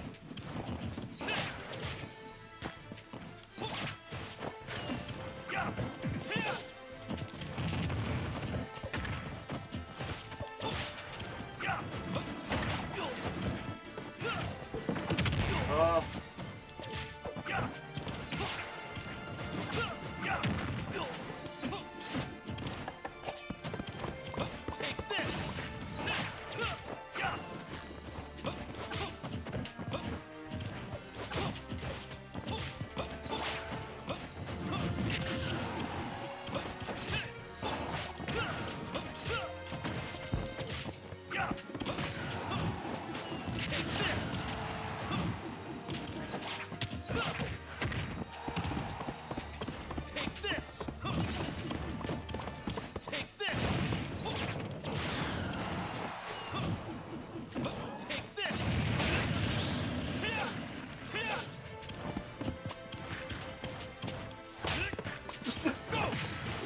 Denying of their block usage.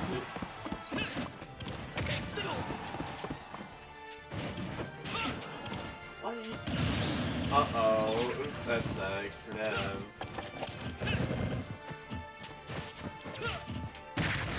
I'm not dead. See, I'm not dead. Somehow. Take this!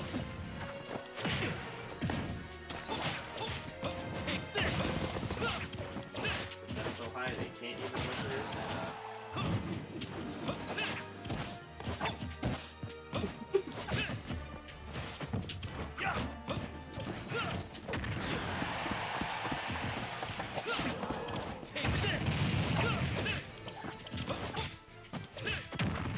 Alright, you got my stack. You got my stack.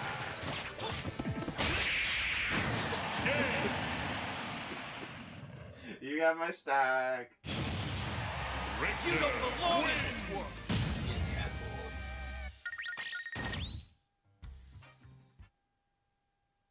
I have way too many cameras in this binders. Ready? Good place I got here. I have some supporters.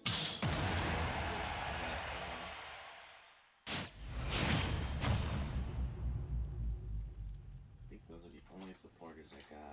3, 2, 1, go! Take this! Take this!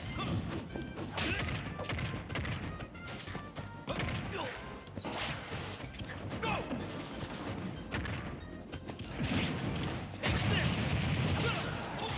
Take this! Take this! Take this! Bye-bye.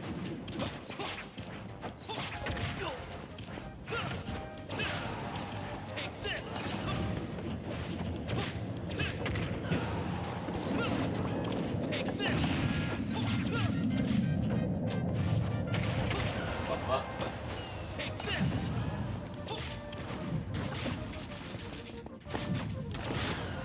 Take this! Take this! Take this!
Oh, you bastard. I wanted that so bad.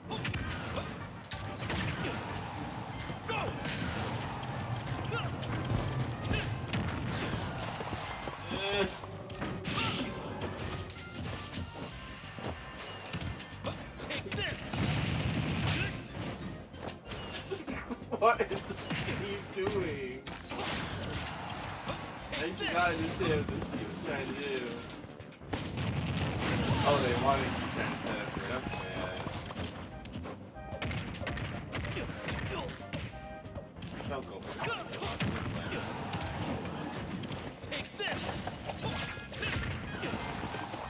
I'm literally throwing this game away just to go for the fucking kill option.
I'm just really slow on my punish.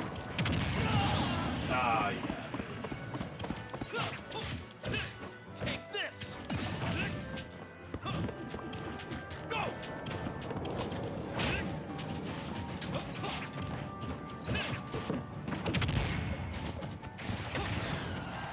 Take this.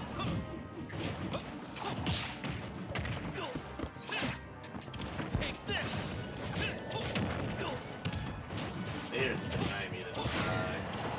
Not letting me finish my turn. Take this.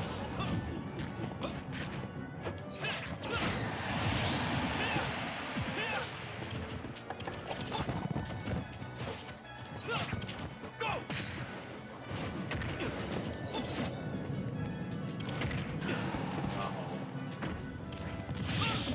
See? Take this.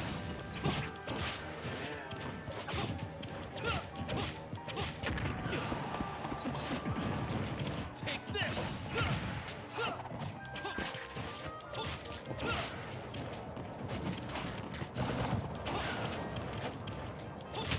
I'm well aware.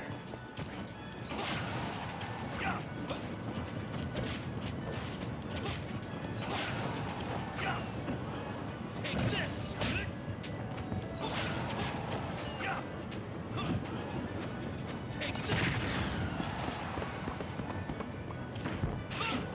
this. Take this. Take this.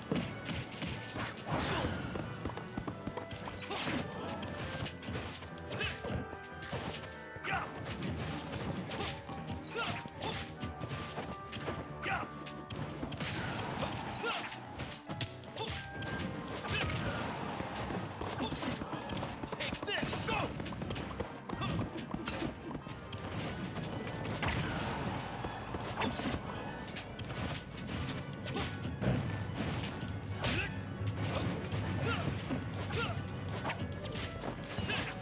Item down. Take this.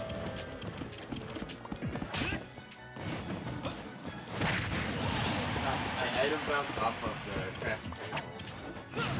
That's okay. gotta do this time. I'm a little bit in danger considering that one's down.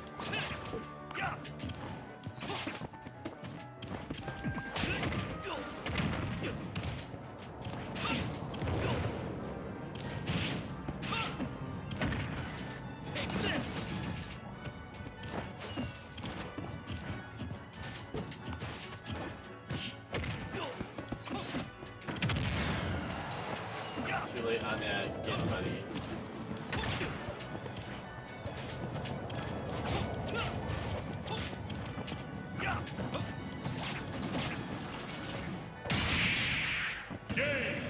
Good job. Steve wins.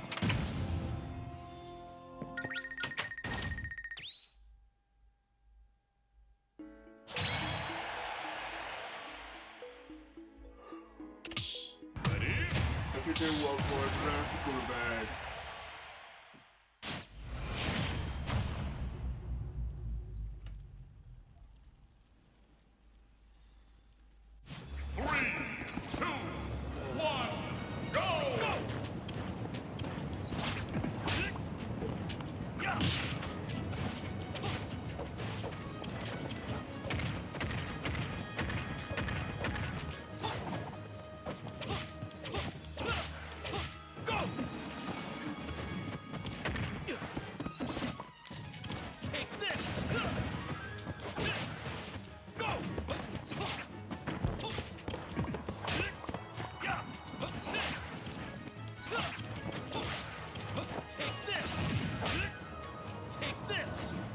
Oh, got game.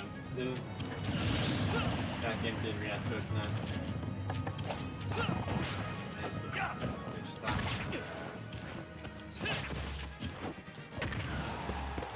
They know I want to go for a gap.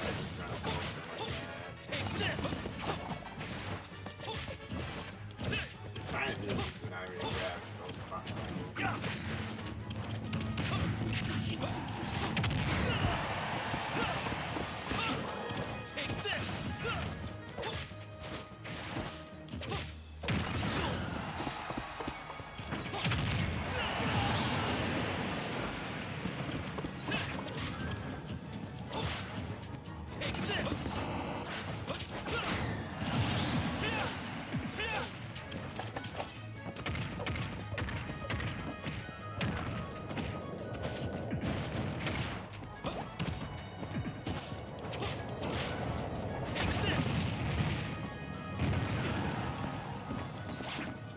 I'm just dead.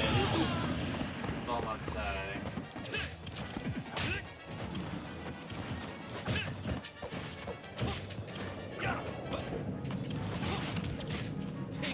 Essentially, they're supposed to. Take this.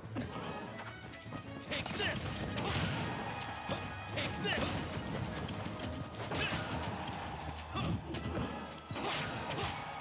Take this. See how I can get you a little Take bit. this.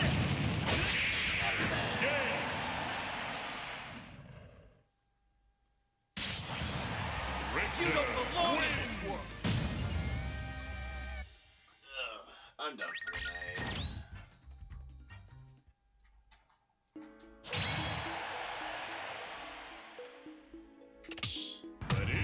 Nobody, I'm done for tonight. Good games. I have a spot for dragons right here. Just the one though, because I don't have a lot of dragons.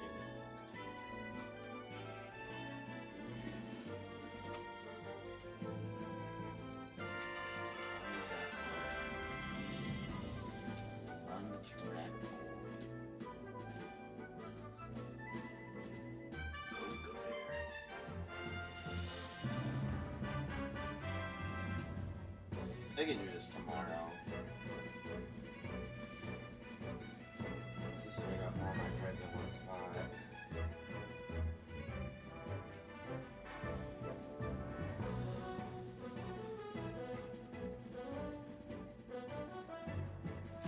I really don't have any more. Yes, I did.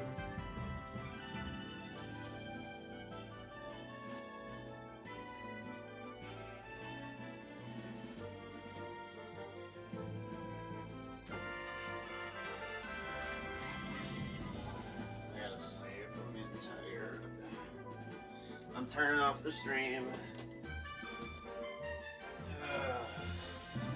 I'm ready to go to bed. Thanks for watching. Thanks for playing. Thanks for hanging out. Thanks for a lot of things. Good night. Be back tomorrow.